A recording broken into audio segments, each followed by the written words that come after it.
Don't you think I haven't even tried? You got me cornered and my hands are tied. You got me so addicted to the drama. I told myself I'm done with wicked games, but then I get so numb with all the laughter that I forget about the pain. Oh, you stress me out, you kill me, you drag me down, you fuck me up. On the ground, screaming, I don't know how to make it stop. I love it, I hate it, and I can't take it, but I keep on coming back to you, back to you. Oh no, no, I just keep on coming back to you, back to you. Oh no, no, I just keep on coming back to you. And I guess you never know all the bullshit that you put me through. And I guess you never know, no. Yeah. So cut me up and kiss me harder. You can be the pill to ease the pain. 'Cause I know I'm addicted to the drama. Maybe here we go again. Oh, you stress me out, you kill me, you drag me down, you fuck me up. We're on the ground, we're screaming, I don't know how to make it stop. I love it, I hate it, and I can't take it, but I keep on coming back to you, back to you. Oh no, no, I just keep on coming back to you, back to you. Oh no, no, I just keep on coming back to you, back to you. I just keep on coming back to you.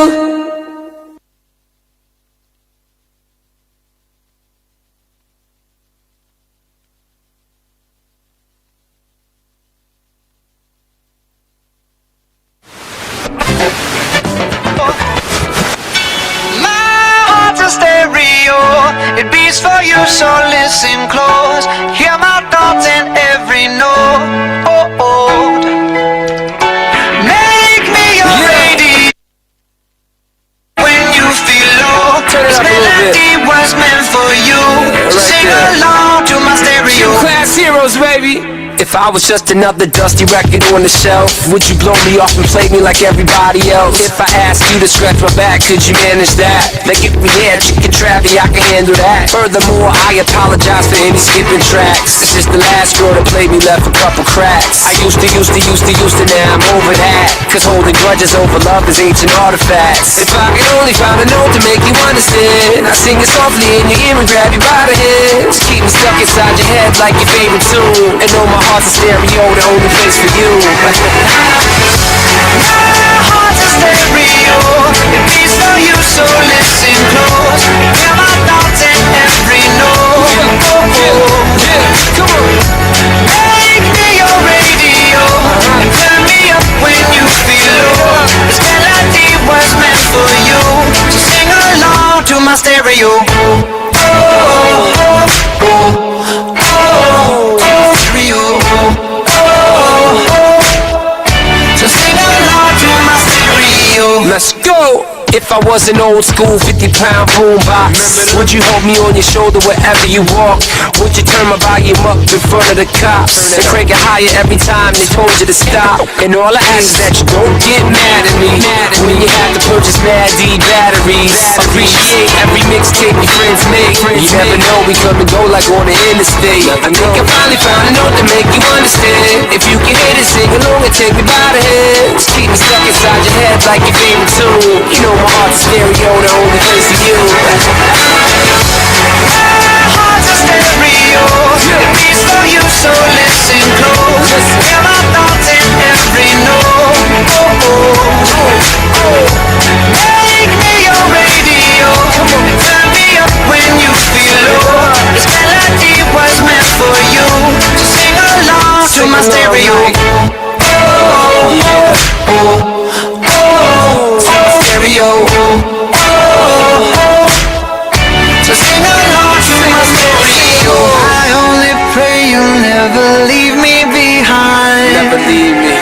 Because good music can be so hard to find. So hard to find. I'll take your hand and hold it closer to mine. Yeah. Our love was never now you're changing my mind. My heart's a stereo. It beats for you, so listen close. Hear my thoughts in every note. Oh, oh, oh, oh. Make me your radio. Turn me up when you feel low. This melody was meant for you. So sing along to my stereo.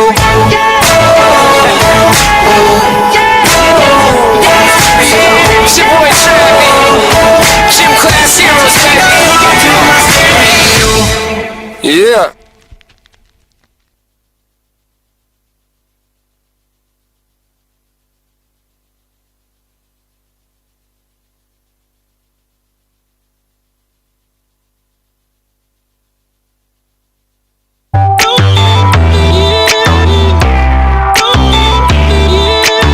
We the best music. Another one. DJ Khaled. Yeah, you're looking at the truth, the money never lie, no. I'm the one, yeah. I'm the one early morning in the dawn. Know you wanna ride now. I'm the one, yeah. I'm the one, yeah. Hear you sick of all those other imitators. Don't let the only real one intimidate ya.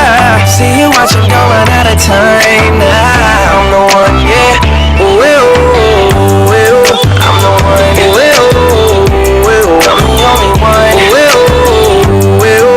I'm the one. Ooh, ooh, ooh. I'm the only one. Yeah, yeah. Quavo, I'm the one that hit that same spot. She the one that bring them raindrops. We go back, remember crisscrossing hopscotch. You the one that hold me down when the block's hot. I make your dreams come true when you wake up. And your looks just the same without no makeup. Had to pull up on your mama, see what you made of. Ain't gotta worry about them comers, cause my cake up. You can ride inside my life on that fame bus. Cause I promise when we step out you'll be famous. Modern day Bunny and Clyde, what they named us. Cause when we pull up, all angles. Yeah, you're looking at the truth, the money never lie, no. I'm the one, yeah. I'm the one early morning in the dawn. Know you wanna ride now. I'm the one, yeah. I'm the one, yeah. Hear you sick of all those other imitators. Don't let the only real one intimidate ya. See you watching going out of time now. I'm the one, yeah. Ooh, ooh, ooh, ooh. I'm the one, ooh, ooh, ooh. I'm the only one. I'm the one. I'm the only one. Okay though, she beat her face up with that new Chanel. She like the price, she see the ice and make her coochie melt. When I met her in the club, I asked her who she felt. Then she went and put that booty on that Gucci belt. We don't got no label. She say she want bottles. She ain't got no table. She don't got no bed frame. She don't got no tables. We just watching Netflix. She ain't got no cable. Okay though. Plug, plug, plug. I'm the plug for her. She want a nigga that pull her hair and hold the door for her. Baby, that's only me. This shit okay with me. Baby, okay, okay though. Yeah, you're looking at the truth, the money never lie, no. I'm the one, yeah. I'm the one early morning in the dawn. Know you wanna ride now. I'm the one, yeah. I'm the one, yeah. Hear you sick of all those other imitators. Don't let the only real one intimidate ya. See you watching, don't run out of time now.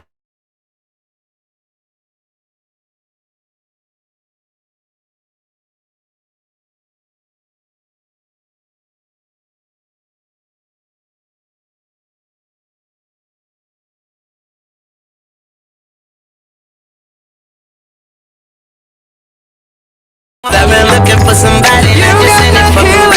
Don't make me catch a body, that's for any and everybody. Just like they say in the song.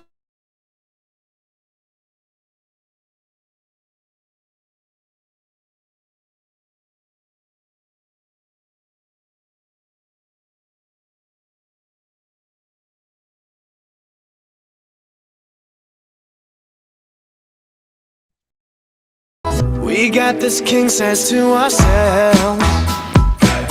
Don't have to share with no one else. Don't keep your secrets to yourself. I'ma suit your show and tell. Yeah. Whoa. There's loving in your eyes that pulls me closer. It's so subtle, I'm in trouble, but I love to be in trouble with you. Let's Marvin Gaye and get it on. You got the healing that I want, just like they say in the song. Till the dawn, let's Marvin Gaye and get it on. You got to give it up to me. I'm screaming mercy, mercy, please, just like they say in the song. Till the dawn, let's Marvin Gaye and get it on. And when you leave me all alone, I'm like a stray without a home. I'm like a dog without a bone. I just want you for my home. I got to have you, babe. There's love in your eyes that pulls me closer. It's so subtle, I'd rather be in trouble with you. Let's Marvin Gaye and get it on. Ooh, babe, I got that healing that you want, yeah. Like they say in the songs, on to the dawn, let's Marvin Gaye and get it on. Let's Marvin Gaye and get it on. You got that healing that I want, Just like they say in the song. till the dawn. Let's Marvin Gaye and get it on, babe. You got to give it up to me. I'm screaming mercy, mercy, please, just like they say in the song. Till the dawn, let's Marvin Gaye and get it on, just like they say in the song. Till the dawn, let's Marvin Gaye and get it on. Ooh.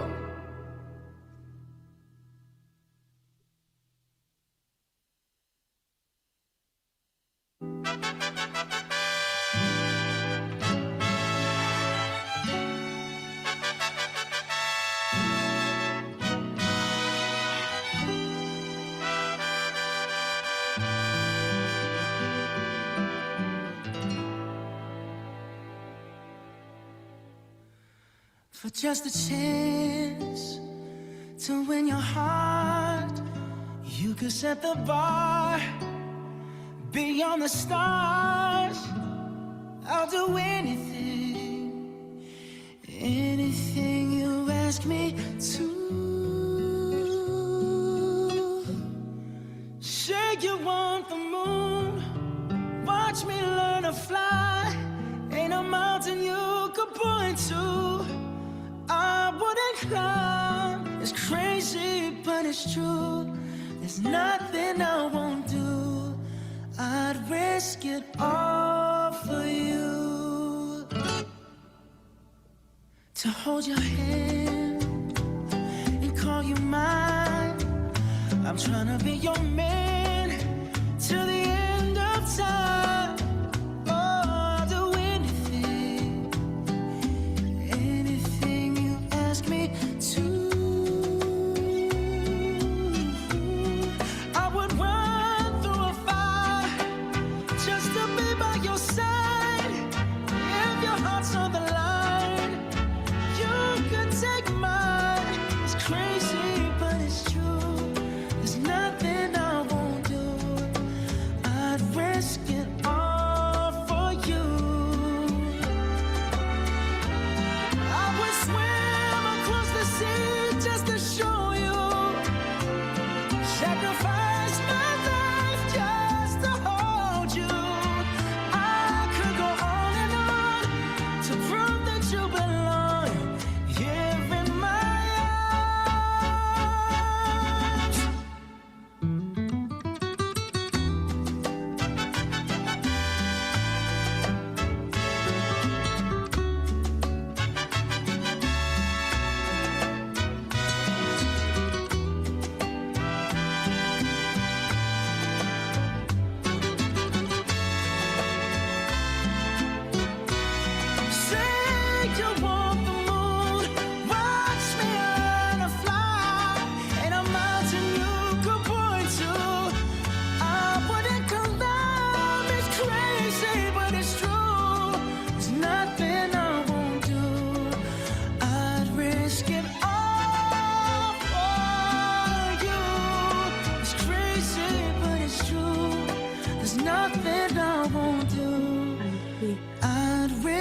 it all for you.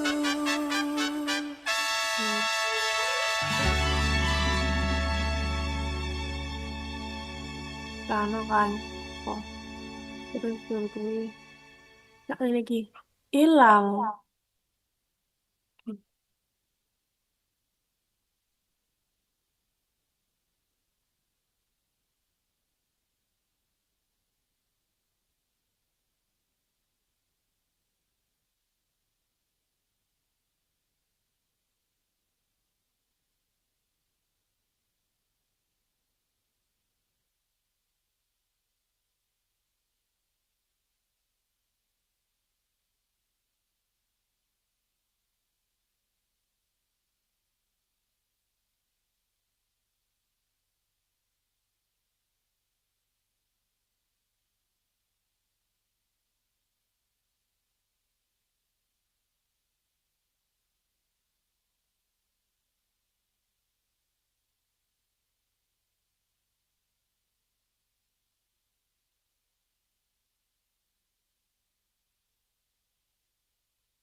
Assalamualaikum warahmatullahi wabarakatuh.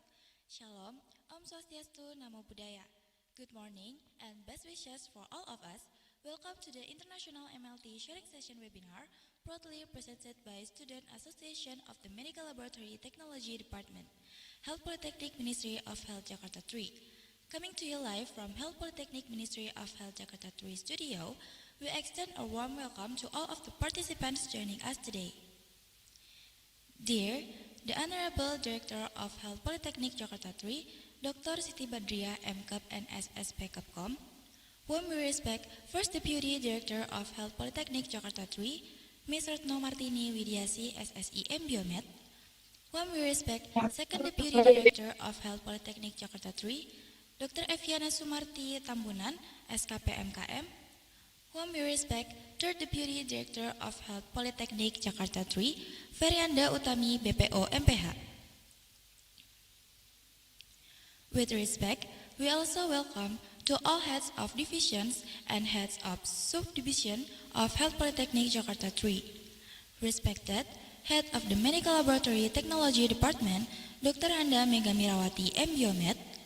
Respected Secretary of the Medical Laboratory Technology Department, Ms. Albia SPD MKes. Respected Head of the Applied Bachelor of Medical Laboratory Technology Study Program, Ms. Dewi Astuti SSI Biomed. Respected Head of the Diploma of Medical Laboratory Technology Study Program, Ms. Eva Ayu Maharani SSI Biomed. Respected the Medical Laboratory Technology Program Student Coordinator, Mr. Haryadi SSI Biomed. Respected the Medical Laboratory Technology Program Academic Department Coordinator, Ms. Puji Lestari, SSE Mbiotech.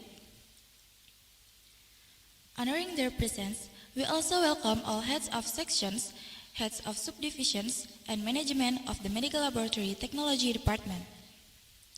On this webinar, we welcome our esteemed speakers, Regine Joyce P. Gabaino, RMT-MD, and Nurul Komarila, AMD-AK, SKM MHS. And to extend our gratitude, we hail our reputable organization speaker, representative from overseas, Mlt from Malaysia, and PISMET from Philippines. Alongside, we embrace greeting from Indonesia prominent organization representative, ISA MLT and MLT TSA. And valued moderators as well as the honored participants who join via Zoom today.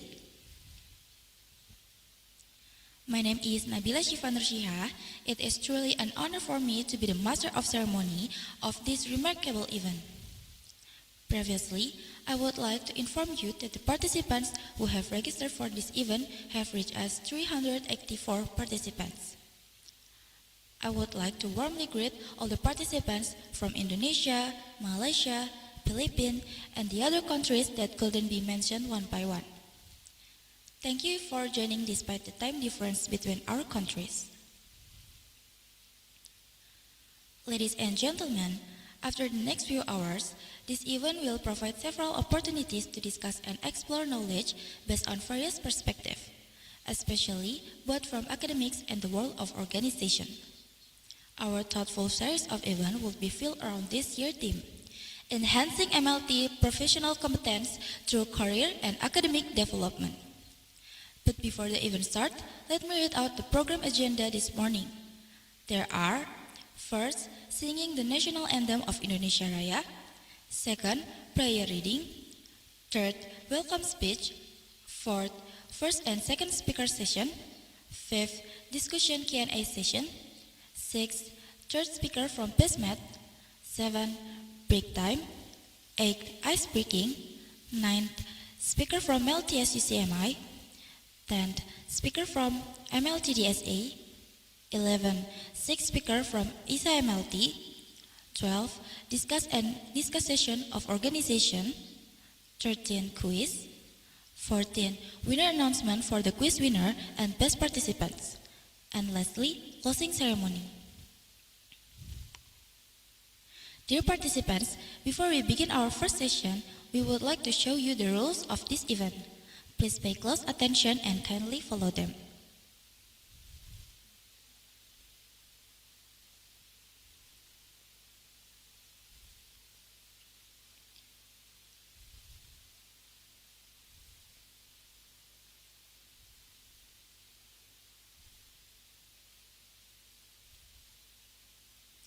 And here, the International Mlt Sharing Session Participants Regulations. Please pay attention of the regulation in this webinar.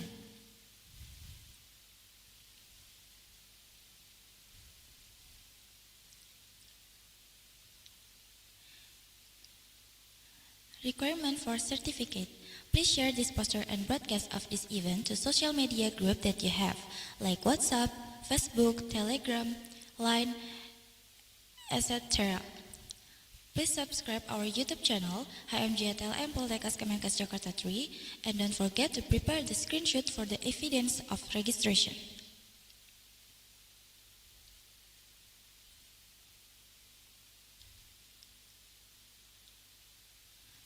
Participants who are registered can access webinar activities through the Zoom application, which can be accessed from 8:55 to 9:30 a.m.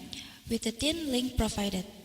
Participants are not allowed to enter the Zoom room after passing the specified time.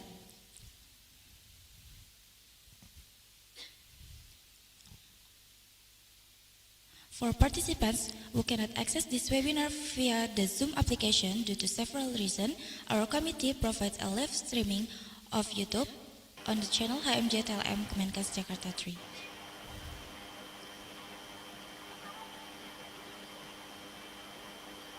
Participants are asked to write the real name on the Zoom or YouTube application with format name_country. For example, Nisrina Zalfa _Indonesia.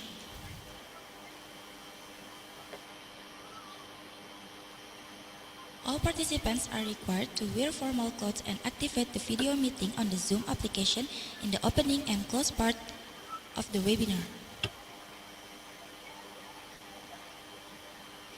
During the delivery part, all participants should mute the microphone on the Zoom application.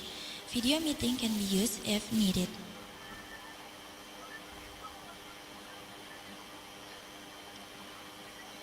In the Q&A section, participants who want to ask questions can fill the link that will be given by the committee during the event.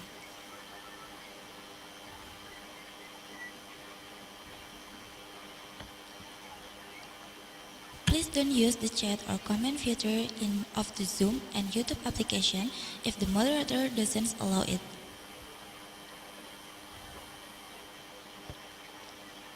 The requirements for getting a certificate are to fill the attendance link and evaluation link. Note, please screenshot the end of all the web page as the proof of links form filling. Please write your full name correctly as it will be included in the certificate. The committee doesn't accept name revisions once the certificate has been given. The attendance link will be given in the middle of the activity, while the evaluation links will be given simultaneously at the end of the webinar. Please always follow the webinar activities in an orderly manner until the link is sent by the committee.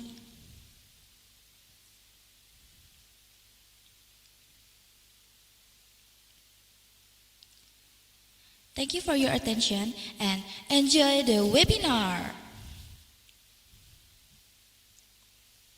Ladies and gentlemen, let us now sing Indonesia's national anthem, Indonesia Raya. We would like to invite all the participants to sing along.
Juang tak pernah padam untuk kesehatan bangsa.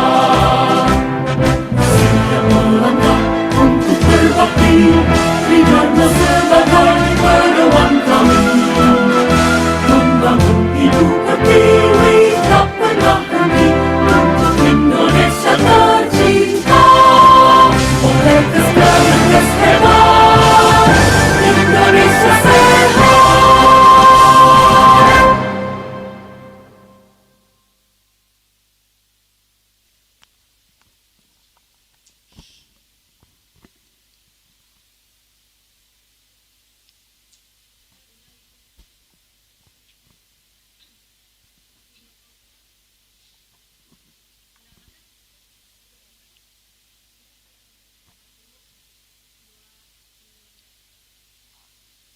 Thank you for your attention. Ladies and gentlemen, after this there will be a video performance from us. Please pay close attention.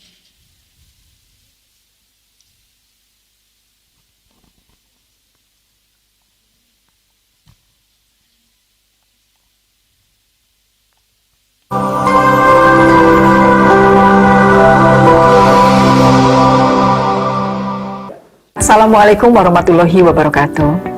Best regard to all of us. Welcome to Poltekkes Kemenkes Jakarta 3, a center of higher education committed to producing excellent and competent health professionals. I am Siti Badriah, Director of Poltekkes Kemenkes Jakarta 3, proudly presented our institution profile. At Poltekkes Kemenkes Jakarta 3, we are not only focused on theoretical learning, but also emphasize the development of practical skills that are essential in healthcare. We believe that a curriculum that is well integrated and supported by experienced lecturers will help our graduates become ready to face global challenges in the healthcare world worldwide. We invite you to get to know us, Poltekkes Kemenkes Jakarta 3, more closely and to see how we prepare our students to become excellent professionals. Thank you for attention, and we hope this video provides a clear picture our commitment to health education. Wassalamualaikum warahmatullahi wabarakatuh. As a member of ASEAN, Indonesia joined the ASEAN Economic Community in 2015. During this era, foreign laborers may work in Indonesia, including at health service facilities. Poltekkes Kemenkes Jakarta 3 is one of the technical implementation units under the authority of the Board of Development and Empowerment for Human Health Resources for the management and monitorial aspects, and supervised by the Ministry of Research and Technology in higher education for the academic aspect. Poltekkes Kemenkes Jakarta 3 has a vision to become an excellent health higher education institution grounded in science and technology, nationally recognized and internationally connected, in strengthening the quality of Indonesia's health human resources by 2039. Poltekkes Kemenkes Jakarta 3 has Center of Educational Excellence, specializing in brain health and stroke. Poltekkes Kemenkes Jakarta 3 has 4 majors: nursing, midwifery, medical laboratory technology, and physiotherapy. And there are total 11 study programs administered in the aforementioned 4 majors. Diploma 3 in Nursing, Bachelor of Applied Nursing and Professional Nurse Education Program. Diploma 3 in Midwifery, Applied Bachelor in Midwifery and Midwifery Professional Education Program. Bachelor of Applied Health Promotion.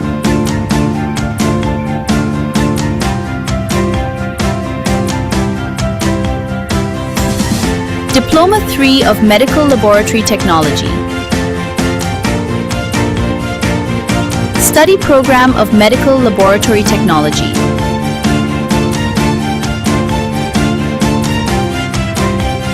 Diploma 4 or Bachelor of Applied Physiotherapy. Study Program of Physiotherapist, Professional Education Program. Poltekkes Kemenkes Jakarta 3 upholds 3 pillars: education and teaching, research and community service. Poltekkes Kemenkes Jakarta 3 is equipped with several excellent facilities, such as integrated laboratory, migrant career center, library, primary clinic,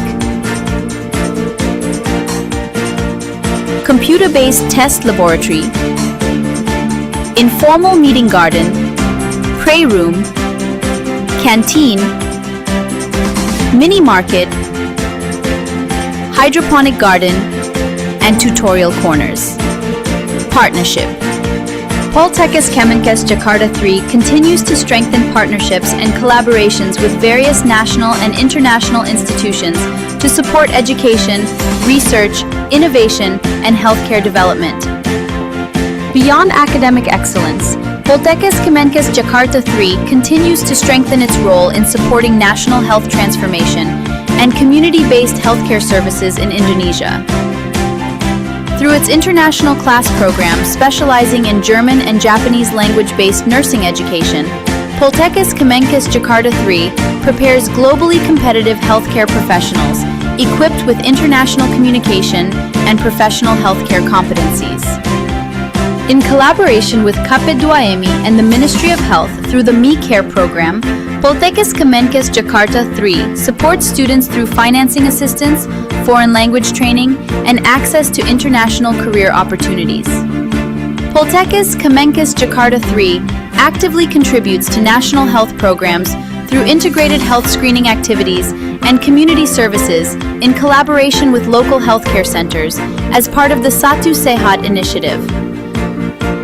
Supporting Indonesia's tuberculosis elimination program toward 2030, Poltekkes Kemenkes Jakarta 3 utilizes X-ray technology for early detection and collaborates with BKPK in health screening research and implementation studies.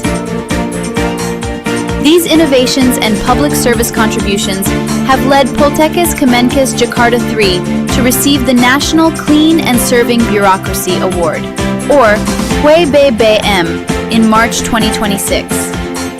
Poltekkes Kemenkes Jakarta 3, using the first VIM in the same body, was also recognized as the second best health polytechnic in Indonesia in December 2025, strengthening its position as one of the nation's leading health education institutions.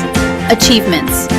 Poltekkes Kemenkes Jakarta 3 has achieved numerous accomplishments and recognitions across academic, research, innovation, and community healthcare services at both national and international levels, strengthening its position as one of Indonesia's leading health education institutions.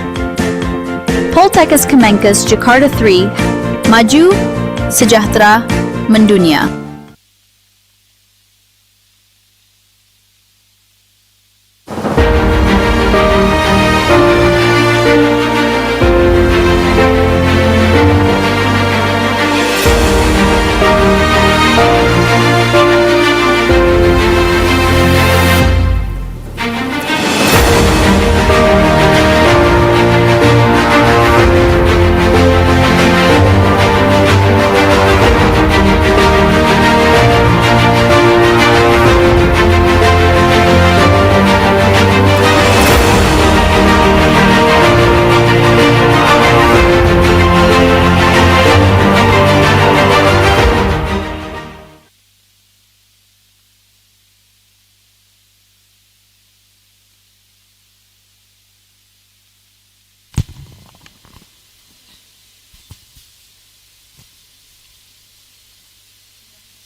Thank you for your great attention for watching our video performance.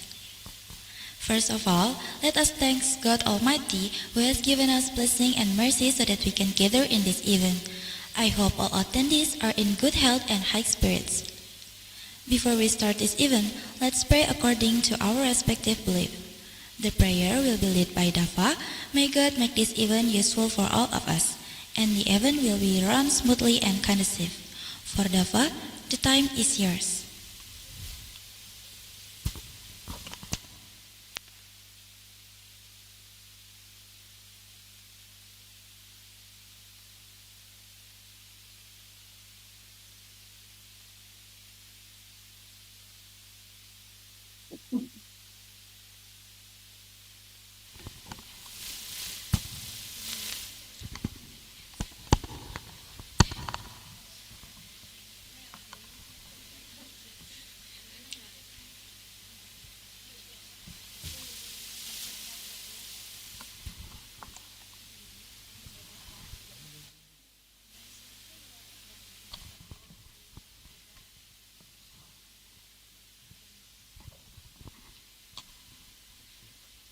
Assalamualaikum warahmatullahi wabarakatuh.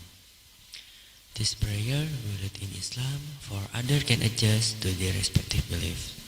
Let us take a moment to bow our heads in prayer, seeking blessing and smooth progress for today's activities. Bismillahirrahmanirrahim. Allahumma salli ala Muhammad wa ala ali Muhammad. Today we are about to begin the Mlt Sharing Session 2026.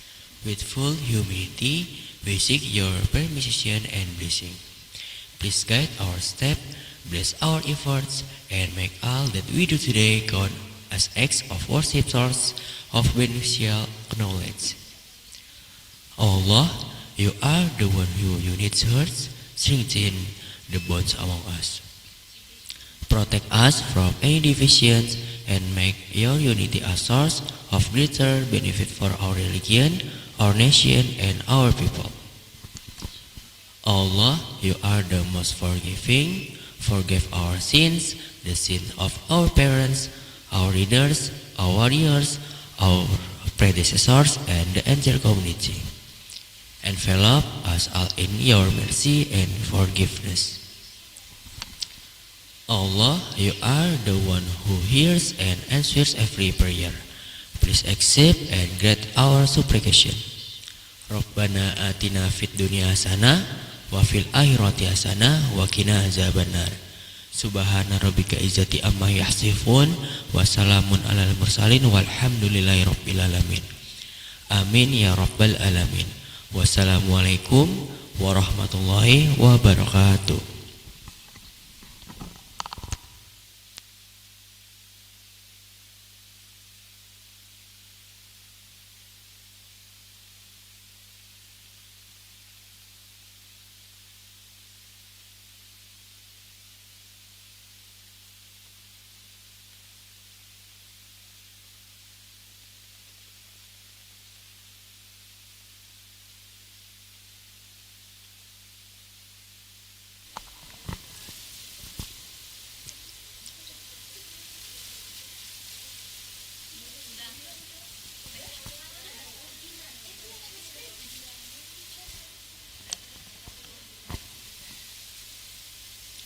Thank you, Dava, for leading our prayer reading. Ladies and gentlemen, without any further ado, I would like to invite the Chief Executive of the International Mlt Sharing Session webinar to deliver her opening remarks. For Sarah Devina, the time is yours.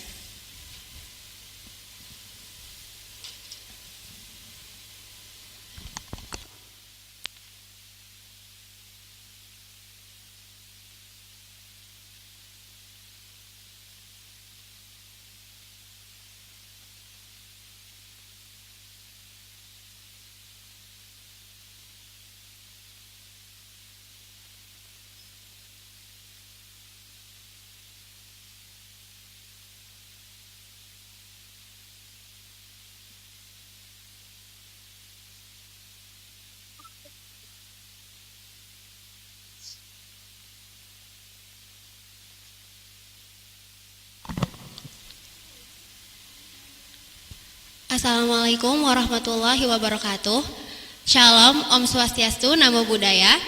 Good morning to the Honorable Director of the Health Polytechnic Jakarta 3, Dr. Siti Badriah M.Kep NS SPKPCOM, to our respected speakers, Ms. Regine Joyce P. Gabaino RMT MD, and Ms. Nurul Komarila AMDAK SKM MHS, and to our highest regards also go to the professional organizations IPTLMI, DPP Patelki, DPP Imatelki, DPP Patelki, and Imatelki DKI Jakarta. We also extend our gratitude to the head of the Medical Laboratory Technology Department, Ms. Mega Mirawati MBiomed, as well to all the lecturers and committee members who have wholeheartedly supported this event. First of all, let us express our gratitude to Allah who has given blessings and grace that enable us to hold the International Mlt Sharing Session 2026 today. I am Sarah Devina, as the Chief Executive of this event, and I would like to express my sincere appreciation to all participants, honored speakers, and dedicated committee members who have contributed to the success of this webinar. The theme of the International MLT Sharing Session 2026 is Enhancing MLT Professional Competence through Career and Academic Development.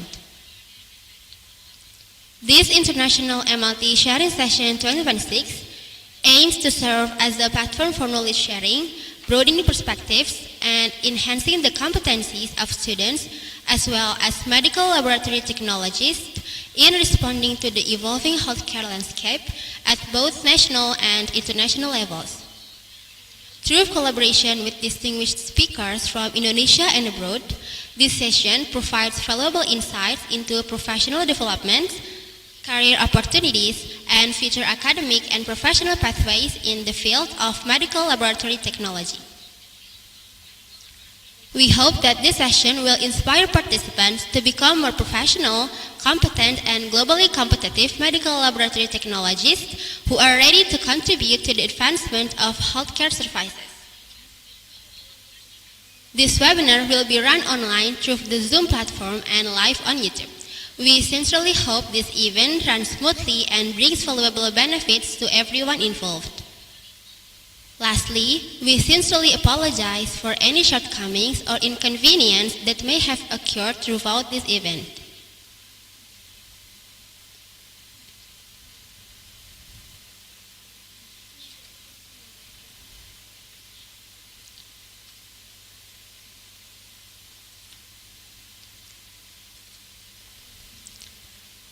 We sincerely appreciate your time, active participation, and support throughout today's event.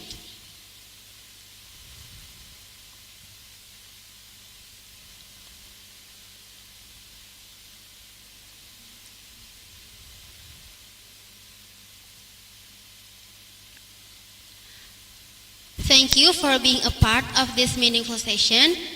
And in addition, I would greet the honorable respect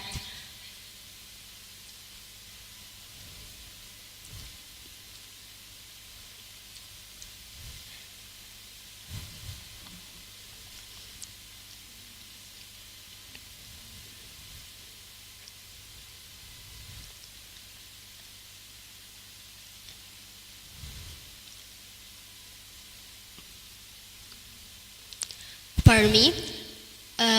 May I repeat the text of we sincerely appreciate for your time, active participation, and support throughout today's event. Thank you for being a part of this meaningful session. And in addition, I would greet the honorable representative of the Director of Health Polytechnic Jakarta 3, Mrs. Feriana Utami, BPO MPH. Good morning.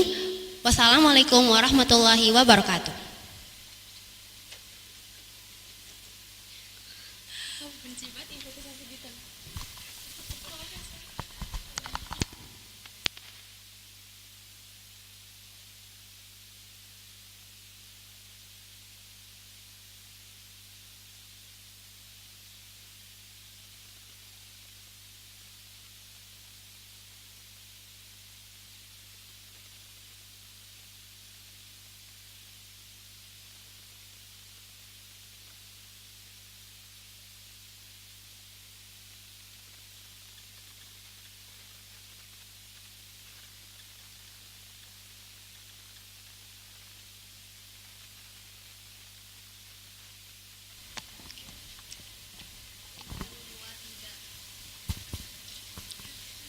Thank you, Sarah, as Chief Executive, for your remarks and your welcome speech.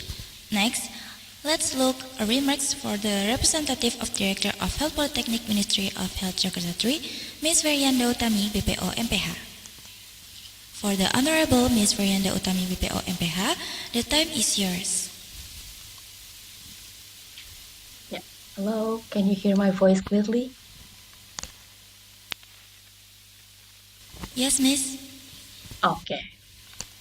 On behalf of our director who is unable to attend this morning, I'm honored to be here with you today. Assalamualaikum warahmatullahi wabarakatuh. A very good morning to everyone. May peace be upon us all. Shalom, Om Swastiastu, Namo Buddhaya, greetings of virtue.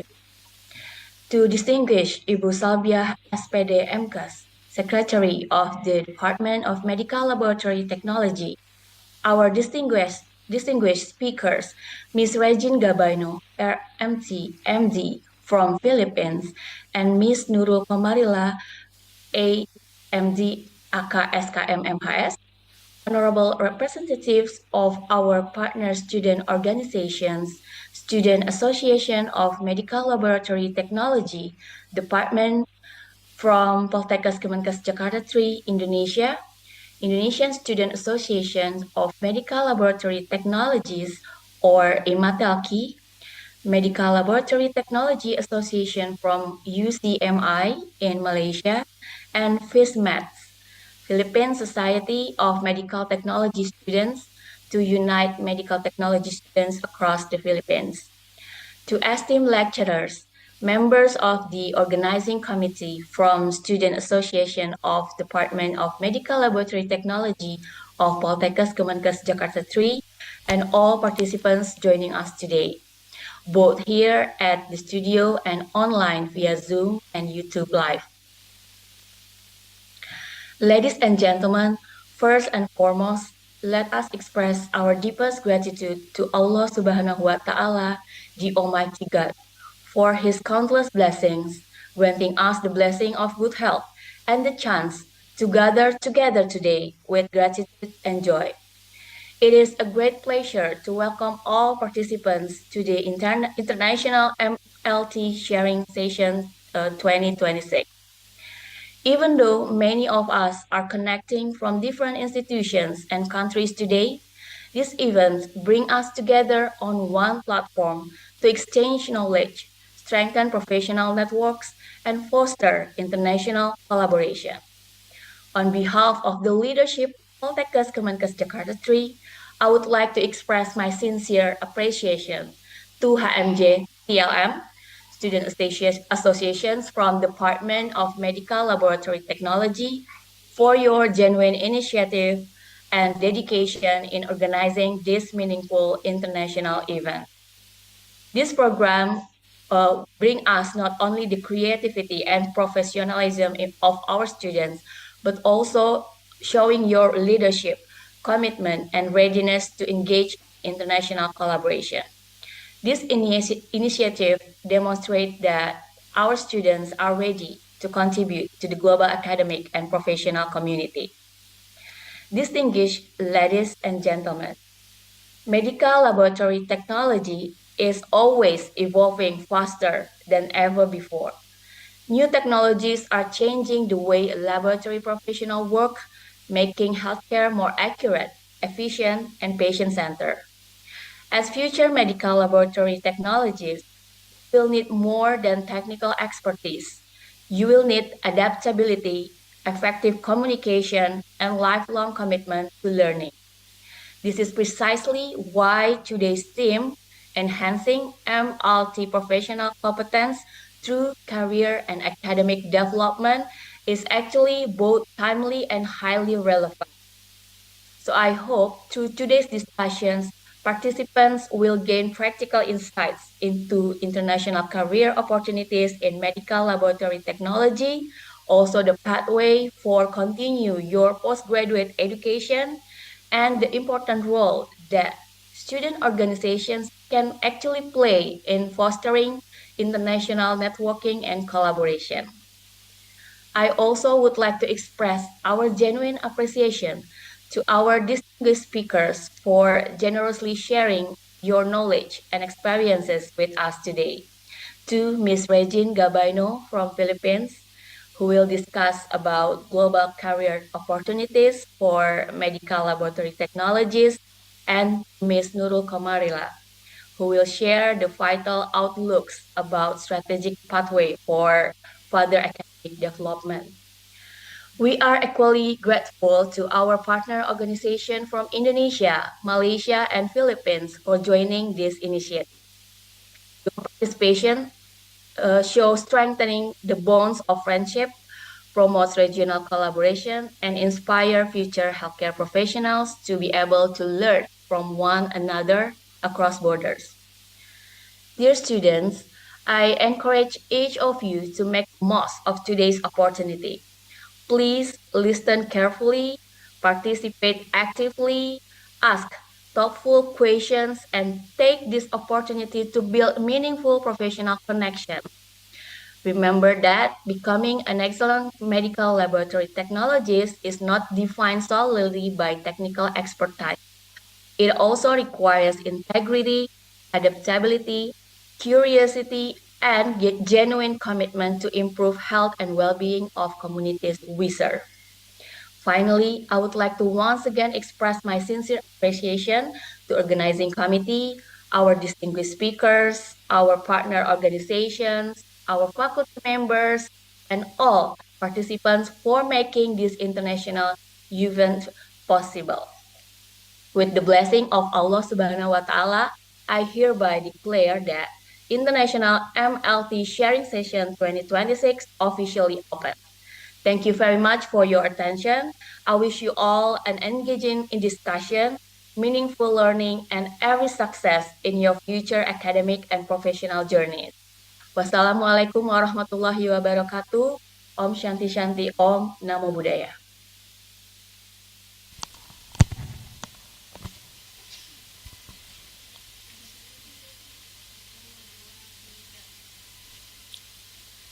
Thank you, Ms. Feryanda Utami, BPO MPH, for the welcome speech and the official opening of this webinar.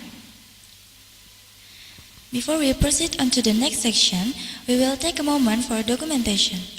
We kindly ask all participants to turn on their cameras. Are you ready? I will count to 3 for the first slide and then we'll move on to the next one.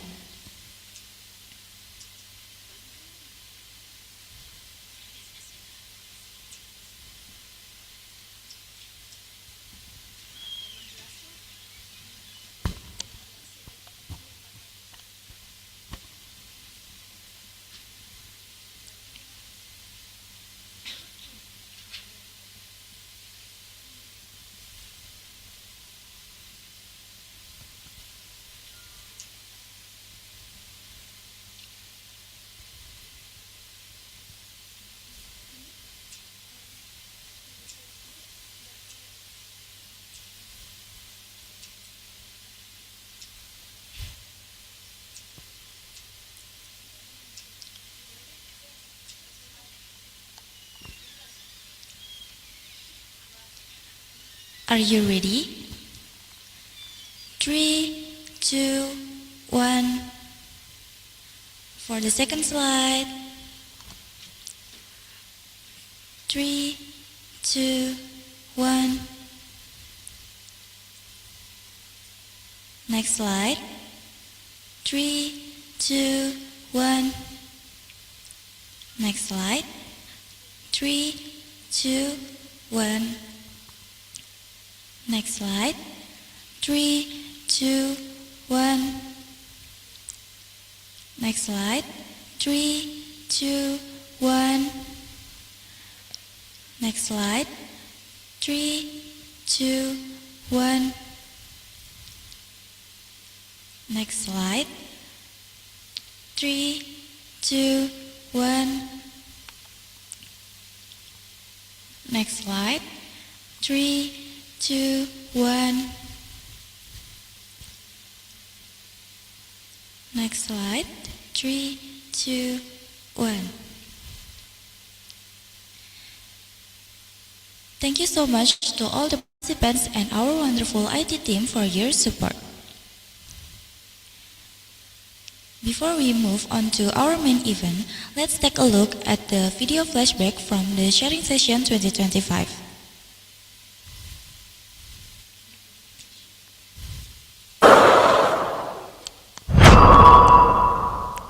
We can ensure that the MLT students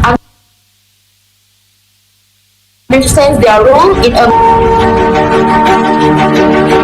Miss Alisa, can you hear me clearly? Hi. For us to study here, to always be. So that's the question from Fatima Zahra. And to The setting Jakarta 3, sense of community of our peers. So, which is the right place and channel. Noble professionalism is about things, But they cannot separate purpose.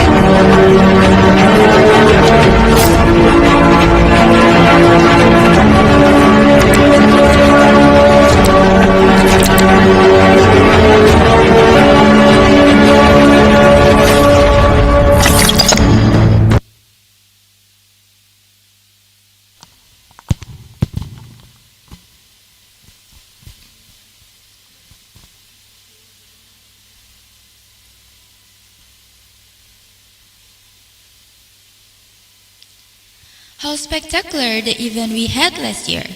After watching the flashback video of Mlt Sharing Session International Webinar in 2025, let's welcome the highlight of today's event, welcoming the amazing speakers who will give us a lot of extraordinary experience and stories about MLT from different perspectives of countries.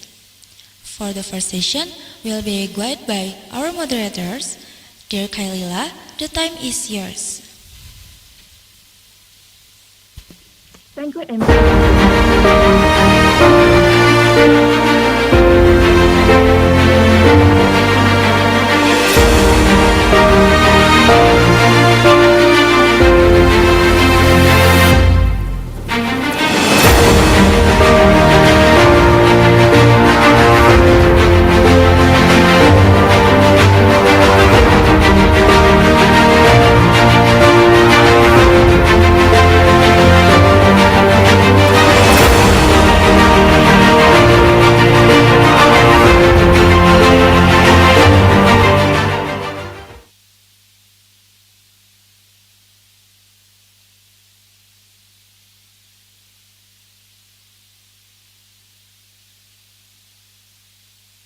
Thank you, MC, for the opportunity.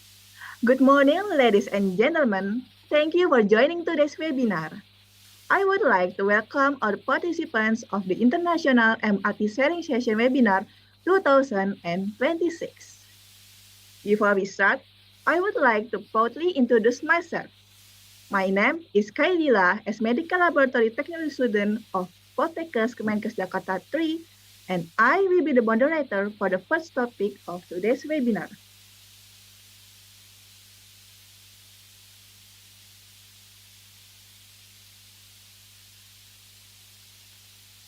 Our first topic of today's webinar will be discussing the sub-theme Exploring Career Journey in Medical Laboratory Technology. So the first speaker, Ms. Regine, have you joined us? Hi, good morning. Yes, I'm here. Thank you, Ms. Regine. Can you hear me clearly? Yes, very clear. Okay. How are you today, Ms. Regine? I'm okay. I'm feeling a little bit nervous because there are a lot of students who are here today, but I'm really excited also to share my experiences with everyone. It's okay. I'm glad to hear that, Ms. Regine. Okay. So today we are going to listen to material on the topic of exploring career journey in medical laboratory technology.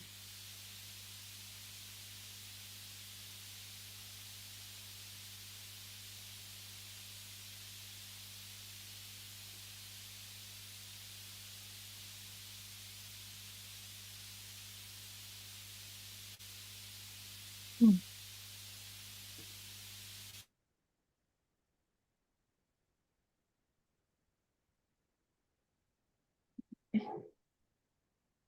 Ini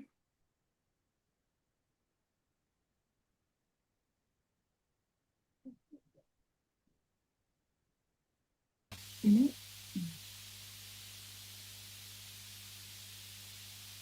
Are you going to show the slide?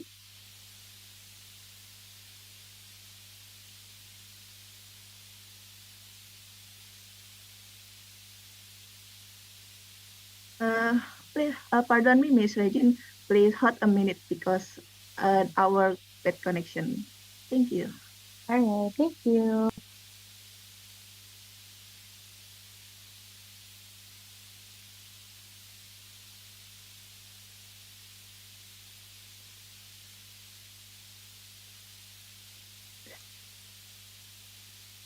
Okay, for the first topic, our speaker is Ms. Regine Joyce Pegabino, RMT MD. Before we engage into the first session, let's dive into Ms. Regine education and background experience first. So, OP, next slide, please.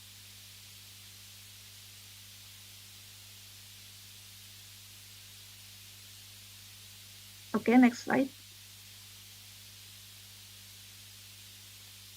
Ah, education. So, Miss Regine, her education background came from Doctor of Medicine Manila University of Santi Tomas. Second, Bachelor of Science in Medical Technology, University of Santo Tomas. For her achieve, for her experience,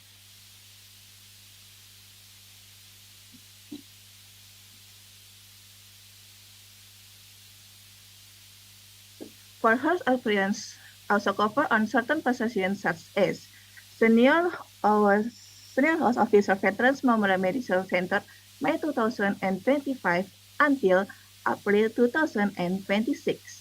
Second, President Physician Pathology Veteran Memorial Medical Center from May 2022 until May 2026. Next slide.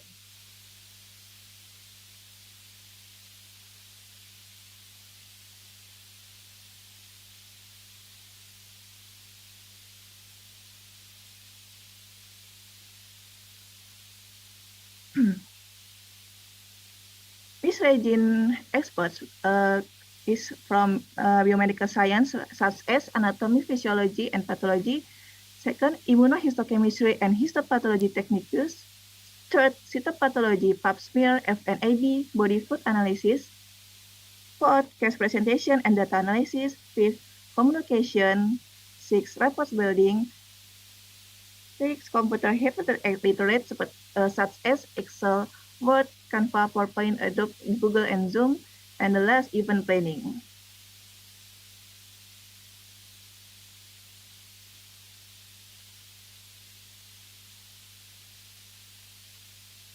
What a marvelous achievement Ms. Regine has. We are truly honored to welcome Ms. Regine to our webinar this year. Okay, before we engage into the first topic, I would like to check on Ms. Regine. So Ms. Regine, are you still with us? Yes, I'm still here. Okay, thank you Ms. Regine for joining with us. Good day. We are glad to live with you how you're feeling about being a speaker at our webinar for the first time. I'm really excited, but again, I'm really nervous, but I'm really excited to share my experiences with all of you. So I hope that we'll have a great engagement today. Okay, thank you Ms. Regine. Glad to hear that. But before we start your presentation, let me deliver something to our participants. I want to inform all the participants, after Ms. Regine finishes her material presentation, there will be a Q&A session. If the participants have any question from the presentation that is given by Ms. Regine, participants can submit in the link that we will share by the event committee on Zoom. And we kindly ask for the participants to submit their name along with questions. Now, without further ado, please welcome Ms. Regine Gabaino. The time is yours, and to all the participants, please pay your attention.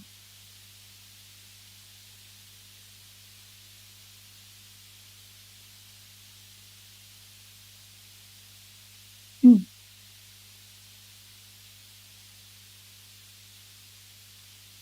Um, I'm sorry. First of all, I think there's a little bit problem with the presentation. Can you just flash the PDF file that I sent to you? Because I think some items are missing for this from this file.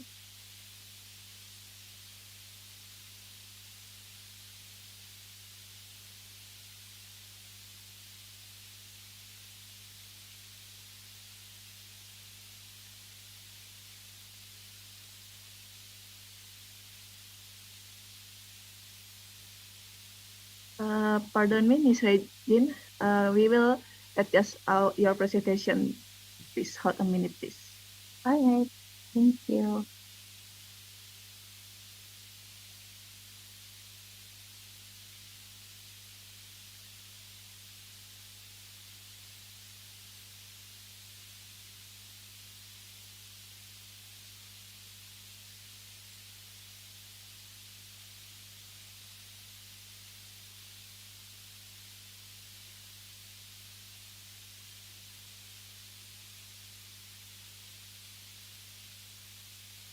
So, Miss Regine, can you start your presentation, please? All right. Okay. I'll just use this file because I actually sent another file, but this will do. It's okay so that we can already proceed. So Okay. okay. So good morning everyone. My name is Regine Cabayano, and before becoming a doctor here in the Philippines, I practiced as a registered medical technologist here in the country. So first of all, I would like to thank your institution, the administration, the organizers for considering me and giving me the platform to speak to you today. And of course, I would like to thank all of the students who are here who attended today's session. So next slide, please.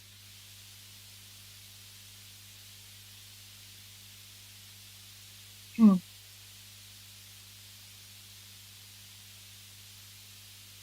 Next slide.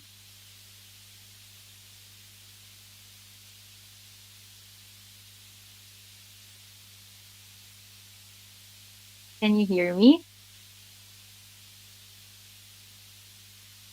Okay, so here are my disclosures. Next slide, please. Okay. So let's start this little sharing session. So I'd like to start this conversation with you by being frank and honest as to why I decided to take medical laboratory science or medical technology here in the Philippines. So as we commonly so for me, this is the culmination of my personal journey in my medical career because as early as 6 years old, I already know that I wanted to become a physician. So the picture on your left is us with my classmates during our medical technology graduation back in 2014. And 7 years later, you can see the photo on the right, which is my photo during my graduation as a medical doctor. So next slide, please.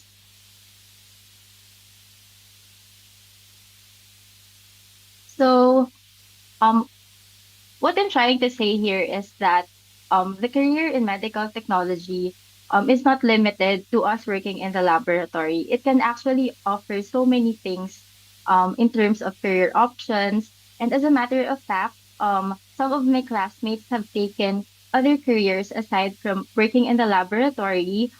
So it means that we're not actually limited to working inside a hospital-based laboratory. So next slide, please.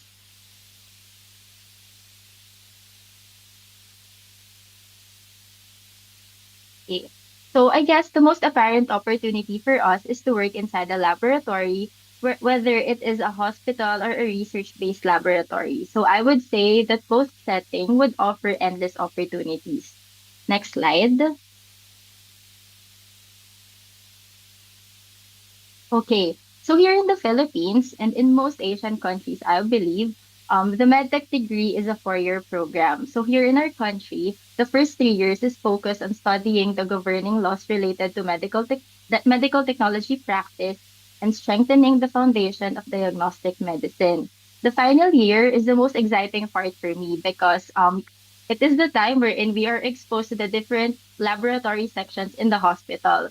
So inside the laboratory, inside the tertiary hospital laboratory, so this caters to several services that is entailed for clinical and anatomical pathology. So most of the junior medtechs that I've worked with aspires to rotate in all sections in the laboratory so that they can strengthen their experiences. And as they develop and as they become senior medical technologists, they gravitate towards selecting one section which they can master.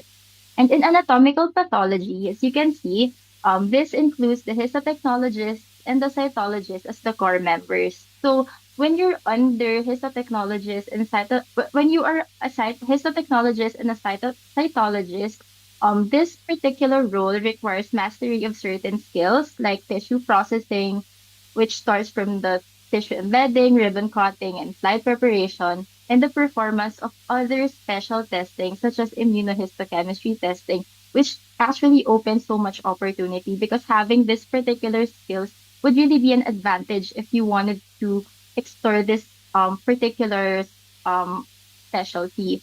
And this section actually works closely with pathologists because there are certain tests that we do in the tissue sections that we collect from the patient.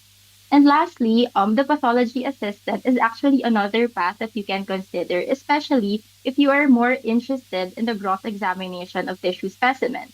So, for example, it is actually the core of anatomical pathology and get with the core its core is actually getting adequate sample from large tissue specimen because sometimes when a tumor is being removed to a patient, you cannot submit the entire specimen to the laboratory. Sometimes a doctor is really busy to do that. So there is a particular role that is being offered for the gross specimen of the specimen. So it will allow you to learn the strategic way.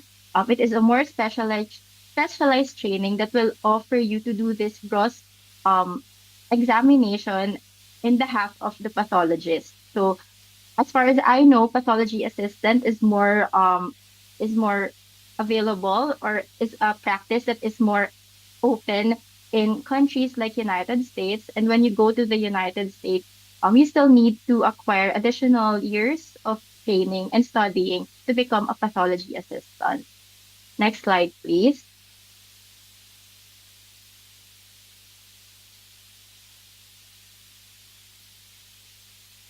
Okay. So another area which you can actually explore as a medical technology is molecular diagnostics and cytogenetics. So this is a highly specialized area of diagnosis. So I was only exposed to this particular rotation when I was already undergoing my pathology residency. So depending on the kind of laboratory and tests that you want to do, there are additional skill sets which you really need to learn which is not usually learned inside a clinical hospital laboratory.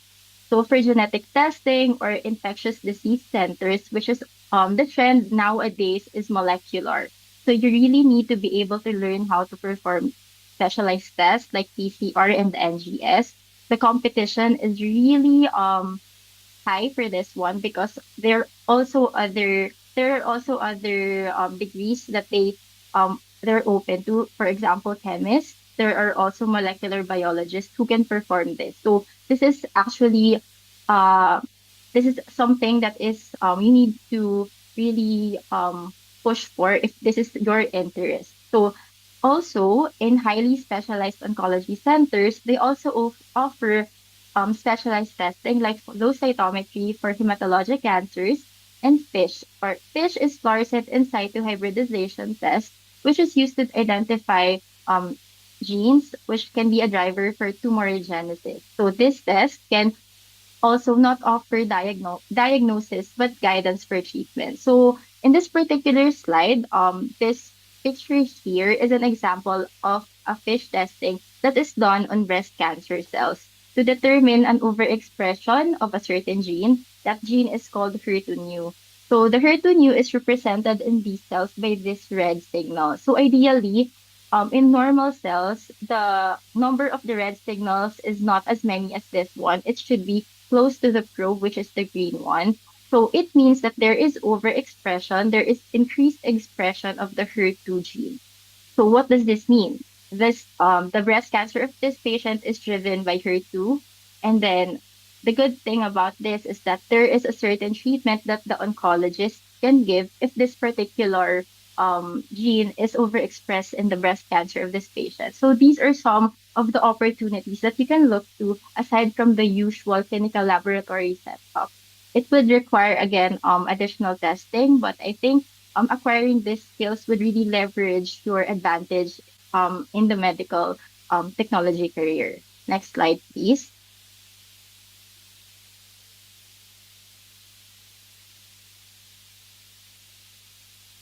So of course, there as many of us like here in the Philippines, a lot of the medical technologists that I work for would really express their interest in working abroad. So, one of the countries that they're most interested to go to is in the United States, and we know that there's a certain certifications for it.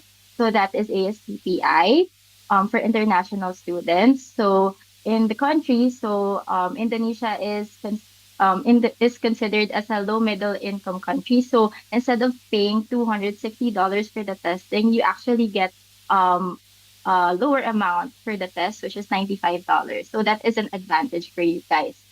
So next slide, please.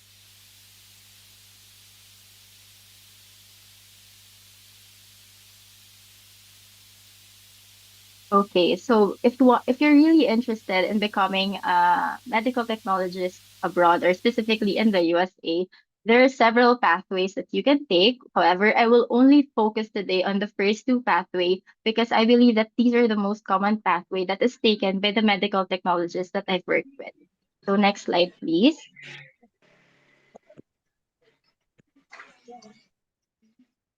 Mm.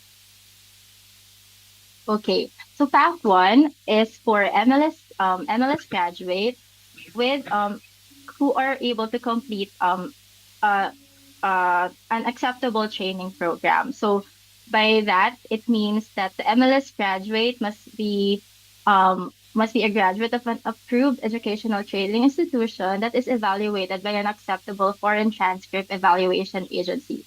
So your transcript is still validated by a certain agency who will process your paper for in behalf of ASCP, and of course, you have to have a valid training. So for you to be able to have a valid training, you must undergo rotation, and it should be what do you call this? It should have an evidence. It should be validated that you had undergone this training. So blood banking, chemistry, hematology, and microbiology are the minimum sections that you must be able to rotate before you undergo this pathway. Also take note that there is a certain form that you must fill to be able to validate this training. Next slide, please. So this is path number two. So path number one is more for MLS graduate who had clinical experience who decided to go straight and apply for ASCPI. Path two is for graduates who decided to practice more here in your home country for additional 3 years. So you were able to gain that 3 years of experience. So I believe that this is also more advantageous because most of the medical technologists that I've worked with said that this is the preferred pathway of the different agencies that they're applying to. Because if you know, it is easier to apply for ASCP if you're under an agency. But you can also try to do it on your own. However, based on their experience, it's actually easier to apply under an agency. And I guess what's the minimum here is that you have to undergo your clinical experience under a license or approved laboratory that is licensed by your Ministry of Health or your Department of Health in your country. Also take note that there is a different form for this path compared to the first path. Okay. So next slide, please. So all of the necessary information are actually detailed and available in the ASCP website. So it is very searchable. If you also want to explore other pathways, you can also look there. But in summary, these are the basic requirements that you must fulfill if you're interested in working in the United States. So again, an approved bachelor degree, an official transcript of record, and proof for clinical laboratory. And I searched this online. I apologize if this is incorrect, but I searched that the testing that offers a CPI certification is provided in this particular institution. And before, I remember during my time, back in 2010, 2014, for you to be able to pass, you need to reach a certain score. But today, the result is either pass or fail. Okay, next slide, please.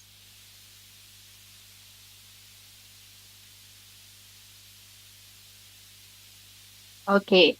So now, if you wanted to explore outside the laboratory, you can also consider academe. So during my training, I worked with medical technologists who also work as a professor or laboratory instructor in the academy.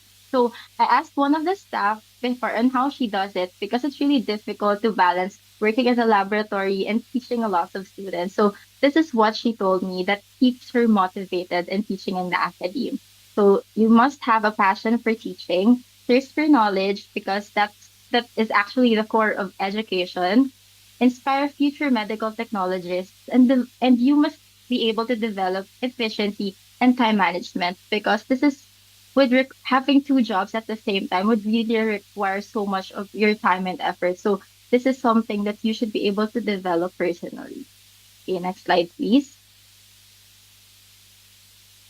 So ideally, for you to be able to climb through the ranks, or if you want to be promoted in your teaching career, you must have a master's or doctorate programs. So you must be able to complete those programs. So usually that is actually a requirement here in the Philippines.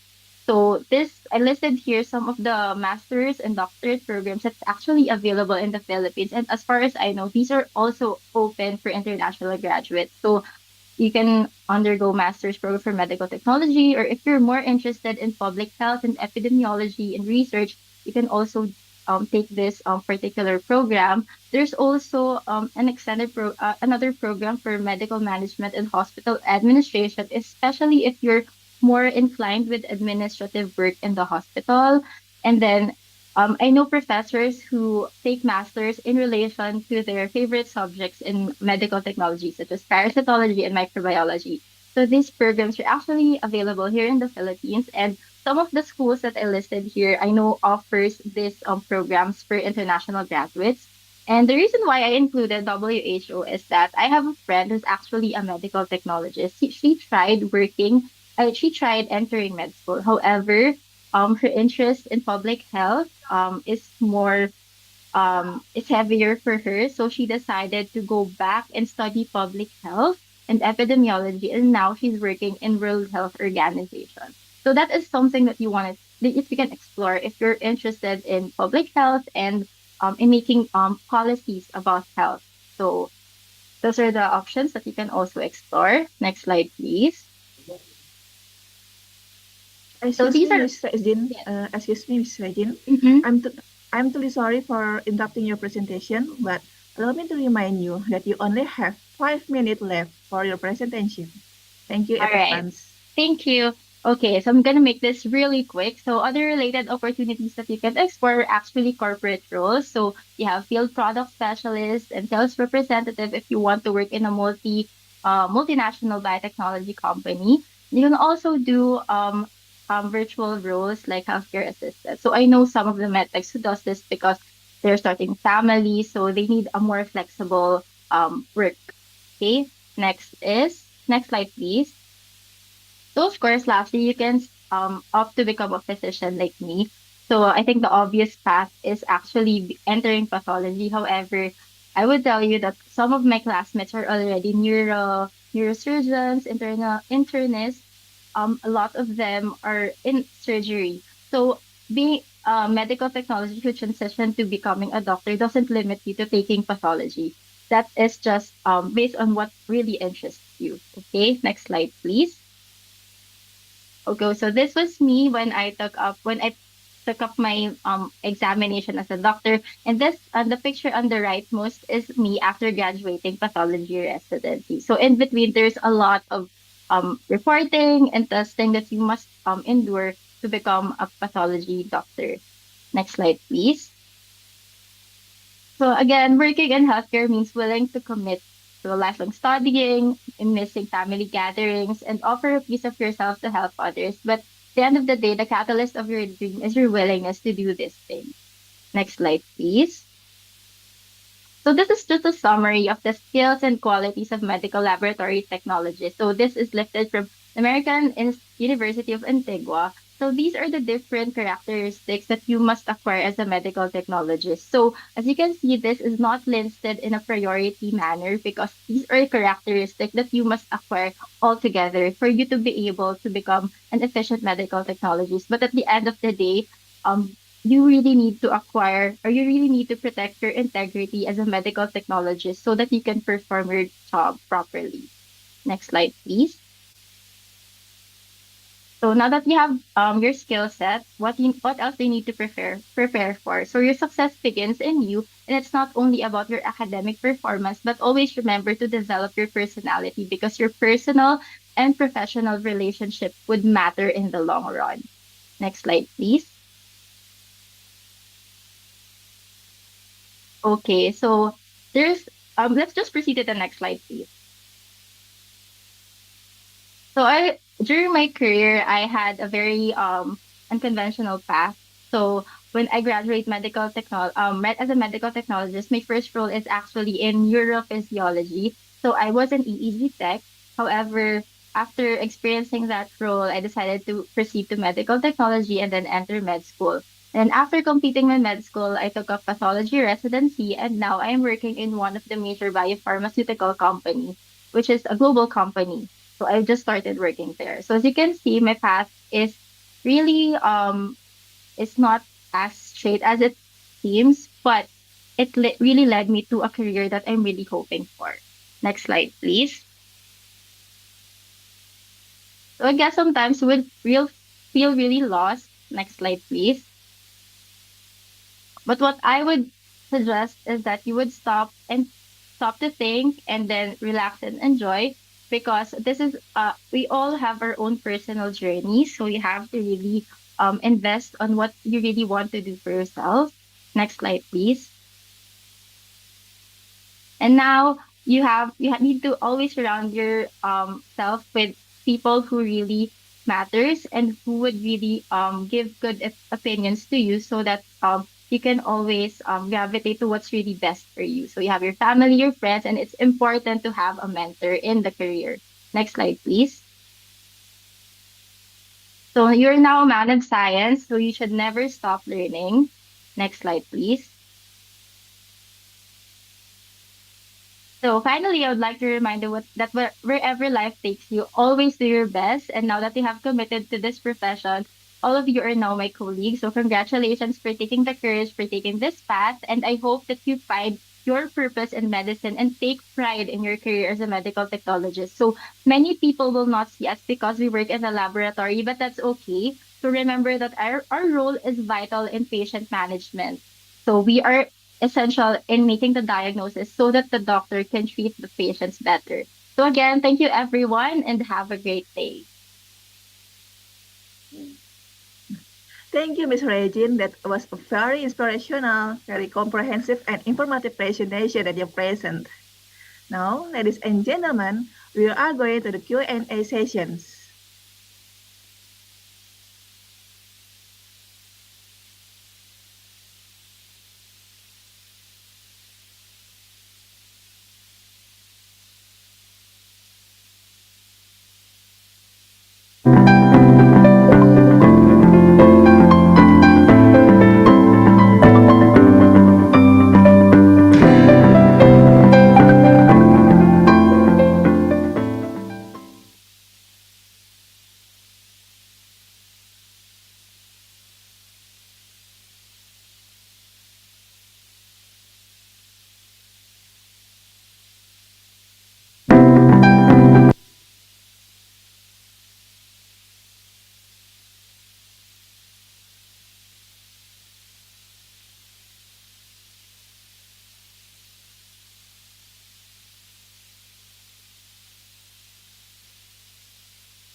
Now, I will read the question for our current topics.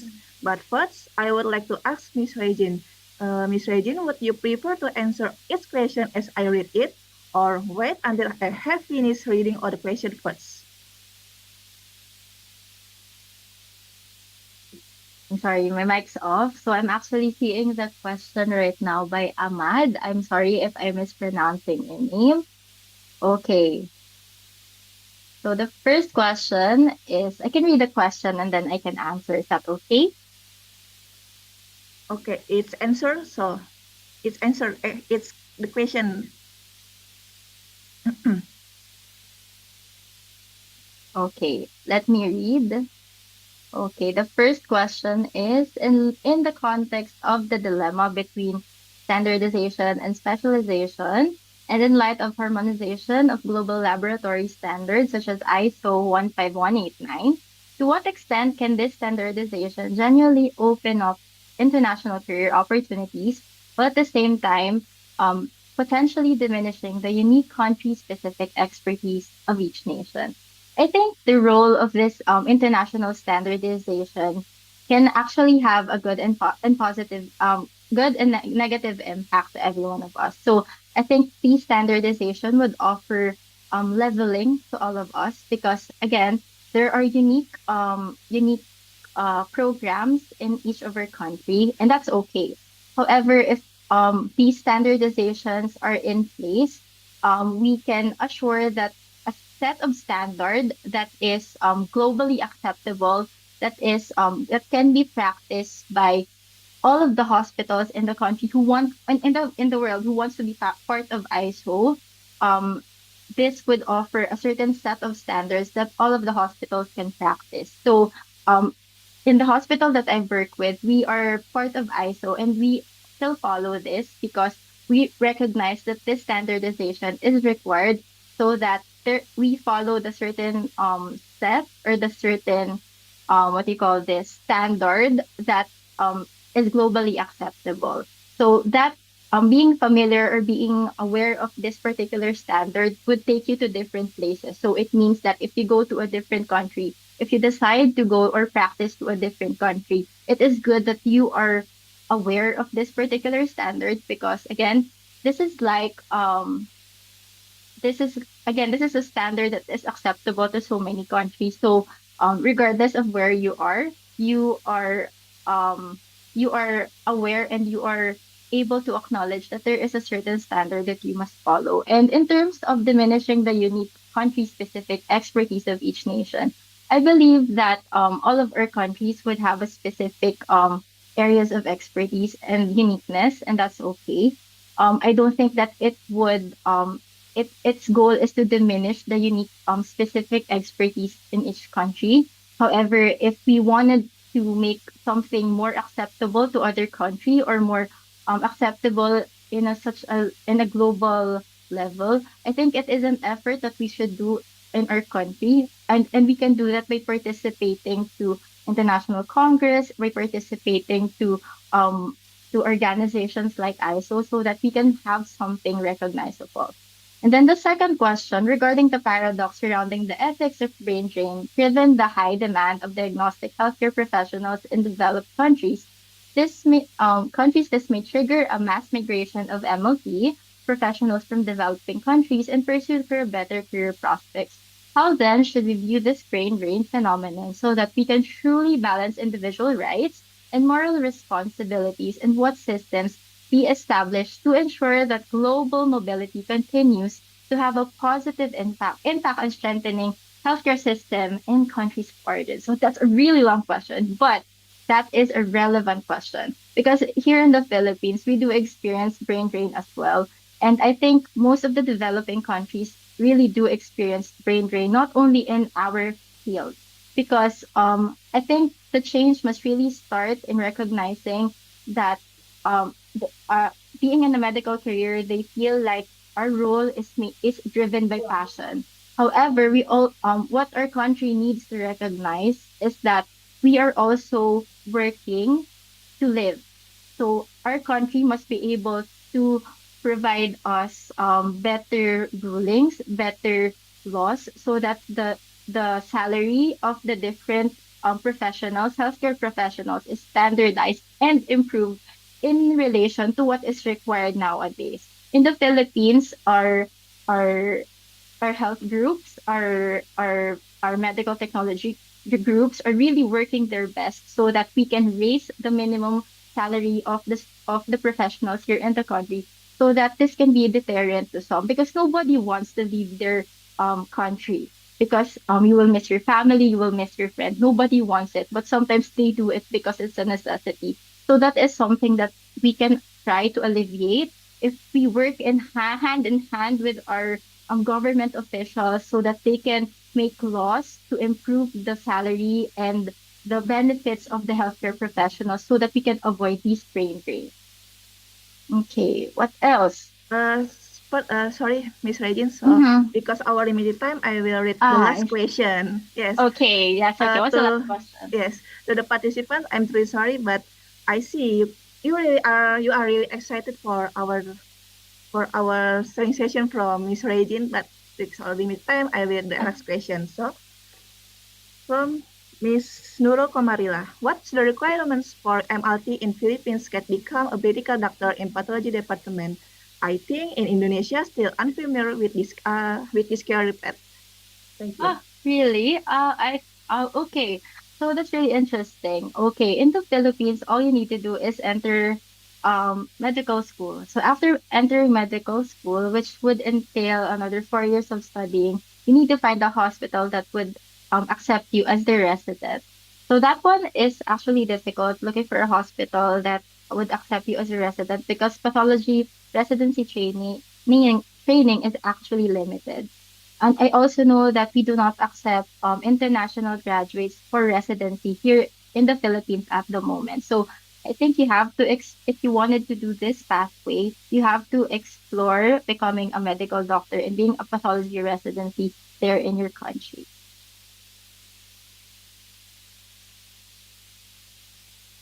Okay, that's all. Okay, thank you, Miss Regine, for providing us good answer. From her presentation, we could summarize that this method discussion with wide range of career opportunities available for medical laboratory science and medical laboratory technology graduates. Career options extend beyond the clinical laboratories to include research, biotechnology, pharmaceutical industries, public health, quality assurance, education, and laboratory management. Ms. Regine also emphasized that professional success is built not only on technical knowledge and academic performance, but also on soft skills such as communication, critical thinking, integrity, adaptability, curiosity, and lifelong learning. Through the Miss Regine career journey, participants learn that career paths can change over time and that commitment, courage, and a willingness to embrace new opportunities are essential for long-term growth. So thank you so much, Ms. Regine, for your presentation and attending this event. Before we close, are there any final message would you like to share with us about today's session? I guess I just would like to say thank you again for inviting me. I'm not going to make this long because there's not enough time, but I hope that you would be able to be proud in practicing this medical technology career. And I know that there's a lot of challenges in terms of the advancements nowadays, but you really need to learn and keep up with the changes because that's how we're going to make our career relevant. That's all. Thank you. Okay, thank you, Mrs. Regine, for your thoughtful message. Ladies and gentlemen, I'm delighted to guide this session for us to understand this material. As the session to the end, I am Kailila. As the first moderator, I would like to say thank you and goodbye. Now, for the rest of this event, I will return to our Master of Ceremony, Nabila.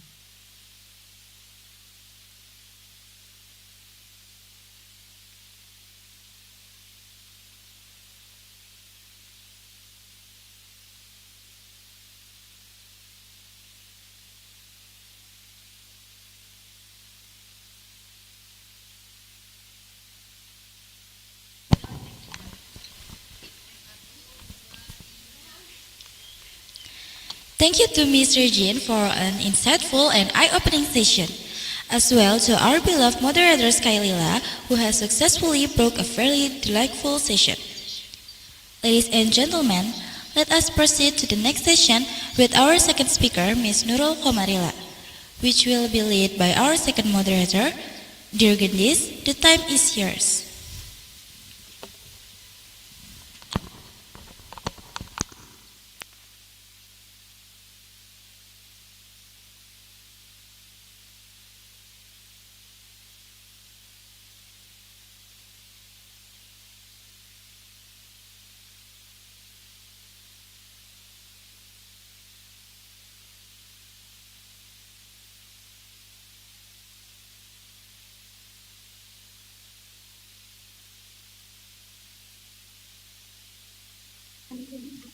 Thank you, MC, for the opportunity. Good morning, ladies and gentlemen. Thank you for joining today's webinar. I would like to welcome all the participants of the International MLT Sharing Session Webinar 2026. Before we start, I would like to properly introduce myself. My name is Gendis as Medical Laboratory Technology student of Poltekkes Kemenkes Jakarta 3, and I will be the moderator for the second topic of today's webinar. Our second topic of today's webinar will be discussing the subtheme Leveling Up Your Expertise, Strategic Pathways for Advanced Studies. To the second topic speaker, Ms. Nurul. Ms. Nurul, have you joined us? Yes, already. Okay. Can you hear me clearly? Yes, How are you today, Ms. Nurul? I'm fine. Thank you for inviting me in this session. Can you hear my voice? Yes, I can. Okay. So today we are going to listen to the material on the topic of leveling up your expertise, strategic pathways for advanced studies.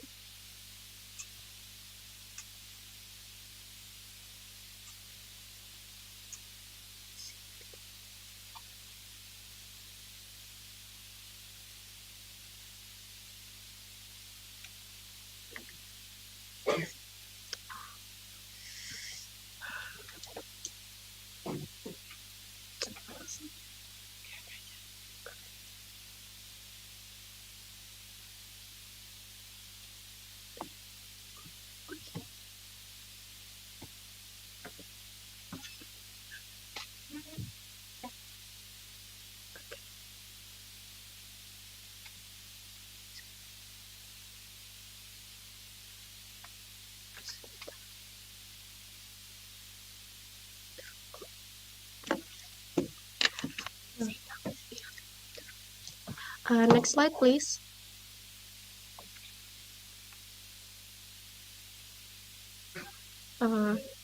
So our second speaker is Miss Nurul Komarila AMDAK SKM SKM SKM SKNM MH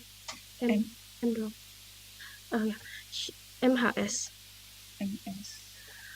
Uh, Date of birth. she was born in April 13, 1993. And she lived in Cigadung Wetan Street, The Green Cigadung 5, Bandung, West Java 40191, Indonesia. Next slide, please.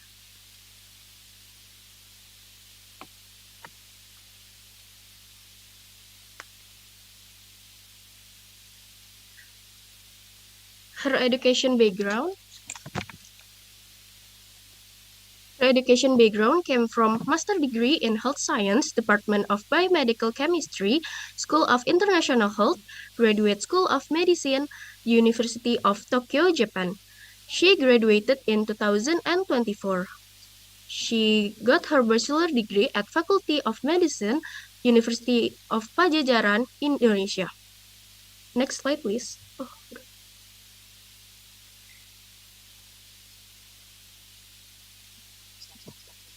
Next, okay, stop, please.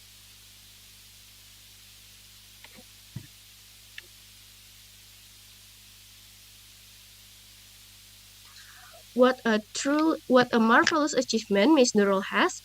We are truly honored to welcome Miss Nurul to our webinar this year. Before we engage into the second topic, I would like to check on Miss Nurul. To Miss Nurul, are you still with us? Yes. Okay. Can you hear me clearly? Yes. Okay, thank you, Miss Nurul, for joining with us. Good day, Miss Nurul. We are glad to have you with us. How are you feeling about being a speaker at our webinar for the first time? I'm feeling happy to join with you guys because and this is my truly an honor and pleasure to be here, and I'm excited to share my academic and research journey as well as my experience pursuing opportunities in international research and higher education. So I hope that through this session, I can provide not only useful information but also encouragement for all of you to continue developing your skill, exploring research opportunities, and believing that an international career is achievable with dedication, persistence, and continuous learning. Thank you. Thank you, Miss Nurul. We're glad to hear that. Okay, but before we start your presentation, let me deliver something to our participant.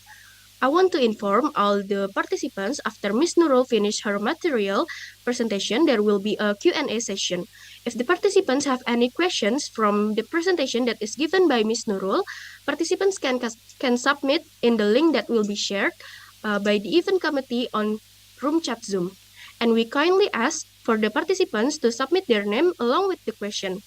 Now, without any further ado, please welcome Miss Nurul Komarila. The time is yours. And to all the participants, please pay your attention.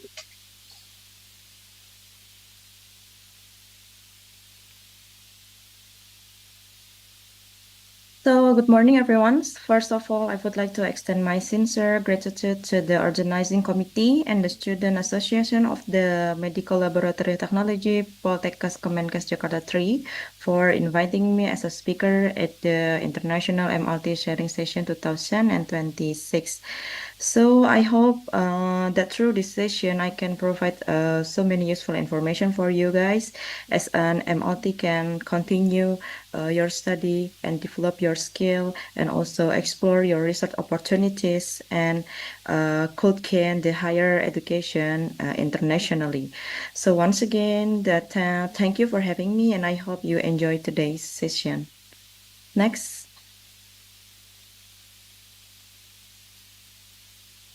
So here's our table of contents for today. Next slide, please.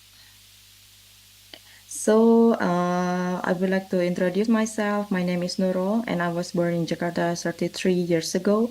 And this journey began when I discovered my passion for science and chose to pursue my medical laboratory science at the Polytechnic of Health Bandung.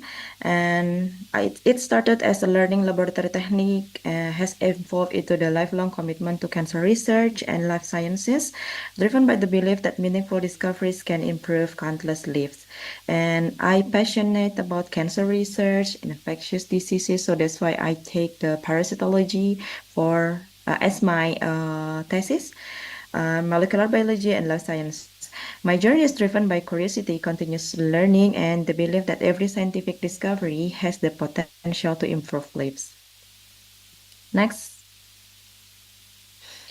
So here's the beginning of my research journey. It started in 2010. After graduating from senior high school, I pursued my studies at the Polytechnic of Health Bandung in the Department of Medical Laboratory Technology. Then after graduating, I apply as the educational laboratory staff at the Biomedicine Laboratory Faculty of Medicine Universitas Pajajaran in Bandung. So because of that, education experience became a stepping stone and opening new opportunity to explore life science research and grow through hands-on laboratory experience.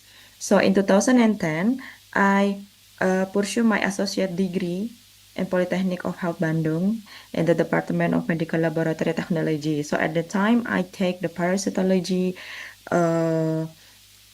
field for my thesis about the Aedes aegypti and mycology. So after 3 years, I graduate as a associate degree, and then 1 year later, I continue my study as a bachelor degree in the public health at the University of Jenderal Ahmad Yani Cimahi. And then, so while I'm working at the laboratory staff at cell culture lab at UNPAD, so I continue my bachelor degree. So after I graduate in 2016, I think that I need to pursue my higher education for the next step.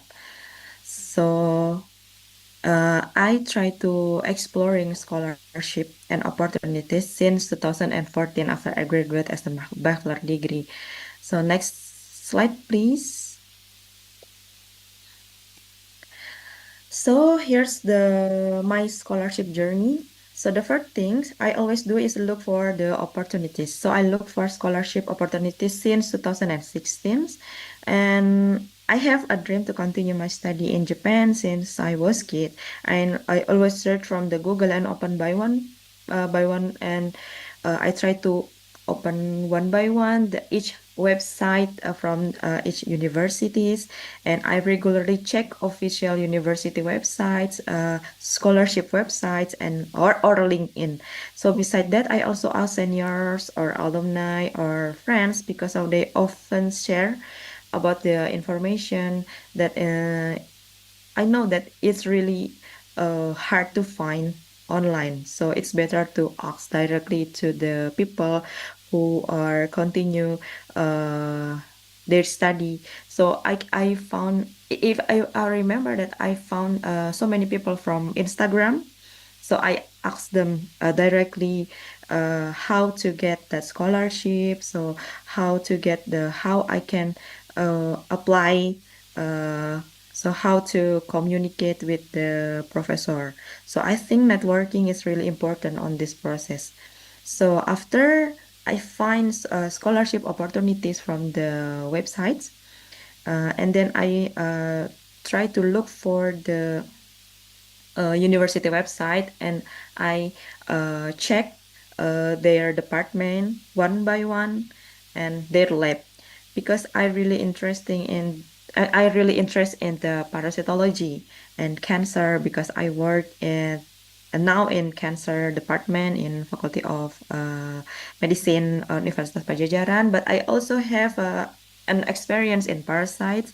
So I try to look for the laboratory website, and I check the supervisor. I also check the link of the opportunities on that website, and I uh, brave to ask the professor directly by email.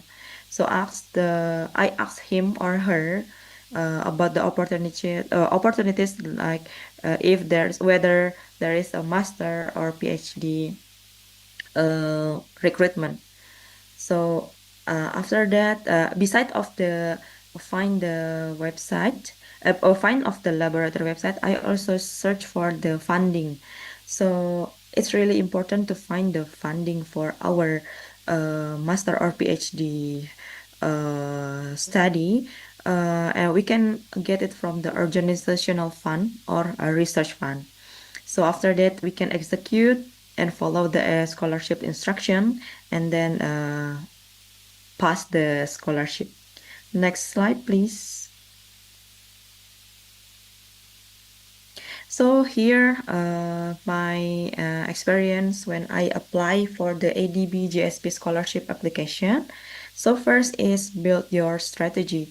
So define your goals and interests. So as my as I previously told you that I interest in the parasitology, so I try to look for so many opportunities one by one from the website, university website. I look for the parasitology laboratory.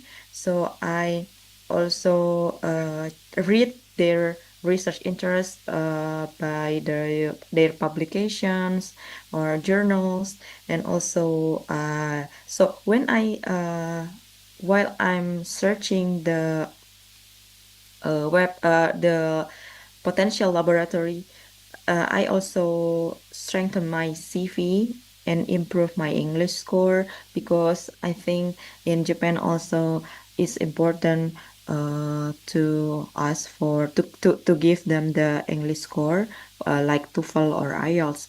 And also because I work at the laboratory of cell culture, I have so many networking from the staff, because there are a lot of the medical laboratories staff, and they also were graduated from the Germany or Japan, so they also have experience for study abroad. So I try to expand my research network. So after I found the fit laboratory for me to pursue my master study, I try to contact potential supervisor. So first, before I send an email to the supervisor, I have to read their publication, right? So I have a team to talk about with the supervisor and express the interest to him or her. And then we have to write the personalized email like introduction, uh, the what is your our degree and what our research experience, and also introduce your research interests. And you can attach your CV, you can attach the English score certificate it's needed. So after the potential supervisor accept us to be his or her student, so we have to prepare for interview. So usually the professor need to know us deeply, so we have to prepare for the interview, like introduction, of course, and the reason why you chose the lab. And in Japan, I think it's common if we have to prepare our research proposal based on our interest, right? So when we found the best lab for our master study, so we have to make I think briefly a brief research proposal, so we can make it briefly about our research proposal. So like for example, the professor specialization is about the parasite, or and his research is about the plasmodium, malaria, or entamuba. So we try to make it research proposal about that and try to propose to him. And then the professor will introduce himself first, and also ask why you chose this lab. So I think the question and answer will be ongoing on that interview. So after it everything goes smoothly, so professor will ask us to submit documents. So we have to prepare all the required documents such as the English score, IELTS. So I think in Japan they need like 6.5 for IELTS, or TOEFL like 550, or TOEIC listening and reading. And also usually for the several scholarship, they also give us the question like essay, five question, and we have to answer it when interview. But so it's depends on the supervisor. So when it can be done for the interview, or we can just write it and then send it by email to the professor. So after that, we have to waiting for announcement if we pass. So it will usually takes 1 until 4 months. So if we pass, just follow the inner scholarship instruction like visa application, LOA, so or about the pre-departure orientation. Next slide, please.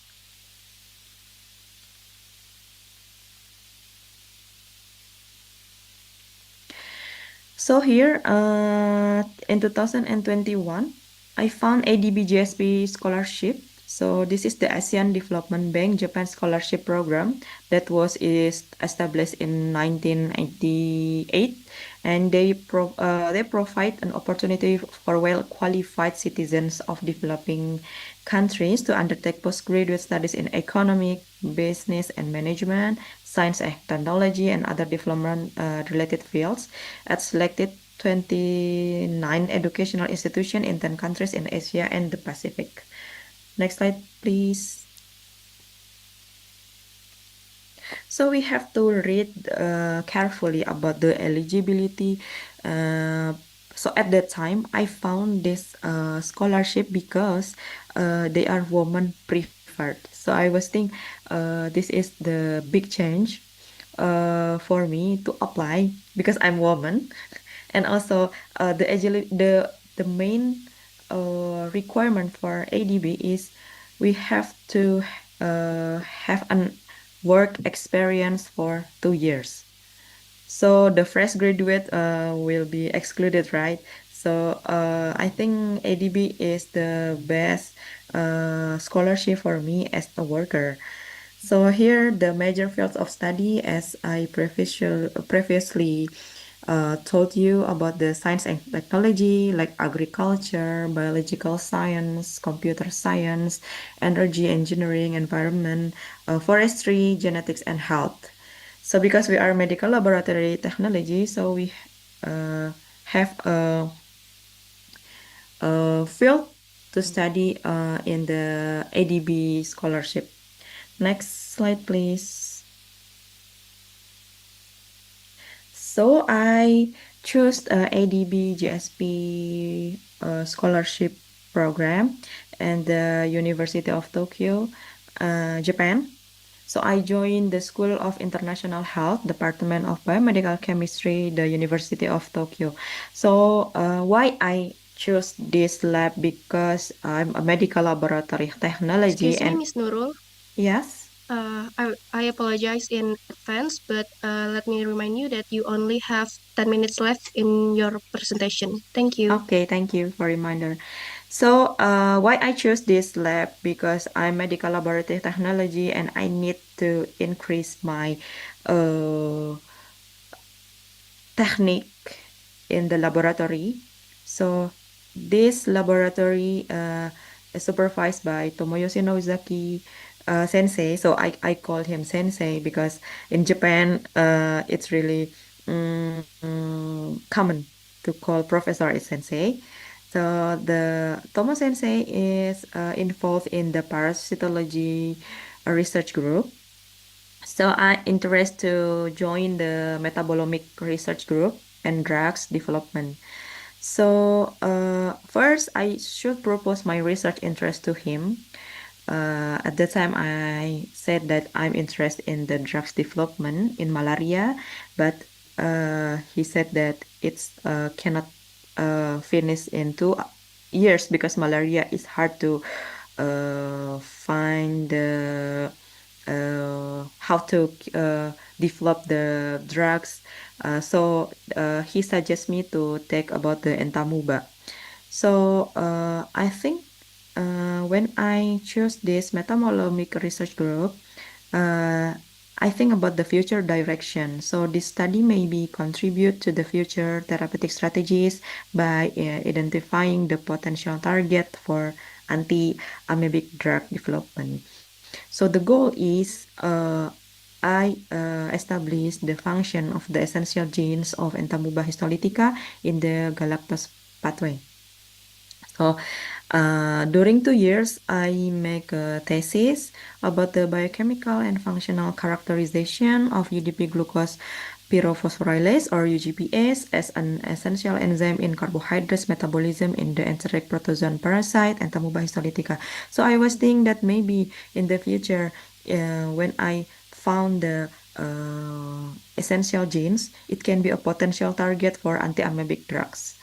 Next slide, please.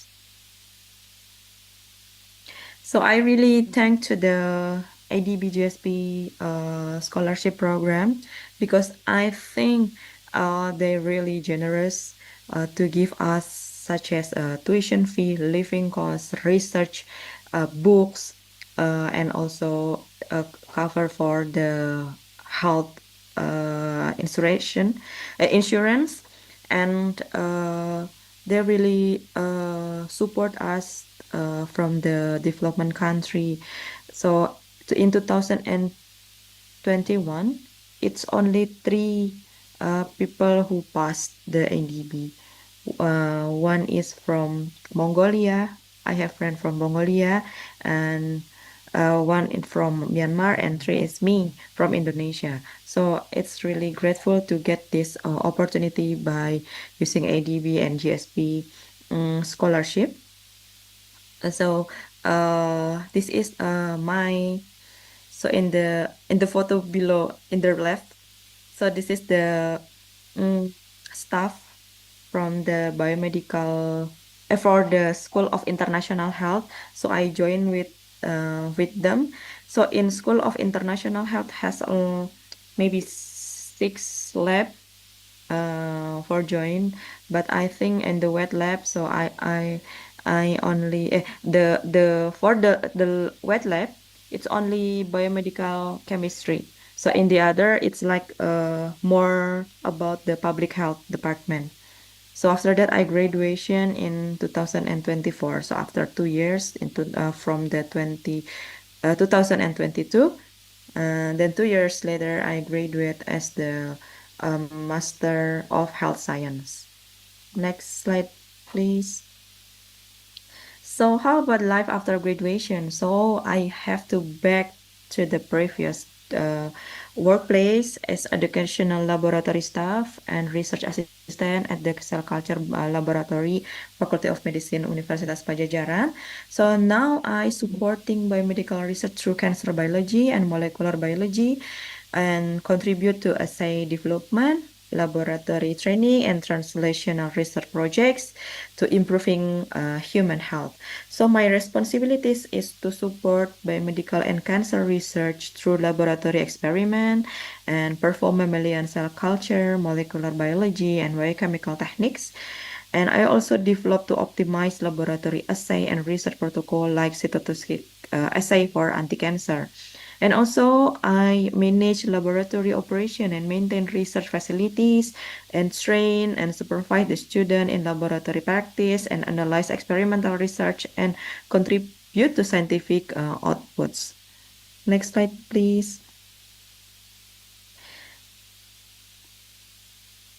So here I would like to share about the tips and tricks. So if you guys interest to continue study in Japan, so you can googling and searching about the Japan scholarship. So many scholarship that can be provided like Max, GSPS, and NDB, or from the foundation like impacts, and also you can contact directly to the professor because sometimes they have a scholarship path and it's only internal, so we have to check and contact to the professor directly. And also you have to check the scholarship organization foundation website, and then you have to choose scholarship that align with your research interest, academic background, and what is your career goal. And next is carefully review the eligibility requirements before applying, and also take advantage of women-only scholarship for women, if eligible, right? So, and I think for us as the medical laboratory technology, and so usually after graduate, we get the job quickly, right? So if you still think if you need to pursue the higher degree after bachelor, so I think ADB GSP is the best choice for you. And apply not only to one scholarship, so you have to apply to multiple scholarship to maximize your change, and then start preparing your documents early and tailor each application like IELTS, TOEFL, or TOEIC listening or reading. Next slide, please. So I open myself to connect with you guys because I think the opportunities don't always come knocking, but sometimes you have to knock first. If you have any question, you can send me an email or reach me from the LinkedIn or my social media, Instagram, at Nununeno. Thank you.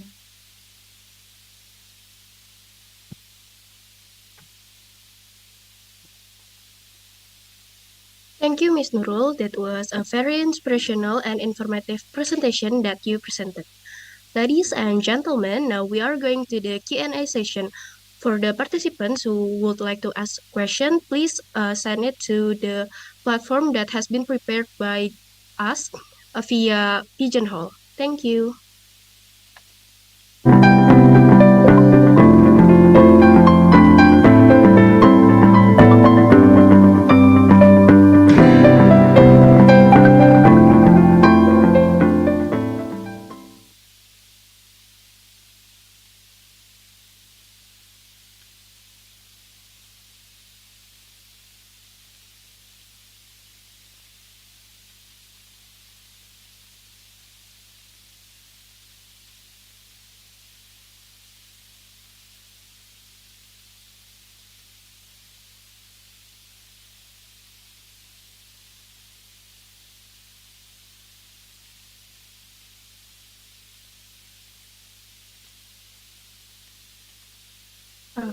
Okay, Miss Nurul, now we have several questions here, and I will read the questions that has been sent in the room chat Zoom.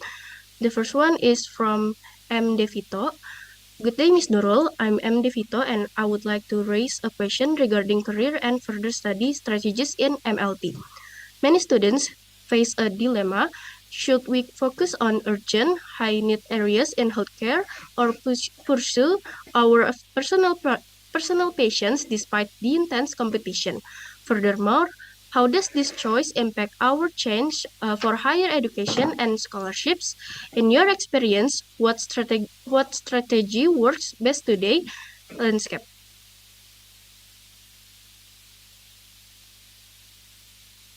So thank you for the question.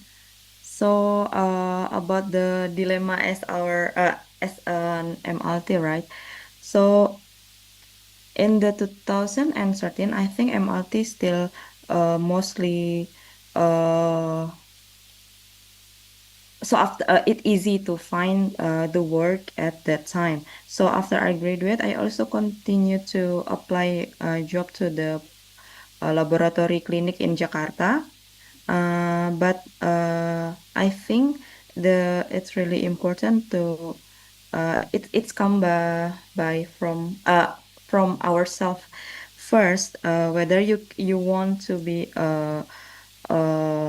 MLT forever or want to take a higher education, because I think now scholarship is really generous information. You can googling it from the Google, and I think it's my personal as my personal I think as a MLT right now, it's really important to increase your knowledge.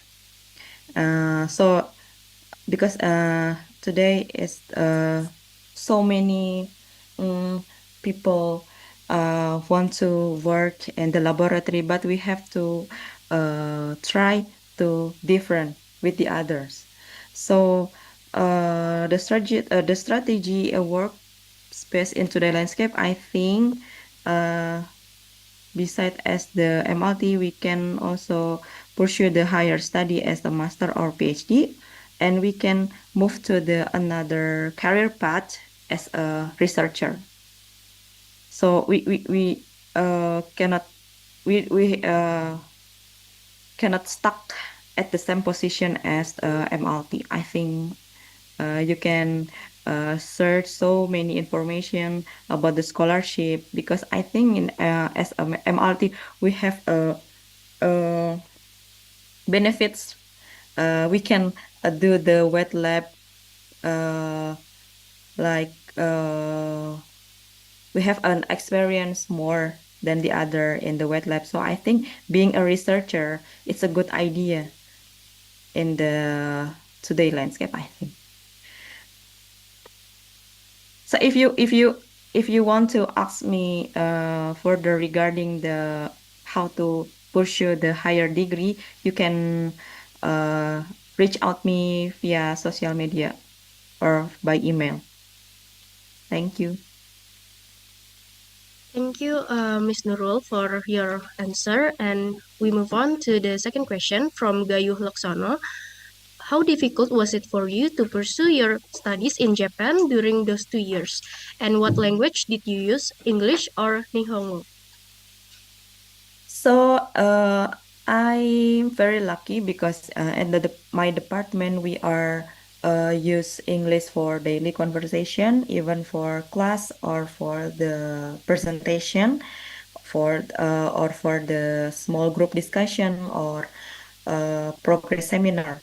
But for Nihongo, I think it's basic to in Japan. So, but uh, not to learn more so deeply about Nihongo, but I think English is very important. But you should know about the basic Nihongo first. But I think it's not a big worries about that. So I think English the first language for continue your study abroad, not only in Japan, but also in Europe or in USA. I think English is very important.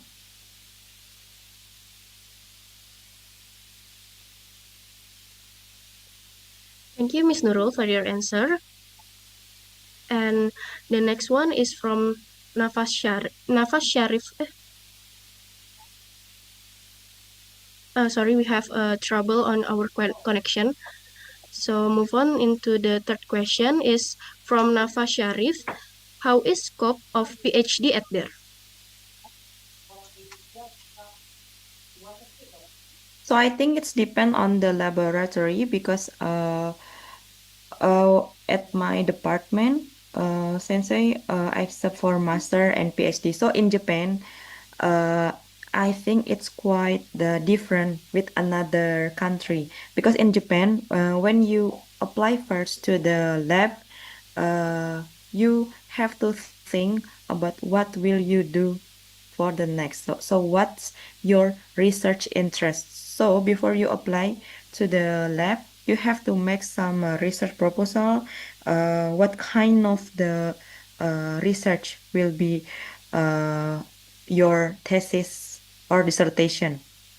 So in Japan, I think we don't have to think about the funding because sensei is usually have a funding for us for master or PhD, and they will give us the common idea, the big idea. So after that, we have to choose what kind of the section. Like I have funding for Entamuba. So what will you do, Nurul, with that one? So I try to propose about the pathway or let's say about the pattern in Entamuba and what the aim and why this so important. So I think the scope of PhD first is we have to know about the kind of research what will propose to sensei, and because we are MLT, so we have ability to do the lab wet lab more than another, right? So it's our benefits as an MLT, and also we have to read and read about the research deeply, and also we have to read more of publication of that the research, such for example, like my professor involved in the parasitology, and his specialization is entamuba. So I have to read more of the journal about the entamuba.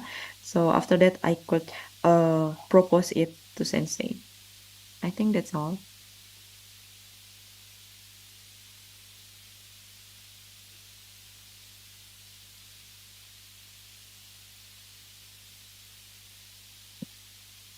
So if you want to know more about the PhD or master in Japan, you can ask me directly, right?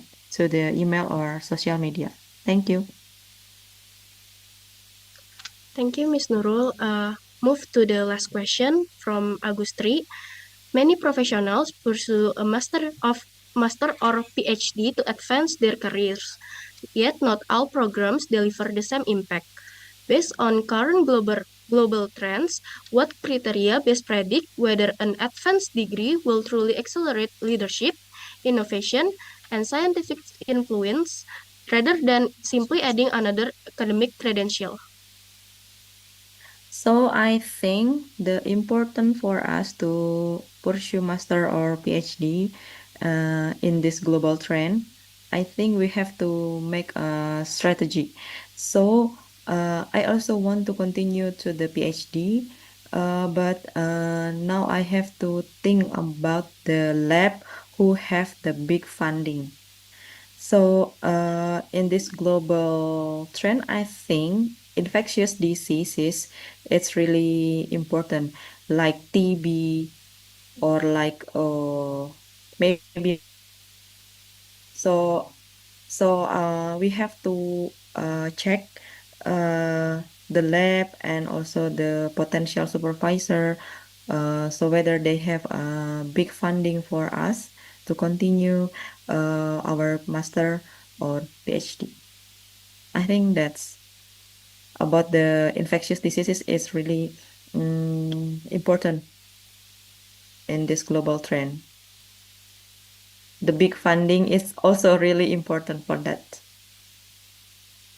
Because if we have the big funding, we can make it more innovative, and also we can influence globally, and also we can mm, do everything like maybe in the future this is very important for our for Indonesia, of course, because infectious diseases is really our main health problems, right?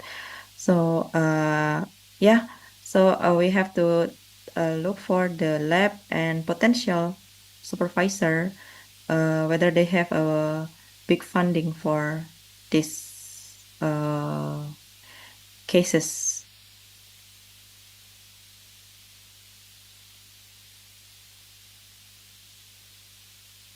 Thank you, Ms. Nurul, for providing us with good answers. From her presentation, we could summarize that this session focused on strategies for pursuing graduate studies and obtaining international scholarships.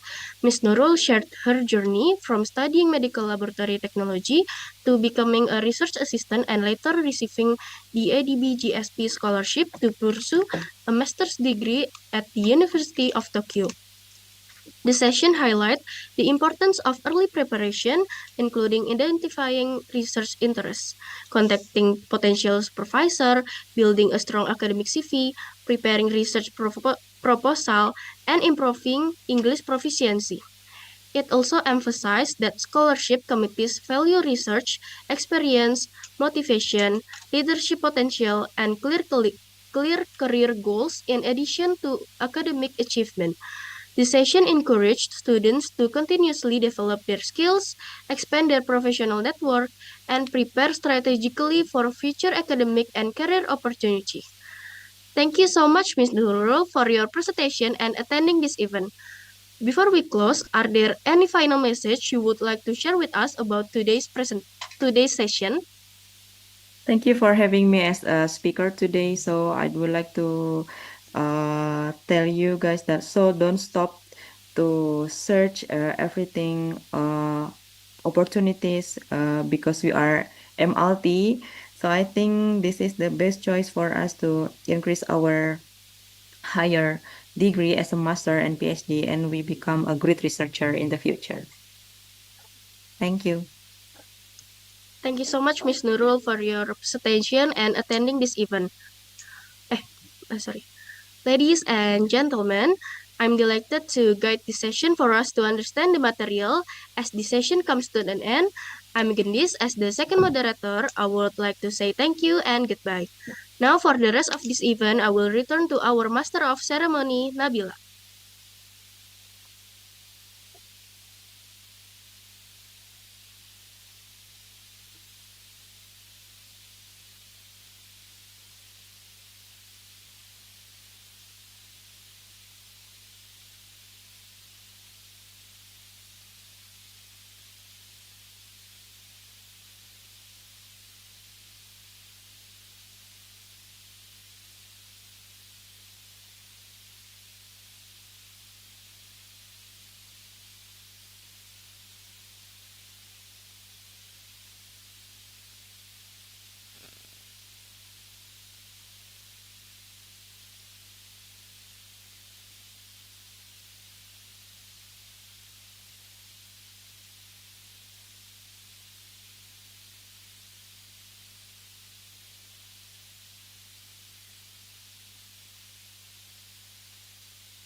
Thank you to Ms. Nurul for the excellent presentation and Gendis for facilitating such an engaging session. Ladies and gentlemen, we have come to our most fascinating session focused on the organization presentations. This series will be brought by our fellow international organization, namely PISMET from Philippines and Maltese UCMI from Malaysia, followed by Indonesia's representative organization MLT DSA and ISA MLT. Let's start this section with our first guest. Please our first organizational speaker from PISMET, which will be led by our third moderator. To Aurel, the time is yours.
Thank you, Nabila, for the opportunity.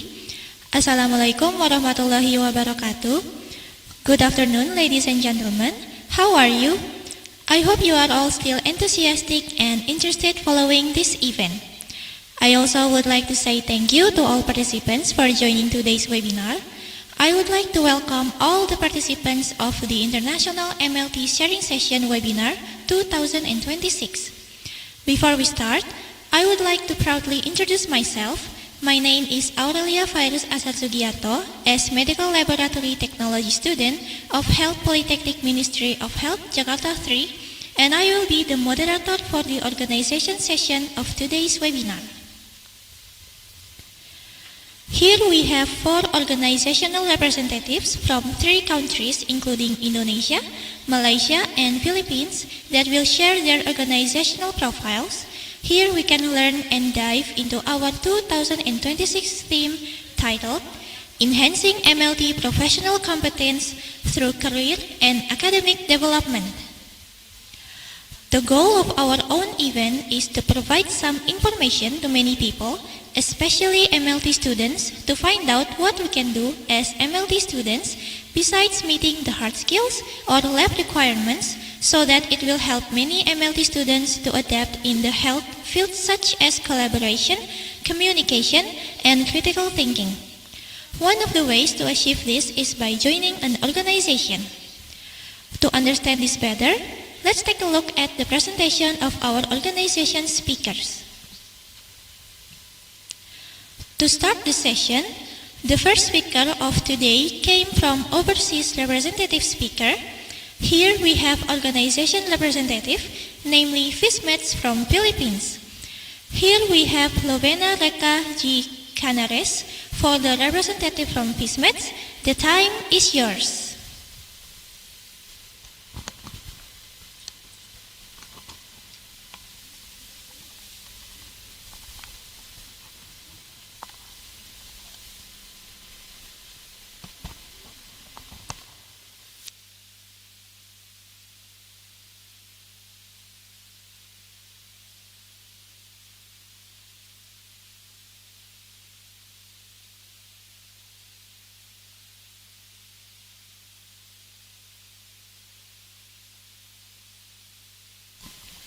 Good afternoon, Miss Lovena. Hi, good afternoon. Can you hear me clearly? Can you hear my voice clearly? Yes, I can hear you clearly. Can you hear mine?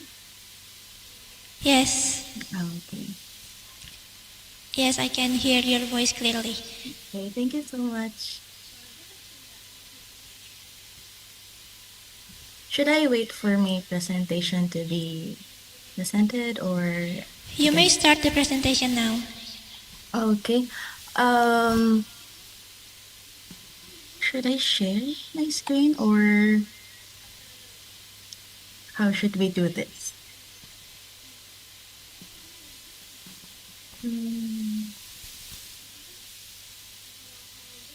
Should I share my screen? I'm sorry for asking.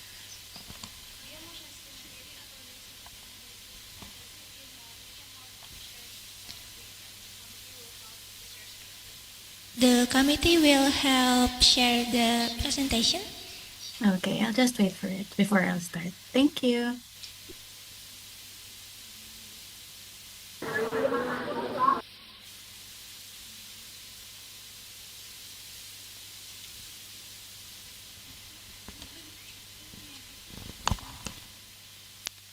Okay, so good day, everyone. Good day. So before we start, I want to ask you something.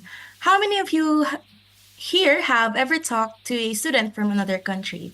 You can type in your answers, you can react, maybe through social media, an online event, or a competition, or even just a random conversation. You can type in your answers, or you can send a heart react.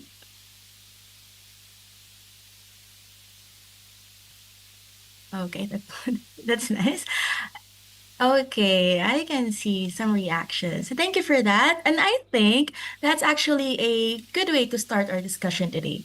Because when we hear medical technology, most of us immediately think about the laboratory. We think about blood samples, microscopes, reagents, machines, quality control, and eventually our board exams.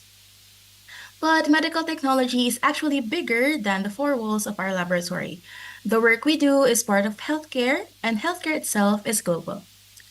So today, I want to talk about how organizations help us connect beyond our own schools, our own communities, and even our own countries. Medical technology for the world, building global connections through organizations. Hopefully, by the end of this presentation, we won't see student organizations or organizations as groups that organize events. We can also see them as a bridge to the rest of the world. Next slide, please. So, before I talk about building connections beyond borders, I want to start with something much closer to home, our own story. The Philippine Society of Medical Technology Students, NUMOA chapter, or FISMETS NUMOA. It is an organization built by students and for students.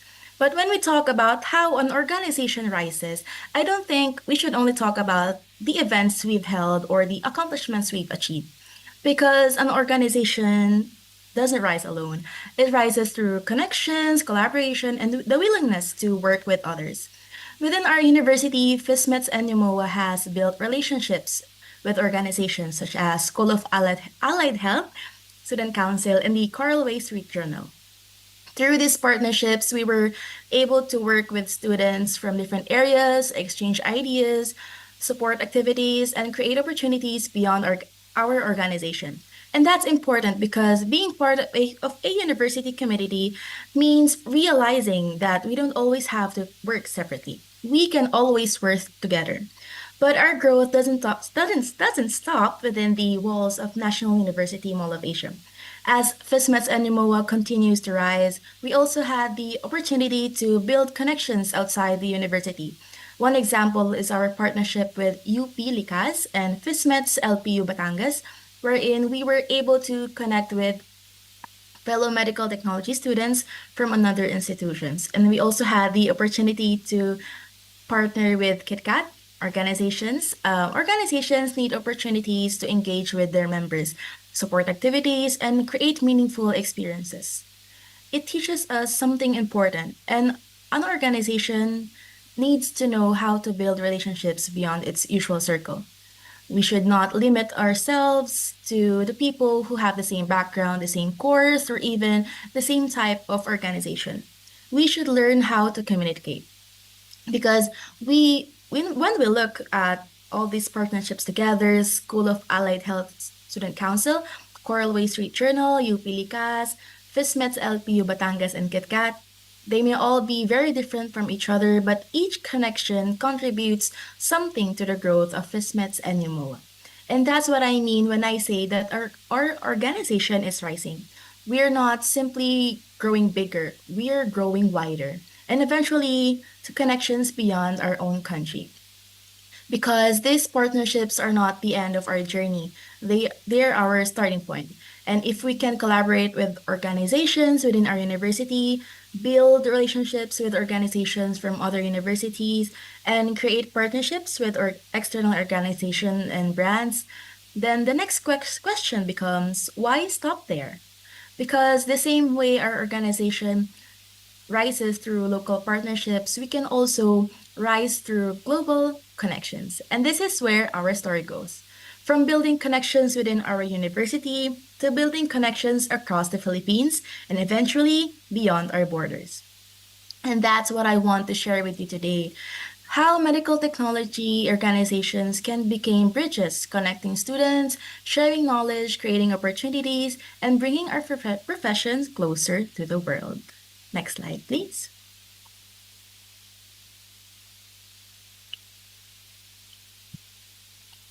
Next slide, please. Thank you.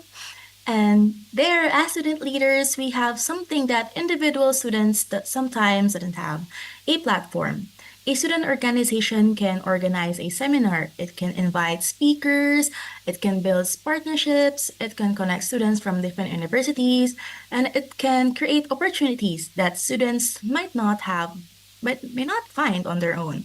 So instead of asking what's the purpose of our organization, maybe we can also ask who can we connect our members to? Because sometimes one connection can lead to another, one seminar can lead to a collaboration, and one collaboration can lead to a research, and one research project can introduce us to people from another country. Next slide, please. And today, I am very grateful to be able to represent the Philippines and FISMETS and UMOA in this international sharing session. And honestly, being here is already an example of what we're talking about. We are students from different places, but we are sharing one space. We're not necessarily here because we have the same exact experiences. We're here because we can learn from those differences. And I think that's one of the most important things about international engagement. You don't have to be an expert before you connect with other people. Sometimes you just need to be willing to listen. Next slide, please. Now let's talk about the main idea. MLT organizations, student organizations, bridging borders through collaboration.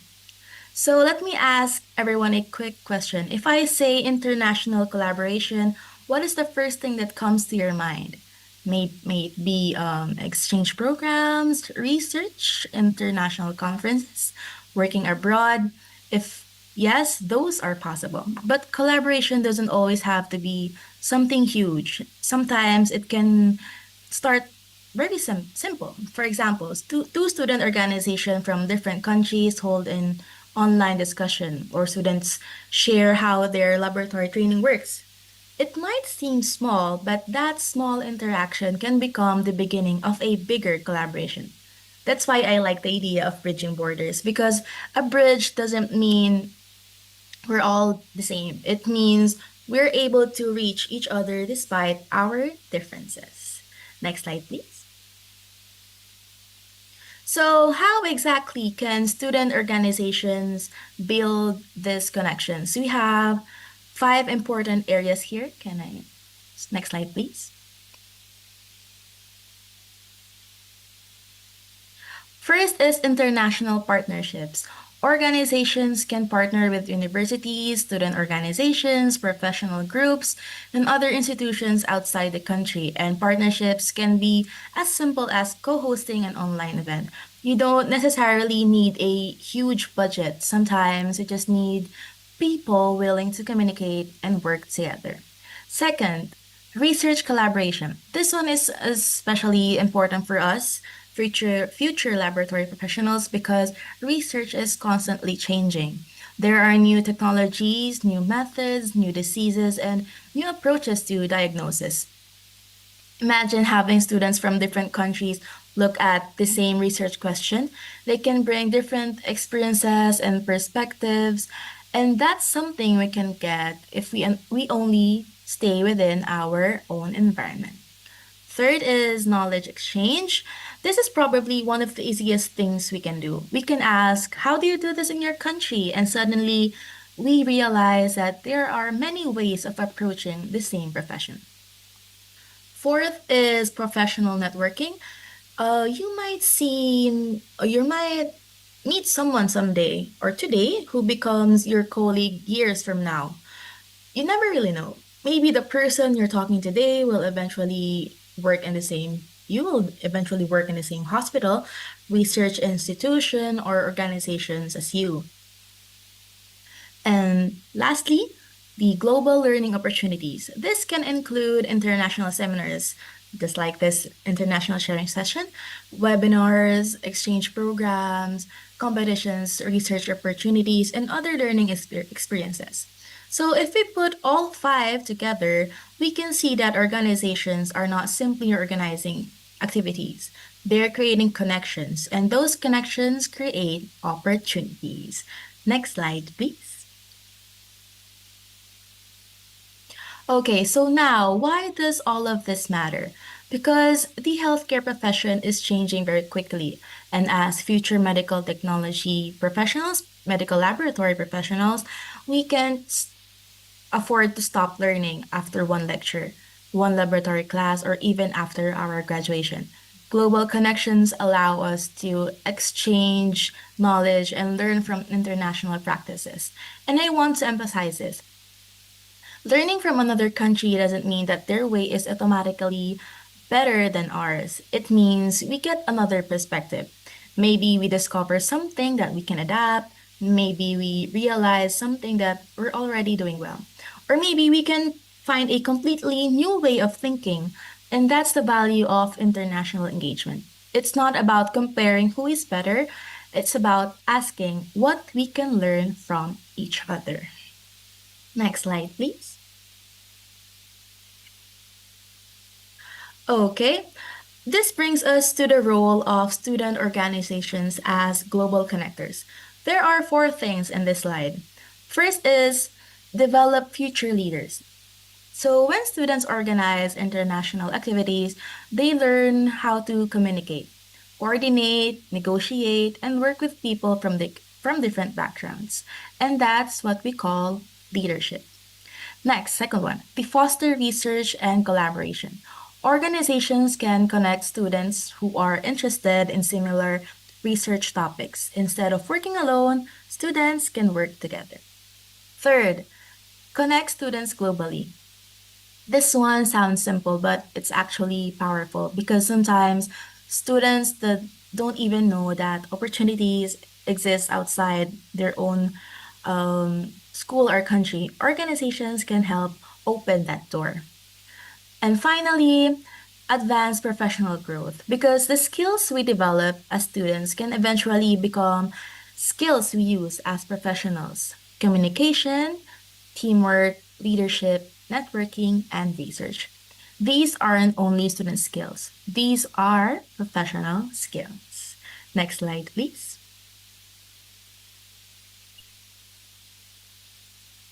Now, let's look at the benefits starting from the academic side.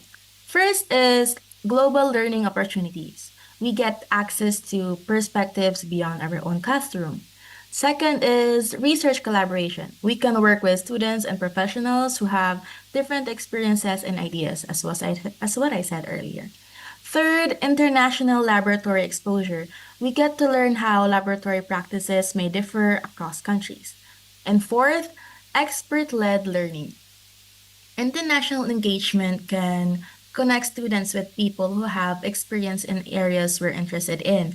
Now, think about our education. We spend a lot of time learning theories, right?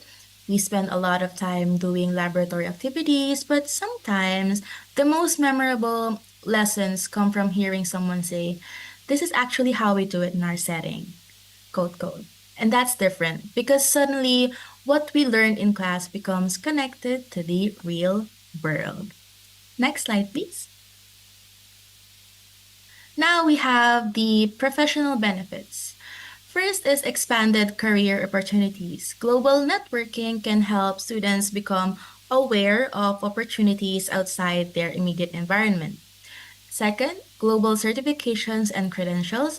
International engagement can help us learn about professional pathways and credentials that may be relevant to our future careers. Third is international mentorship. Imagine having someone from another country who can share their professional experience with you. That's a very completely different perspective, but it can really help you in your future endeavors. And fourth, leadership, development, and professional networking. These two go in hand in hand. The more we interact with people, the better we become at communicating, collaborating, and presenting ourselves professionally. And here's something I want everyone to remember. Your network doesn't have to start when you graduate. It can start while you're still a student. Next slide, please. And I believe that's the last slide. Yeah. This brings us to one of my favorite parts of the presentation, beyond borders, beyond laboratories, because I think this captures what we are trying to say. The future of medical laboratory technology isn't built by working alone. Think about what happens inside the laboratory. One person doesn't do everything. There are medical technologists, pathologists, doctors, nurses, researchers, scientists, and engineers, and many other professionals. Healthcare is already collaborative, so why should our learning be any different? If healthcare is global, our mindset should also be global. It simply means that we should be willing to look beyond what we already know. So before I end, I want to ask everyone one final question. And I don't want you to answer this loud out yet. Just think about it. Here's the question. What is one connection you can build today that could help your future self tomorrow? Maybe it's the person sitting beside you. Maybe it's someone you met during the session. Maybe it's a speaker. Maybe it's another student organization member. Maybe it's even someone from another country. Keep that person in mind because sometimes opportunities don't come with a big announcement. Sometimes they start with something as simple as, "Hi, I'm Lavena, and what's your name?" So, as I close, I want to leave you guys with three things. First is connect. Don't be afraid to meet people outside your usual routine or circle. Second, share. Always share your knowledge, your experiences, your ideas, and even the things you're still learning. And third, collaborate. Because when we work together, our impact becomes than bigger than what we can achieve alone. And as medical technology students, professionals, we are preparing for a profession that doesn't exist in isolation. The laboratory is connected to the hospital is connected to the community is connected to the world, and we are part of the world. So let's not wait until we become professionals before we start building professional relationships. Let us start now. Let us use our organizations not only to create activities, but to create opportunities. Not only to meet people, but to build relationships. And not only to think about where we are today, but where medical technology can take us tomorrow, because the future of medical technology is not just inside our laboratories. It is beyond borders, it is beyond laboratories, and most importantly, it is built together. Thank you so much, everyone, and I am Lavena Cañares, and representing Fismets and Yamoa chapter, and it was a pleasure sharing this with all of you. Thank you, and I hope we continue to connect, learn, grow, not just as students, but as future medical technology professions of the world. Thank you so much.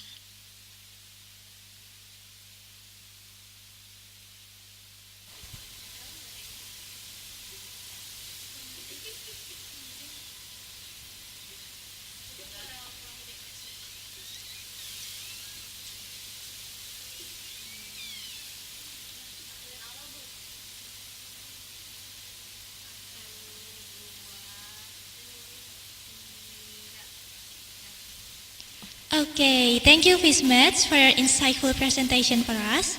It is very informative and interesting material that you bring. Before we proceed to the next session, I would like to inform Ms. Lovena that the Q&A session will be in the end after all the organizations have finished their presentation. And we will also continue the next session with ice breaking first. Is it okay, Ms. Lovena? Sure, no problem. Thank you. Alright, glad to hear that. Therefore, now I will return the session to our Master of Ceremony, Nabila.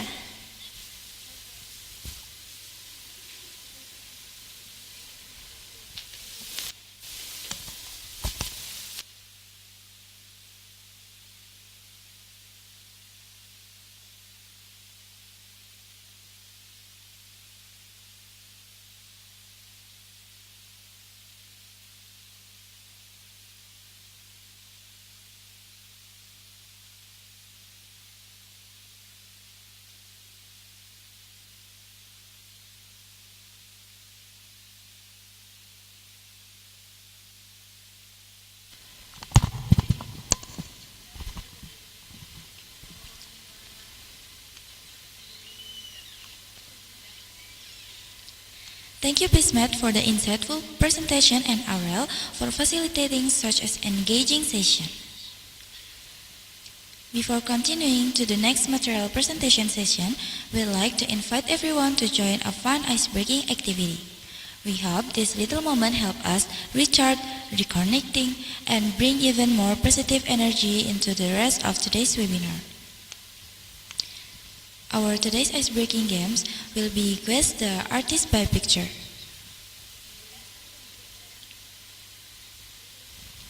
Here's how our games works. There will be some artist picture and you'll be guessing the names of celebrity from those picture. Are you guys ready? The time to guess the answer is 5 seconds. I will count to 5 for the first question and then we will move to the next question.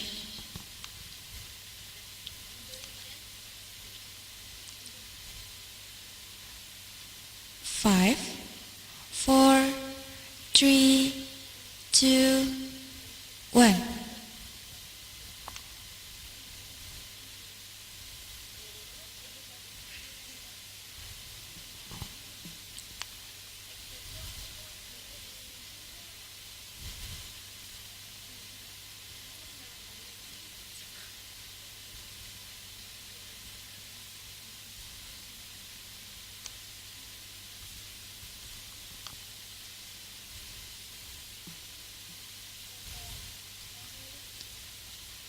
The correct answer is Reza Rahardian. Congratulations for the one who guessed it right. Now, let's move into the next questions. 5, 4, 3, 2, 1. The time is up. The correct answer is Nadine Amiza. Congratulations for the one who guessed it right. Now, let's move into the next question.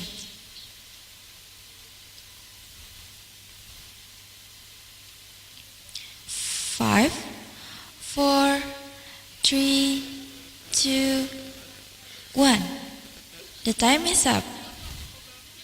The correct answer is Kylian Mbappe. Congratulations for the one who guessed it right. Now let's move on to the next questions.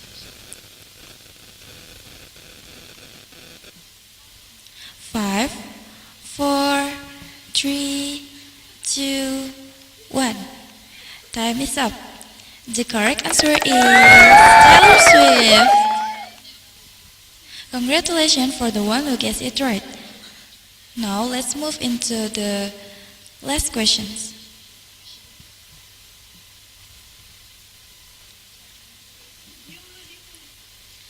5, 4, 3, 2, 1. Time is up. The correct answer is Cha Eun-woo. Congratulations for the one who guessed it right.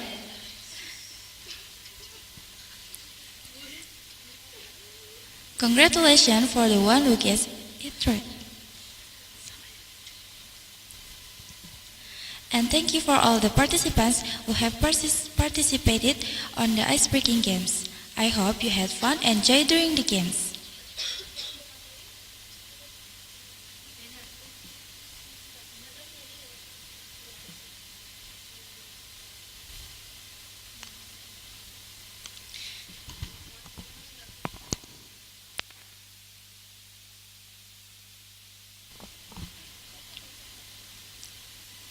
Before we proceed to the next session, I would like to remind all the participants to fill the attendance link that was given by the committee at room chat. For our beloved moderator Aurel, please proceed with the next presentation.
Assalamualaikum.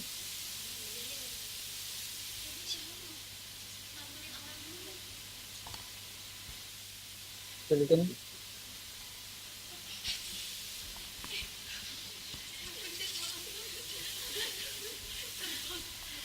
Okay, thank you, Nabila. Now let's move on to our second speaker from representatives of the organization, namely from Maltese UCMI, represented by Muhammad Ishraf Hakimi and Sheikh Fadli Zil Ikram. We humbly invite you to do the presentation. Dear participant, please welcome Maltese UCMI.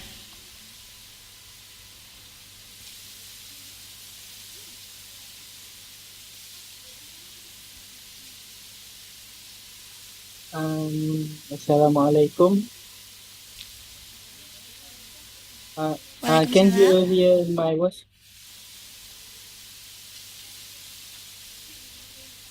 Assalamualaikum and hi everyone. My name is Cik Fadli Ikram bin Cik Shamsuddin. I'm an representative of Melty from Unimawi. Today, I would like to share some information in my talk on the topic building global connection through student organization. Here,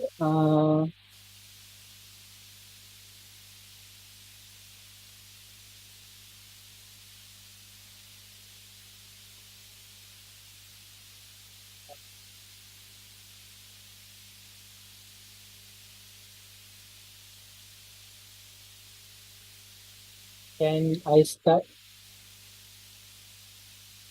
Yes, you may start the presentation. Okay. Sorry. Uh,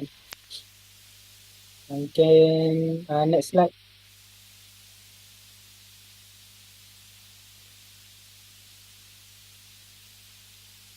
Okay. Welcome to my piece.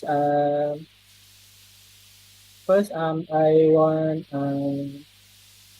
to say my English not good, so I'm sorry if you guys not understand.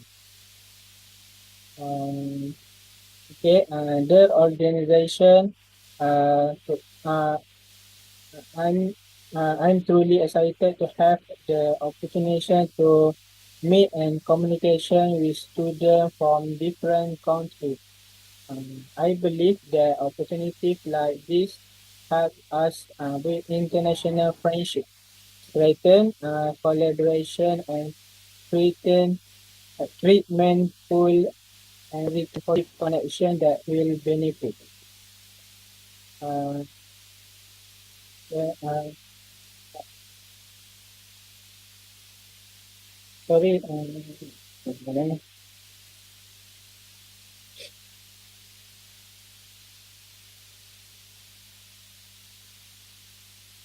Um, Welcome to Metis. Metis provide international cooperation among medical lab students.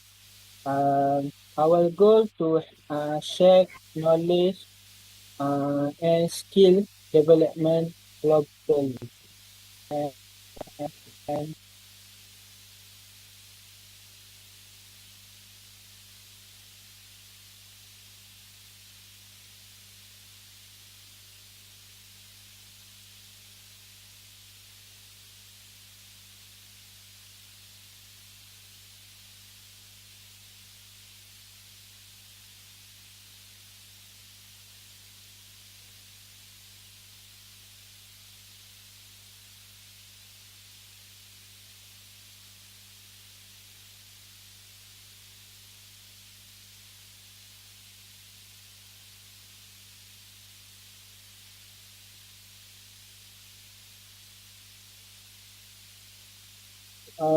sorry. Uh, apa? Apa ni?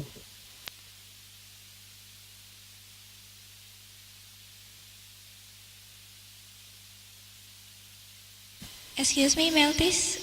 Are you Ah, still yeah, with yeah. us? Sorry, connection failed. Oh, okay, it's okay.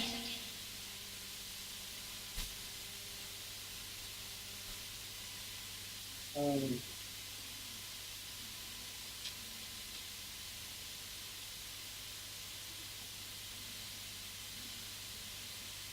okay,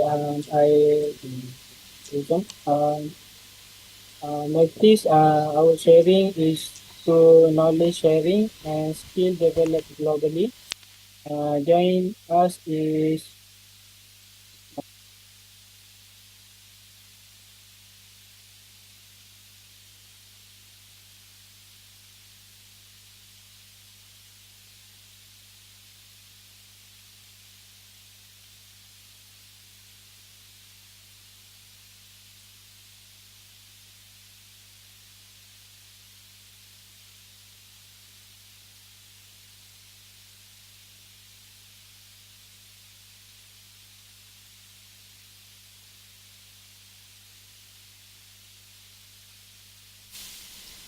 Do you still have trouble with your connection?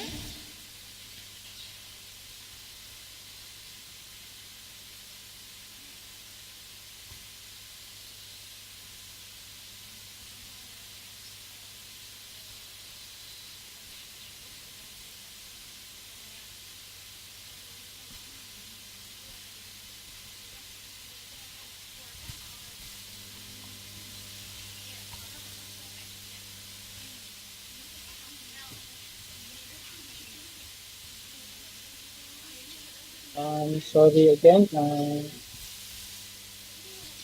Can we go next slide? Okay. Okay. My objective if the organization group Mentees aim to entertain training opportunity for medical laboratory students. We focus on fostering partnership with institutions globally for collaboration growth. Our commitment is to develop human resource in medical laboratories technology effectively. Um, next,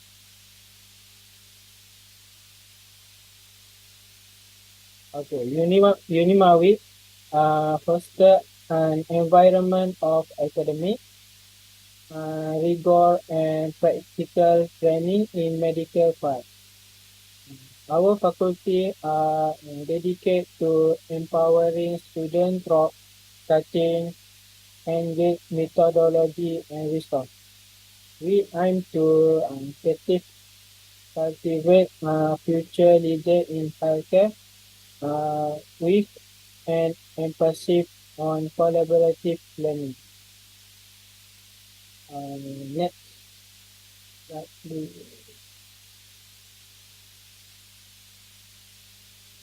So, thank you. These are my organization structure. The organization structure of Meltis consists of several key positions that work together to ensure that all programs and activities are carried out effectively. Each committed member play an important role in planning, coordination, and implementing activities that benefit the student. The following are some of the activities we have carried out.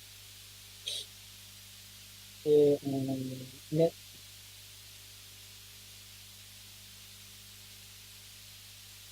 okay, this activity we do with other institution or other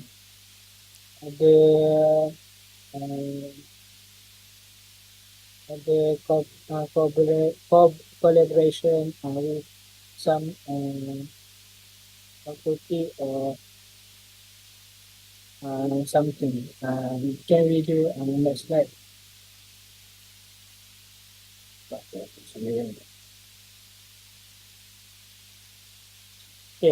this open day on 27 June 2029, Unimawi had its opening day.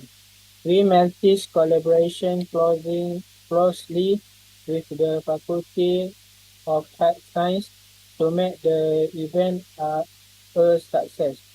We work together to organize a variety of engaging and interactive activities, include uh, phlebotomy, simulation, basic life support, and many other education activities. For your information, the Faculty Health Science uh, offers several exciting academic programs, especially in the field of medical and health science. This program provides students with valuable clinical exposure, practical skill, and a high quality learning experience.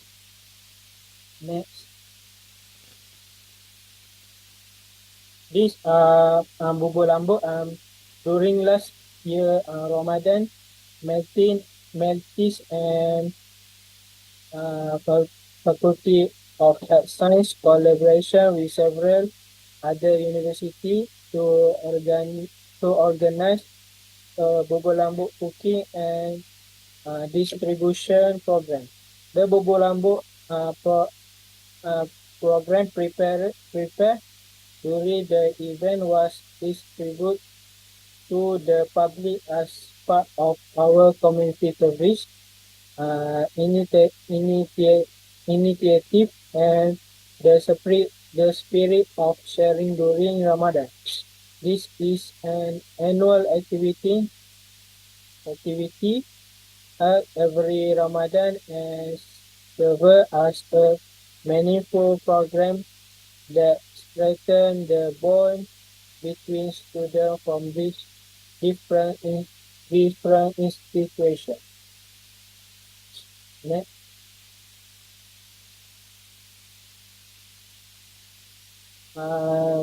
This during Ramadan, um, we were honored to receive an invitation to attend an iftar event with the Prime Minister of Malaysia. Um, it was a meaningful and memorable experience for us. Opportunity like this allow students to interact with various stakeholders and build growth network and valuable connection. Next. And last, we participate in the Summit of Religion Leader 2020 and the Seoul Health ASEAN Scholar Conference as participate. The conference features speakers and leaders from various countries who discuss topics related to the young generation leadership and your development. Next.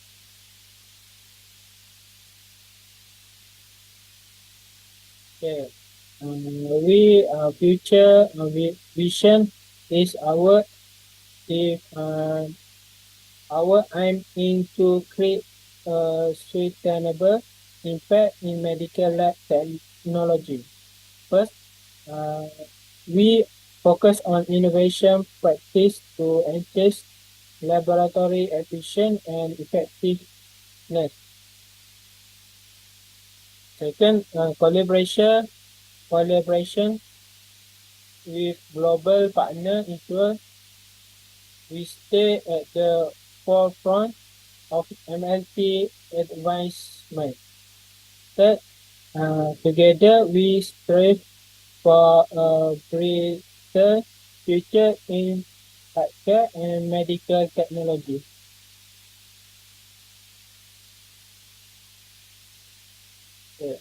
I think that's all for we. Thank you.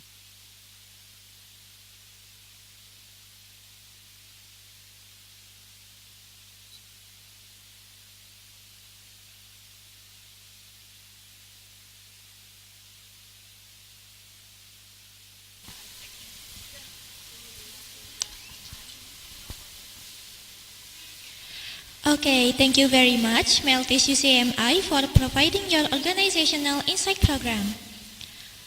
Now we will continue to our organization presentation from our representative speaker.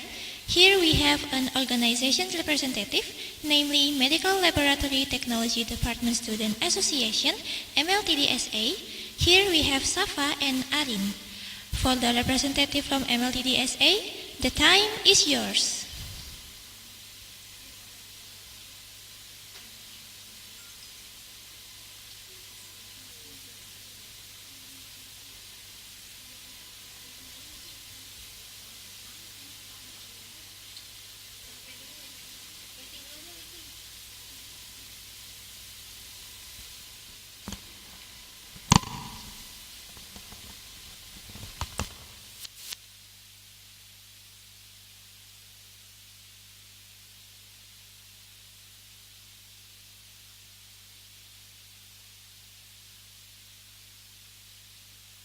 Okay, hello everyone. Good afternoon. Okay, can you guys hear my voice?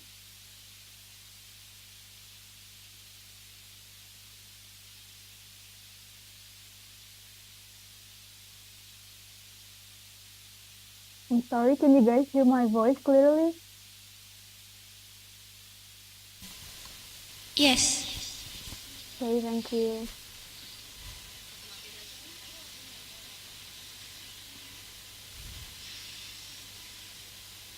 Alright, before we start, may I introduce myself? My name is Safa Katradesha Putri Winaya, or you can call me Safa.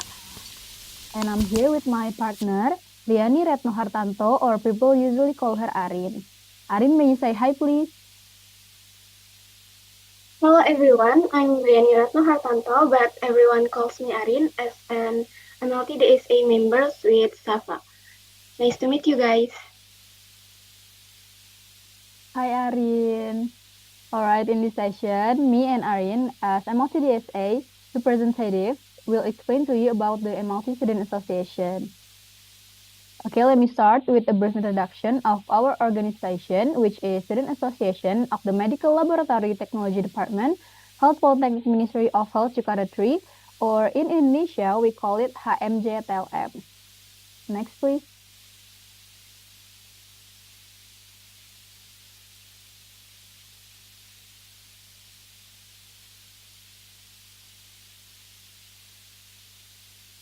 Okay, the Medical Laboratory Technology Student Association, or HMJTLM, is a student-led organization that represents students of the Medical Laboratory Technology Department at Poltekkes Kemenkes Jakarta 3. We provide a platform for students to develop their potential, voice their aspirations, and contribute through academic, social, organizational, and professional activities. On this presentation, we are also pleased to share our organization vision and mission. Our vision is to become a student organization that serves as an inclusive platform for students to express their aspirations, develop their interests and talents to their fullest potential, and contribute to fostering innovation, collaboration, and leadership based on the values of Pancasila. Next, please. And for our mission, first, to promote honest, ethical, rational, and responsible performance in every program and activities. Second, to implement innovative, creative, collaborative, and relevant work programs that foster students' personal growth and competitiveness. Third, to build a supportive and united environment among medical laboratory technology students, both internally and externally. Fourth, to establish strategic partnership with various stakeholders to provide students with opportunities for personal and professional development. And the last is to conduct regular evaluations to continuously improve the quality of information, communication, and transparency within the organization. Next, please. All right, in here is our organization structure. Our organization consists of daily management board with our current chairman of MLCDSA 2026, Belva Zikra Kholidah. Under the daily management board, there are 4 divisions and each focusing on different aspects of organizational development and programs. First, Division 1 or spirituality with two subdivisions. First is Islamic spirituality and the second is Christianity spirituality. Next is Division 2 or talent interest. This division consists of two subdivisions which are talents and interests, and the second is organization. Next is Division 3 or welfare.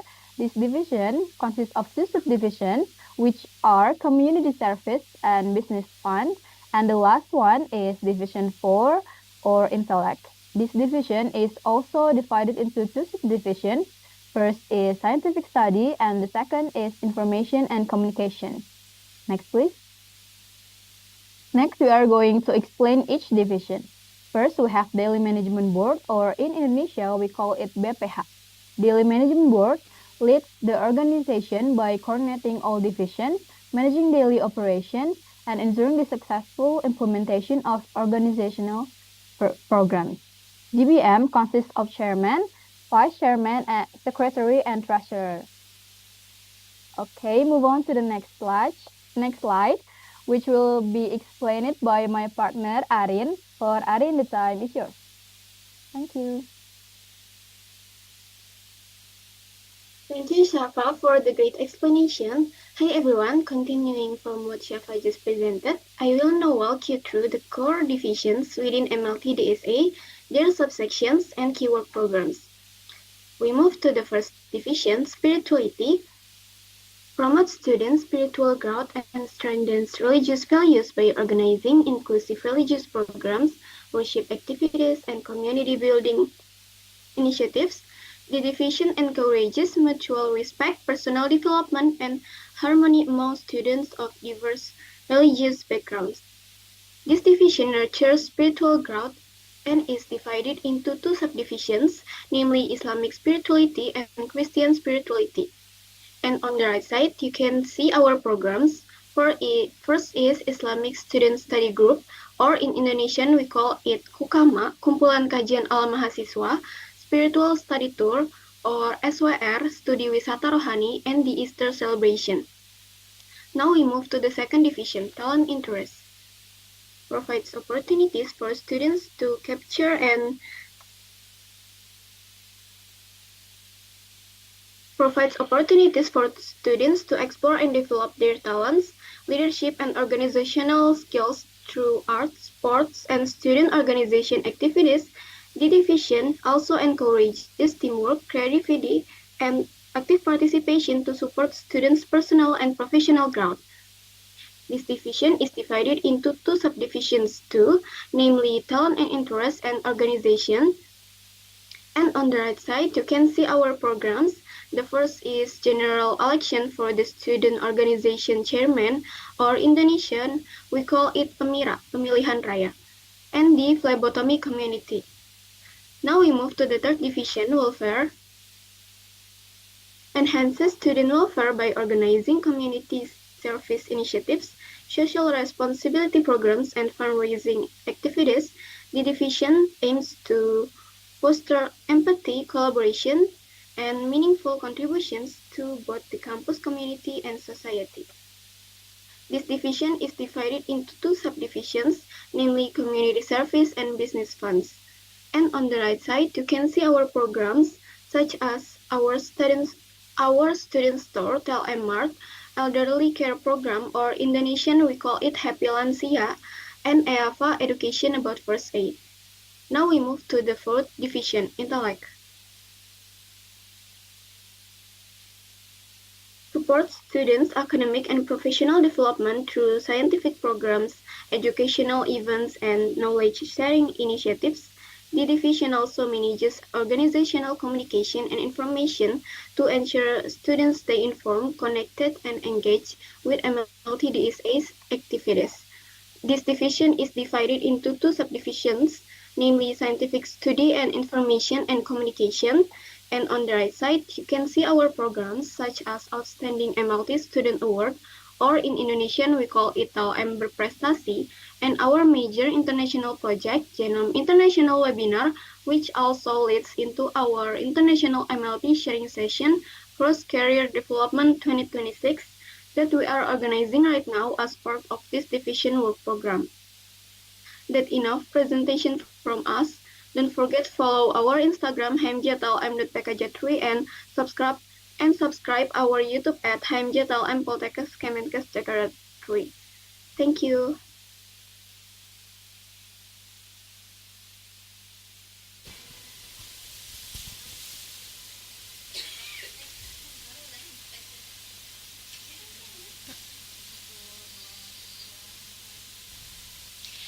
Okay, thank you very much for MLTTSA for providing insight for your organization program.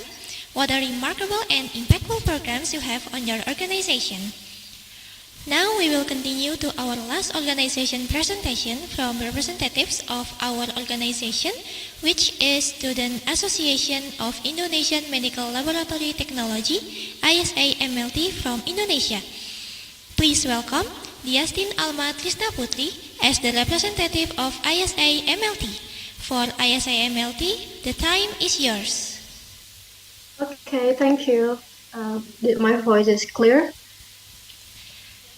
Yes, your voice is clear. Okay, so hello everyone. Greetings and thank you so much for having me here today. I'm really grateful that this event is going. So let's move on to my presentation. Can we go to? Okay, so my name is Diasin Amatusam Putri. Usually my friends or everyone call me Diastin. And today I want to talk about something that has genuinely shaped who I am as a student and as a future medical laboratory technology. The theme in this presentation is building global connection through student organization. Next slide, please. Okay, so when people hear the word organization, a view common idea usually is a leadership, networking, experience, and friendship. All of that are true, it's not wrong, and they're not separate ideas at all. They're deeply connected to one another.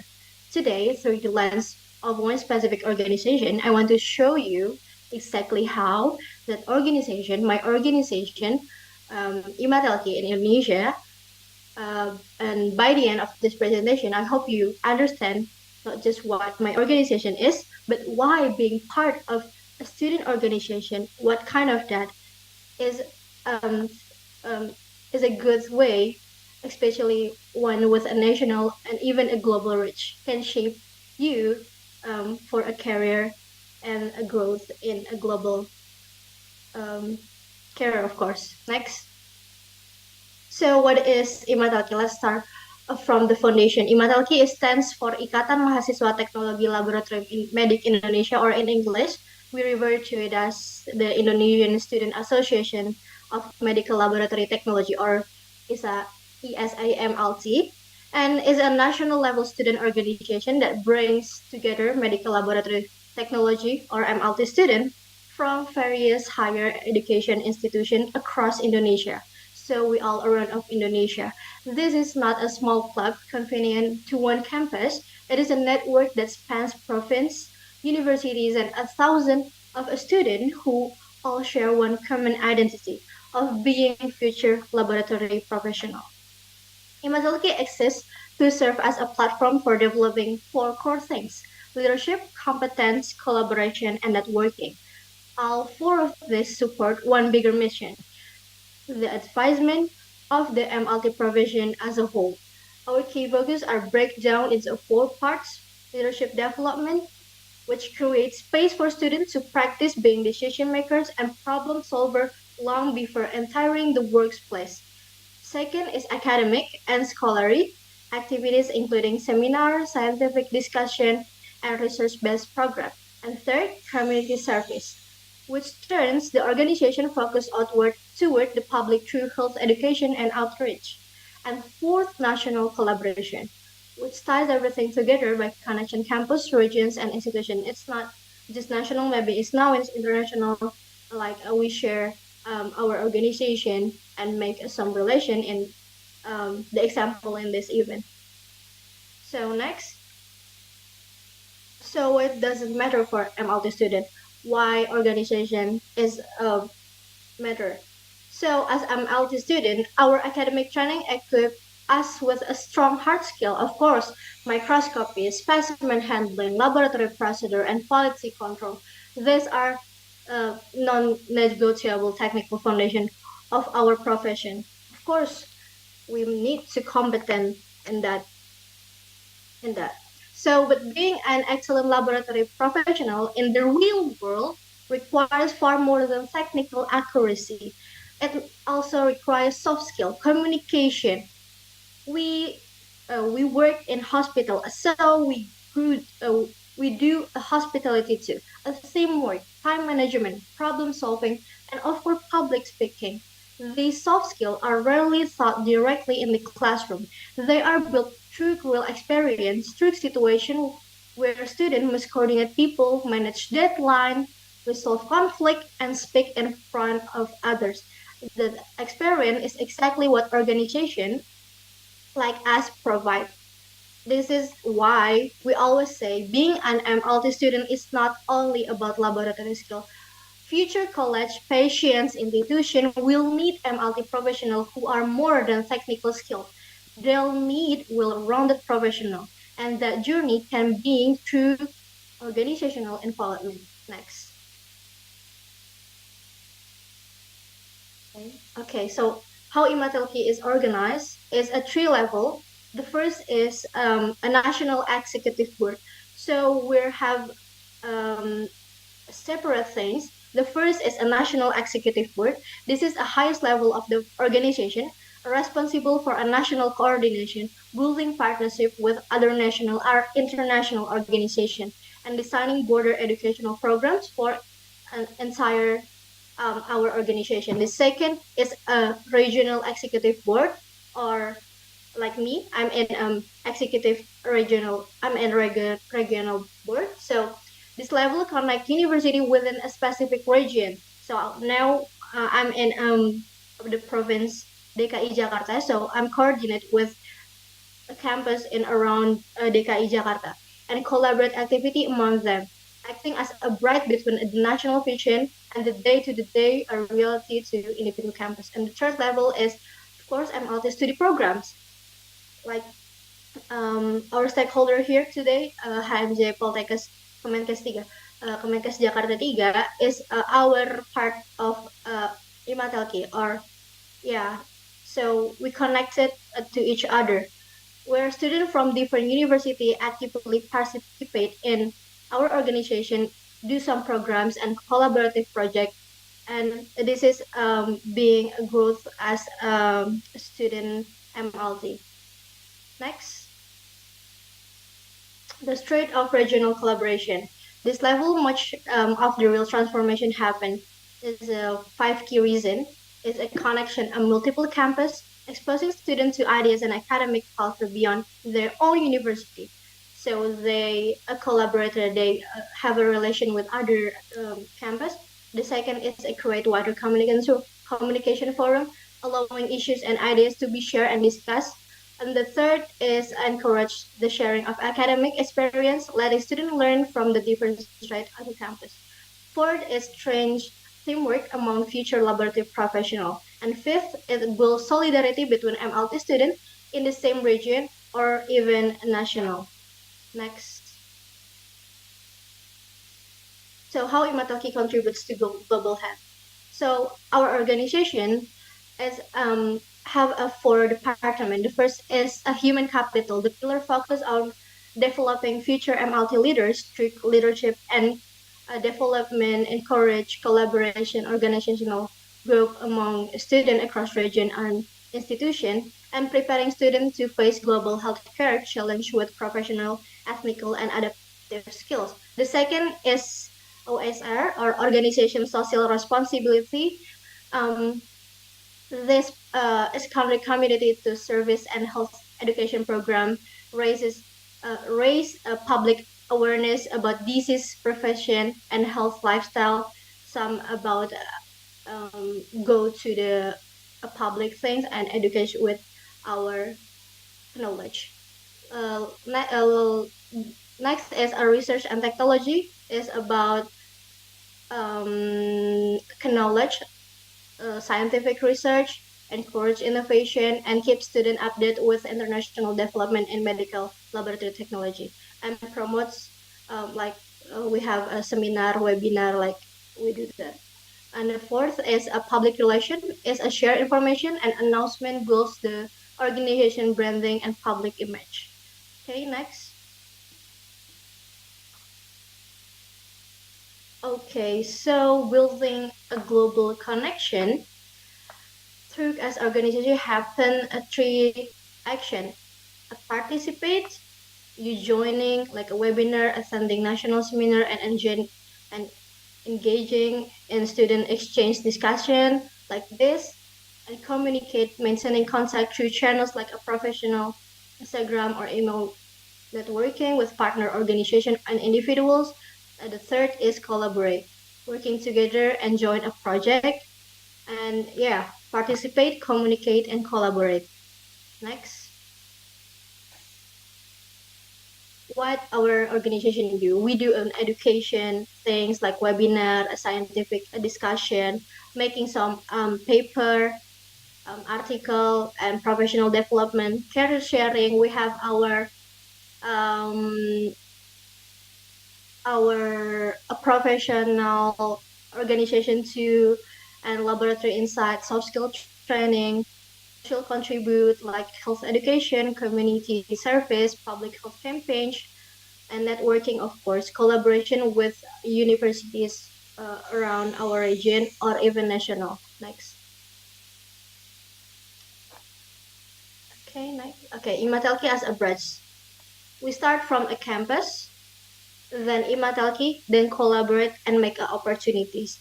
Academic opportunities is like seminar, discussion, research sharings, professional opportunities, a career information, and laboratory networking. And third is, of course, leadership experience, teamwork, communication, practice. Next. Okay, benefit of our organization is a national networking, professional exposure, organizational experience, and global perspective. It's building when you not just you joining, but you active in that organization. When you join, but you're a passive, you just not doing anything, you don't grow up. So you need in yourself to grow with that organization. The organization is they build a place that you can grow. So it's based on yourself too. Next. Okay, we are not going alone. So our organization support by a strong network of a professional and academic organization. Patelki is a professional technology. Sorry, Patelki is a professional laboratory professional, and IPTA LME is lecture that teach the MLT student, and of course, student association that have MLT student in there. So we go together with one vision that we want to MLT student is growing up and a professional in our future, of course. Next, my favorite part, being part of this organization, Imatalki taught me that organizations are not only about position or commit. They are about learning to communicate, collaborate, and contribute to the future of the medical laboratory technology profession. Of course, we want our profession is being a good and a public. So we need, uh, based on ourselves, we must to grow up. Okay, next. Thank you. So maybe if you're interested, you can follow our social media or find us in imatelki underscore DK Jakarta. Okay, that's my section that I can share to you guys. I hope this make a new knowledge, or yeah, I hope that is being good. Yeah, thank you.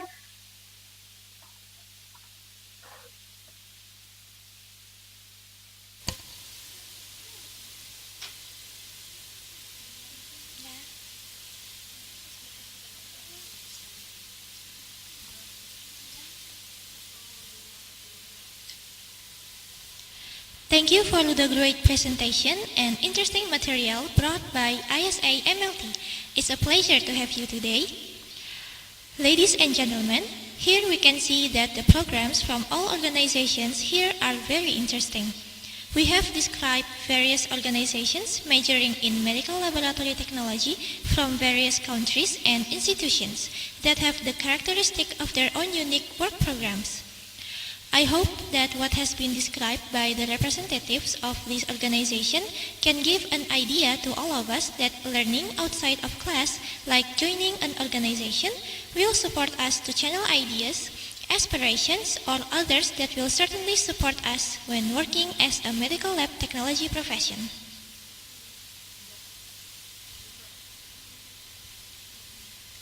Now, ladies and gentlemen, we are going to the discussion sessions and we will have simple conversations yet useful and interesting with the speakers and representatives of each organization to speak about their opinions or even their experiences as MLT students while also joining organizations and to share the organizational work programs they have prepared.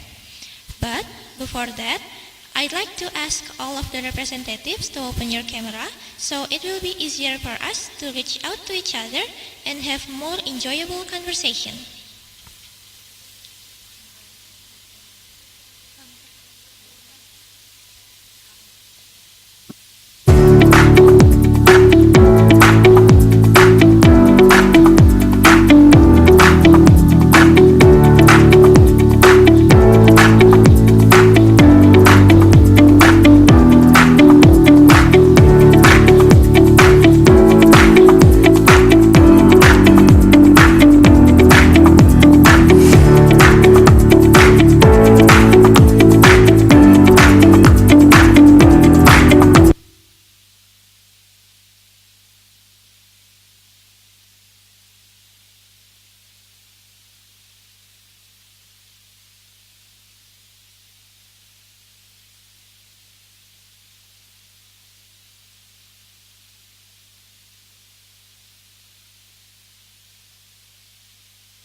Okay, ladies and gentlemen, now let us start the discussion sessions.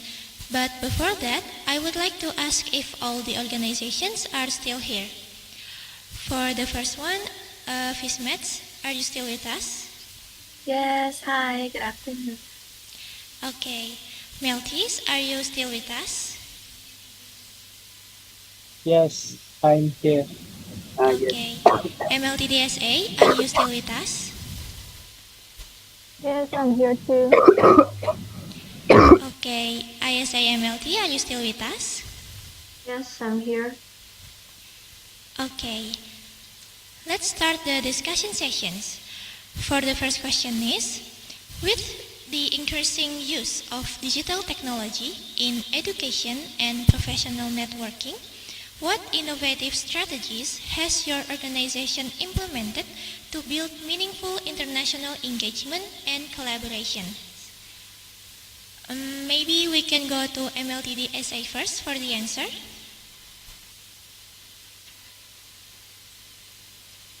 Okay, I will answer. At MLTD's Poltekkes Kemenkes Jakarta 3, we use digital platforms to strengthen international collaboration through educational and student engagement programs. Besides this sharing session, we organize the Genome International webinar featuring international speakers who discuss brain health from its fundamental concepts to laboratory diagnostics. We also host the Gebiar international competition where students can showcase their talents and skills while connecting with people from different institutions and countries. I'd also like to take this opportunity to share that this year's Gebiar competition will be held from 22 August to 13 September, with registration open until 17 August. We warmly invite all MLT student organizations and students to join us and become part of this exciting experience. Thank you.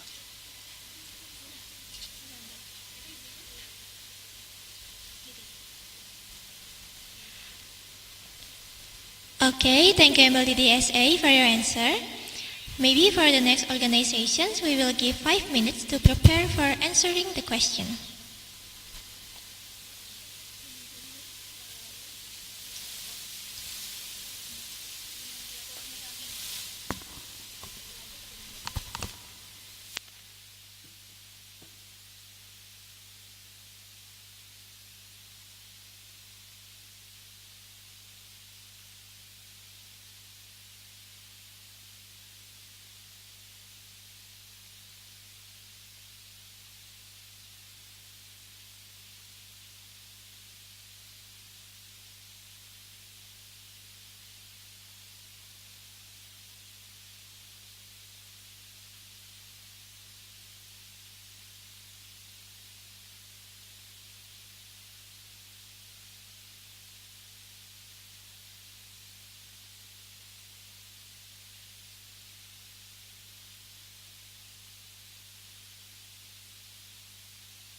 Okay, because the time is up, let's hear the answer from ISA MLT.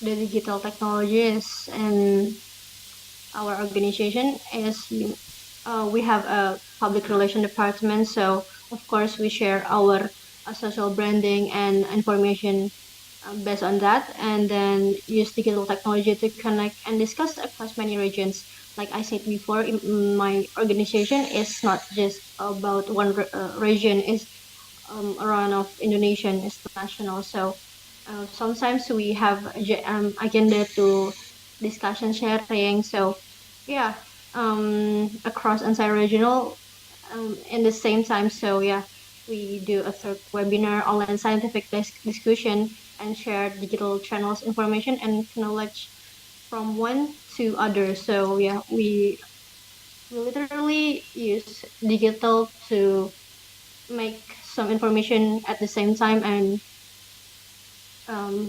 to share among that our region or even national or international. I think that's my answer. Thank you. Okay, your explanation was very helpful. Thank you, ISA MLT.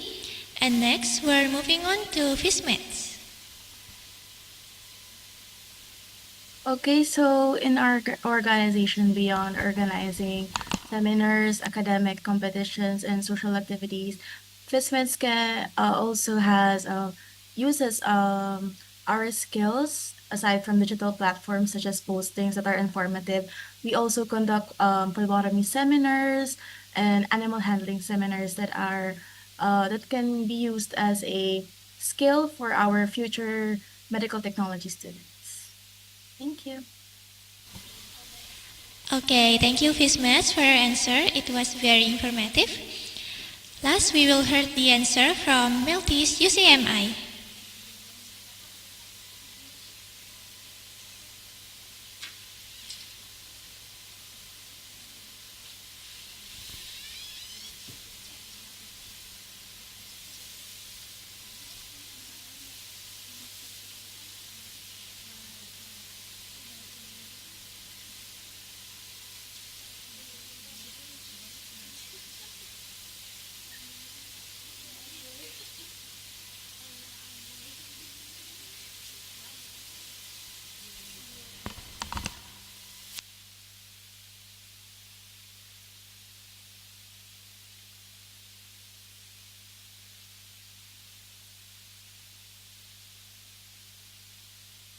Okay, allow me to repeat again. We will hear the answer from Meltis UCMI.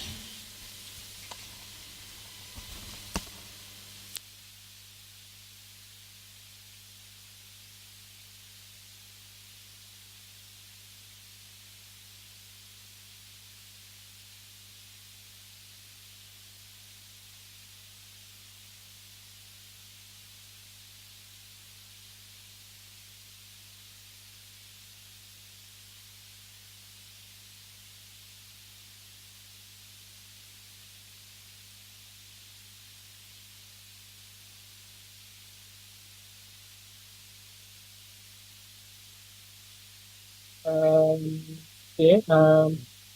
So first, wait, masalah. For the first question, use the answer is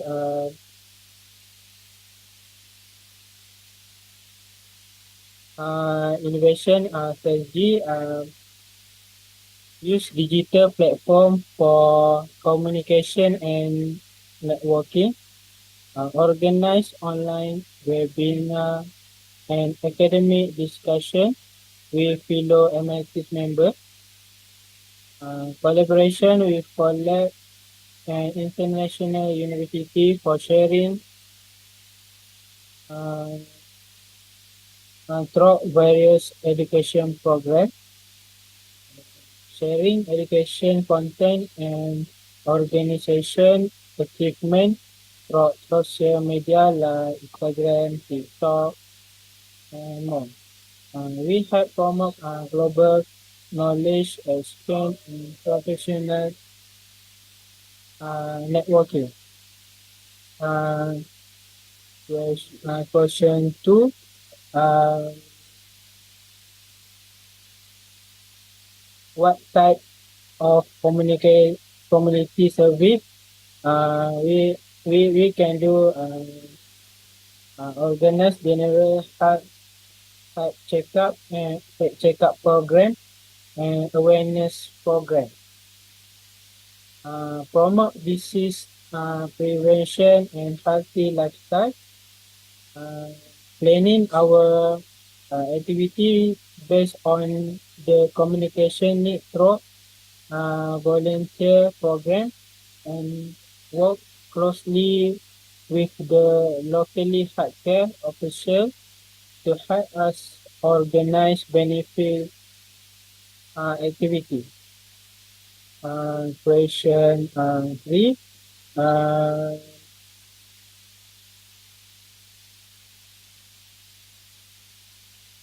Challenges in MLT is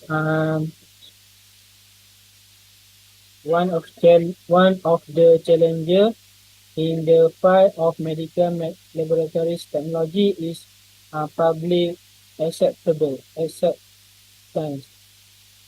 of new development in medical and laboratories technology.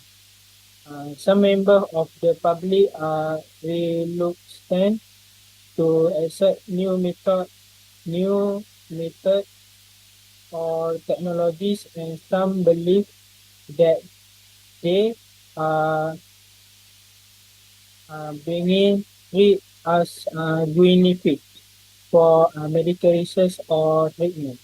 This perception can reduce public confidence in medical lab service. Therefore, broader public education and awareness initiatives are essential to improve understanding of the important safety and benefit of technology and produce used in the fight of energy. Um, um, Question four.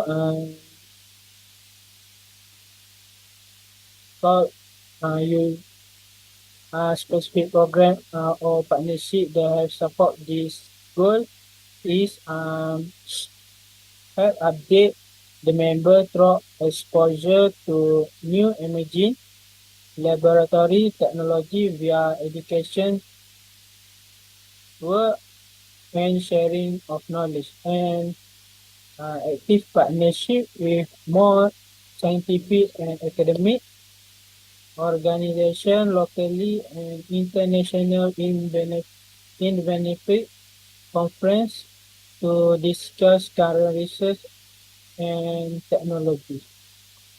That's all. Thank you.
Okay, thank you, Meltis, for your clear and detailed explanation.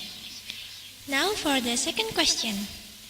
Community service is one of the core activities of many MLT students' organizations. What types of community service programs does your organization regularly conduct, And how do you ensure that these programs effectively address the health needs of your local community? For this question, we will give 3 minutes to prepare for answering the question.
Okay, because the time is up, to answer the question, let's go to the Fishmats first this time. Okay, so our organization organized donation drives such as donation drives for the affected um, communities of typhoon. We also organize blood donation drives as well as collecting food, clothing for the donation drives. Hygiene kits, school supplies, and other essential items. And through these initiatives, FISMETs can promote compassion, community involvement, and public service while giving the medical technology students the opportunity to use their skills and develop teamwork, leadership, and social responsibility. That would be all. Thank you.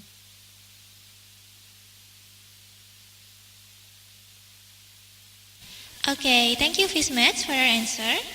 For the next one, I'd like to ask ISA MLT. Okay. For ISIMLT, our organization is the real example is I think is last month we have activities is called Imatelki Kerja Nyata. It's like where we go directly to the field to teach and support street children, and under a local foundation we teach some basic learning like math, language, and then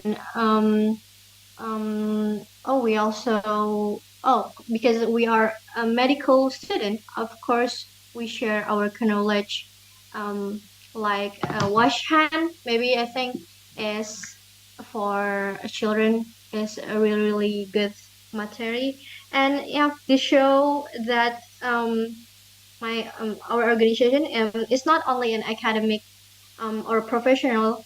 We also social empathy. Like we believe that a real competence is not just about mattering in the lab. Like we also brings the joy, like example the children. I think that. Thank you.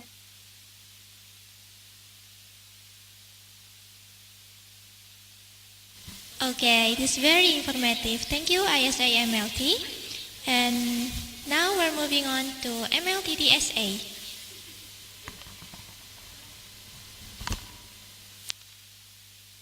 For our organization, community service is about making a positive impact and in simple but meaningful ways.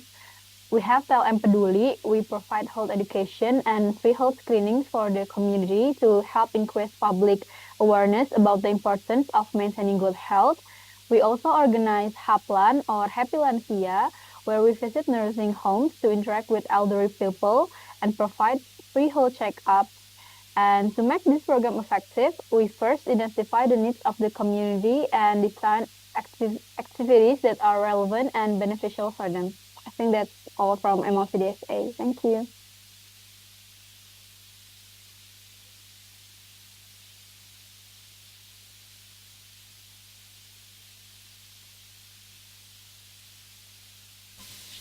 Okay, thank you MLTDSA for your answer.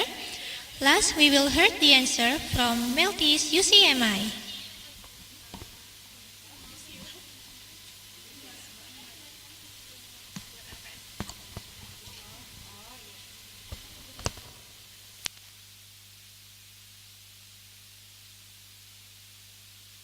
Um,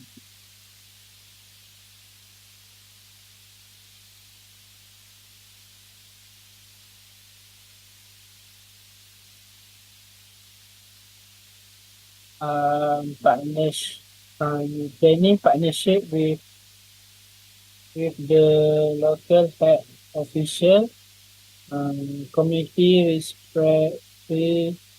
representative with the branches of our lecture to help with the planning our organization activity and actively promote disease awareness campaign through social media to help inform local communication.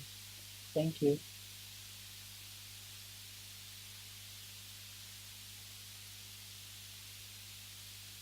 That's all.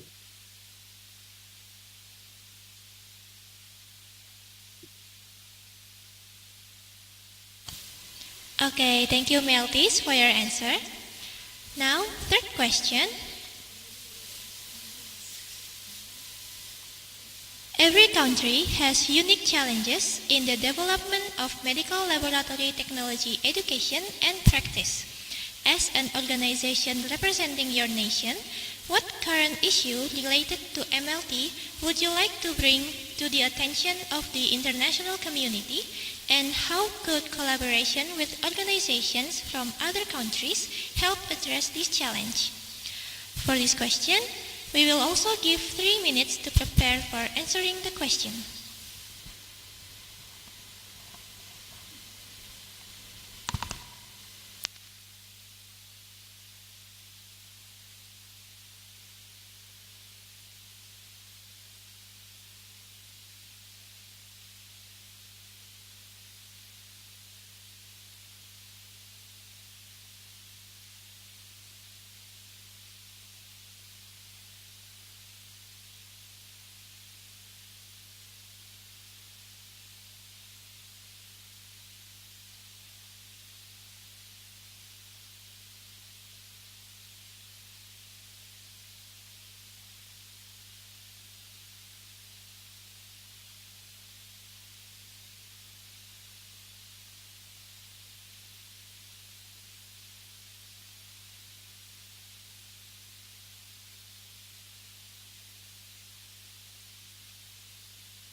Okay, the time is up. Let's hear the answer from MLTDSA first. Okay, I will answer first. One challenge we would like to highlight is the gap between what students learn in class and the rapid development of laboratory technology in professional practice. Medical laboratory technology is evolving very quickly, so students need more opportunities to learn about new instruments, molecular diagnostics, and laboratory innovations beyond the classroom. That's why we believe collaboration with student organizations from other countries can help by organizing joint webinars, scientific discussions, and sharing different learning experiences. This way, students can gain broader knowledge and be better prepared for their future careers. That's all from MLT Thank you.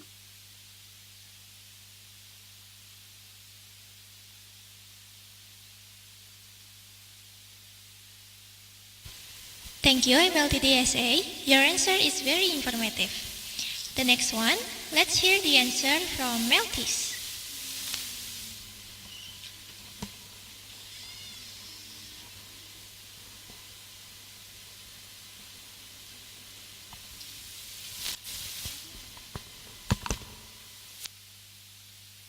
Okay. For this challenge, one of the challenge in the field of medical laboratories technology is public acceptance of new development in medical and laboratories technologies. Um, some members of the public are reluctant to accept new methods and technology, and some believe that they are being treated as guinea pig for medical research or treatment. Um, this perception can reduce public confidence in medical lab service. Therefore, broad public education and awareness initiatives are essential to improve understanding of the importance, safety, and benefit of the technology and produce used in the field of MLT. So, to this challenges, we need do many campaign about technology to help public to understand what we do to improve at lab service. That's all.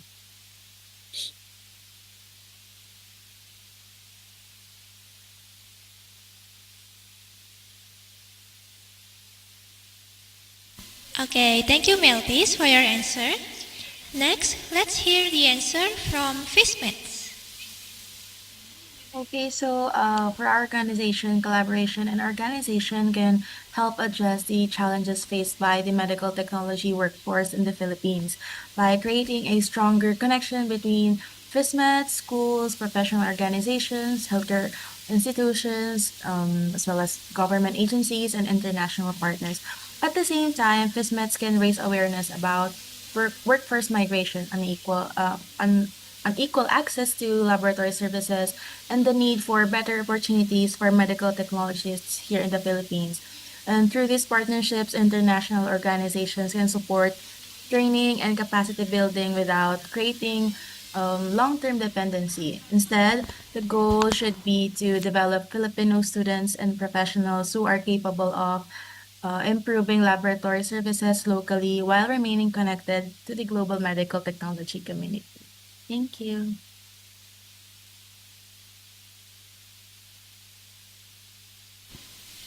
Very informative. Thank you, Fishmates, for your answer. And finally, let's hear the answer from ISA MLT. We have a real issue, I think, from MLT in Indonesia that about the benefits MLT professional that, but we collaborate with a professional organization that I said before, ISMLT is not alone. We have a lecture association and a professional association. So if we have an issue, we collaborate with them as our parents. And then, yeah, I think common issue is like the student is not doing well in a class, and we as an organization we try to create some place that they can learn in here, like webinar. I think a society. I think like I think that we collaborate in our organization. The scale is a region, so we more collaborate with professional organization or a lecture organization. I think that's all.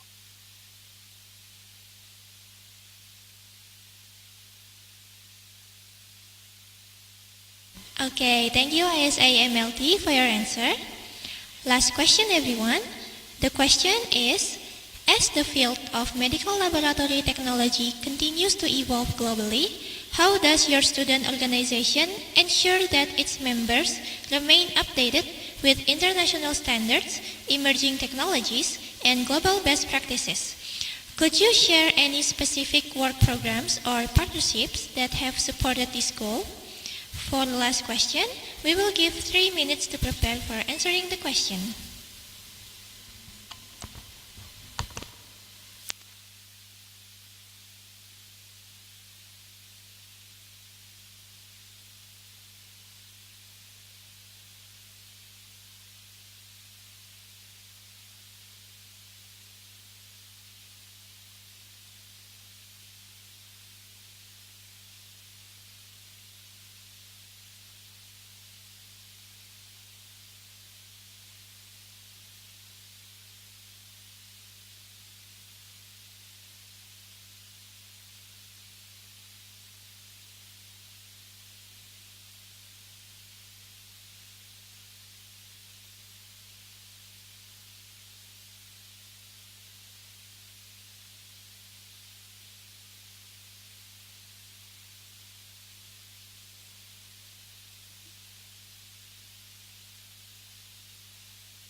Okay, the time is up.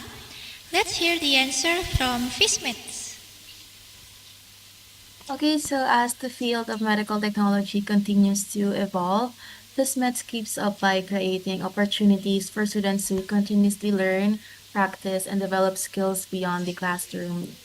During our MedTech Week 2025, and I believe activities such as phlebotomy and pipetting workshop and seminars, agar streaking workshop and seminars, and research seminars allow students to strengthen their laboratory skills while gaining knowledge beyond their regular coursework.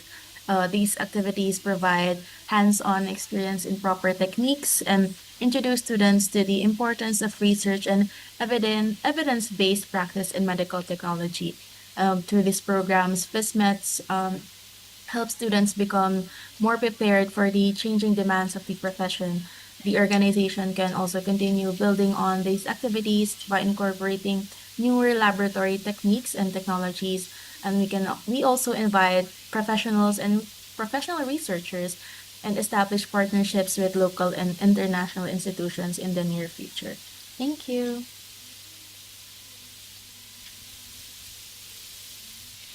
That was very insightful. Thank you, Fishmates, for sharing with us. Next, let's hear the answer from ISA MLT.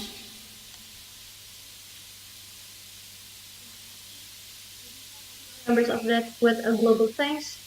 Of course, we need to a same standard. So, like through a webinar, international discussion like this, collaboration, and then a combination, a local procedure with international. So we not we we just don't focus on local things, but when we want to grow up and when we go to international, of course, we have to the international standard and best practice. So I think I agree with the things that we must skill building programs.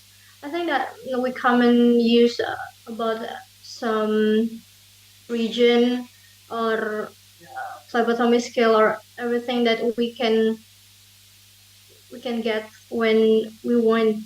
So ISM LC propose to make our members being in standards international, of course, and also a communication. And yeah, I think that's I can answer.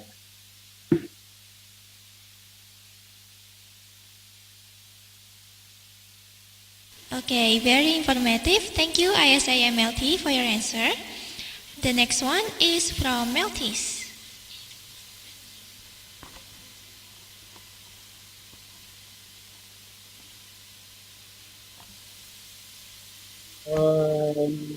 My answer is threatening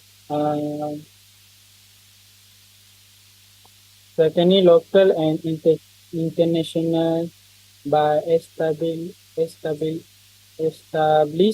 active partnership with scientific organization, professional bodies, university and healthcare institutions locally and internationally. Exposed to emerging laboratories technology by organizing education visit and laboratories tour to institutions equipped with advanced diagnosis technologies and allow our members to gain practical exposure to modern laboratory systems such as advanced automatic molecular diagnosis, AI assistant diagnosis, and more. That's all.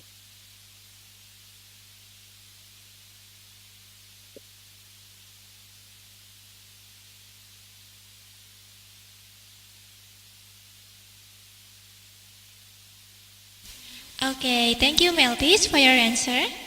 And last but not least, let's hear the answer from MLTD SA. So for us, staying updated means learning from both experts and fellow students around the world. That's why we organize programs like the Genome International webinar, as Arin mentioned earlier, as well as today's International Sharing Session. Earlier today, we also had a session about exploring global career opportunities in MLC, about workplace skills, career opportunities, and internationally recognized professional standards. Now, through this organization sharing session, we can exchange ideas and learn from organizations in different countries. We believe this experience help prepare our members for the future of medical laboratory technology. I think that's all from MLCDSA. Thank you.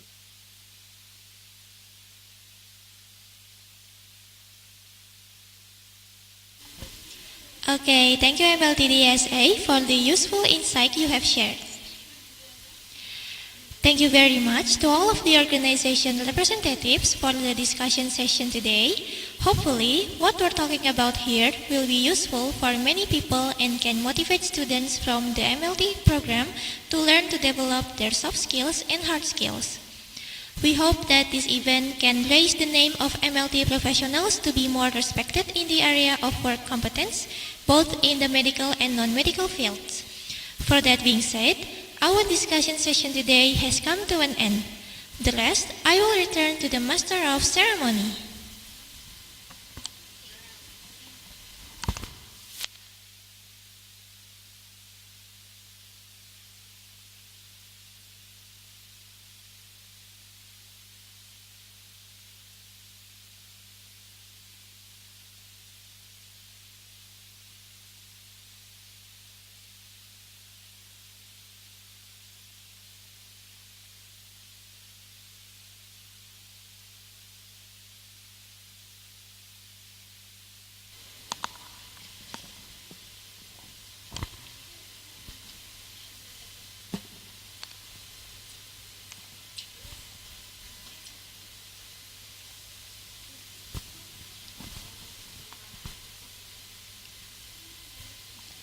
Thank you so much to all of the speakers for the outstanding material presentation and to Aurel who has helped the speakers and guide the sessions. All participants, please don't forget to fill out a questionnaire link to help us evaluate our upcoming event. The questionnaire link that has given by the committee at room chat. Before processing the winner announcement of the most active participants, we would like to remind all the participants to fill in the attendance link on the link that has been sent by the committee through the room chat. Before announcing, we would like to give thanks to all participants who has joined this webinar. And for now, without any further ado, let's announce the most active participants. The winner is Ahmad Baihaki.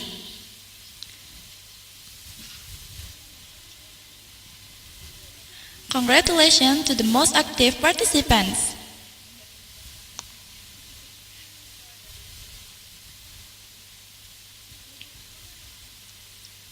For the most active participants, please privately contact the committee by direct message on Instagram account of Mlt Sharing Session 2026 at sharing.sessionpkg3.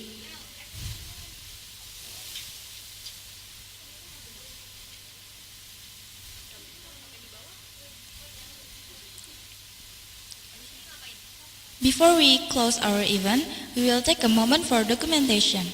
We kindly ask all participants to turn on their cameras. Are you ready? I will count to 3 for the first slide and then we'll move on to the next one. 3, 2, 1 for the second slide. 3, 2, 1. Next slide. 3, 2, 1. Next slide. 3, 2, 1. Thank you so much to all the participants and our wonderful IT team for your support. For the participants, don't forget to fill out our questionnaire to help us evaluate future events. We will send the link via the Zoom chat room. Thank you.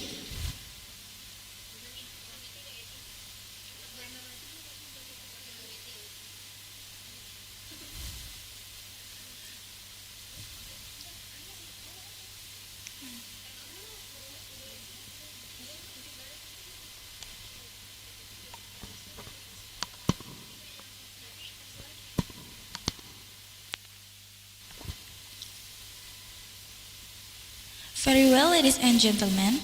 Thank you for your extraordinary attention and great participation today. We deeply apologize if there were any mistakes while this event was being held. We are highly hoping that all of us could get the knowledge and all benefits to be implemented from this event.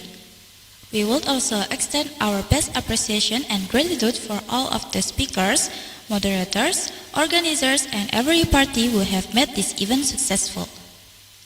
And last but not least, special thanks to all of the management committee and the participants who stood by until the end. For all speakers and participants, the certificate will be announced after the webinar. Let's close this International MLT Sharing Session 2026. Wassalamualaikum warahmatullahi wabarakatuh. See you in the next International MLT Sharing Session 2027.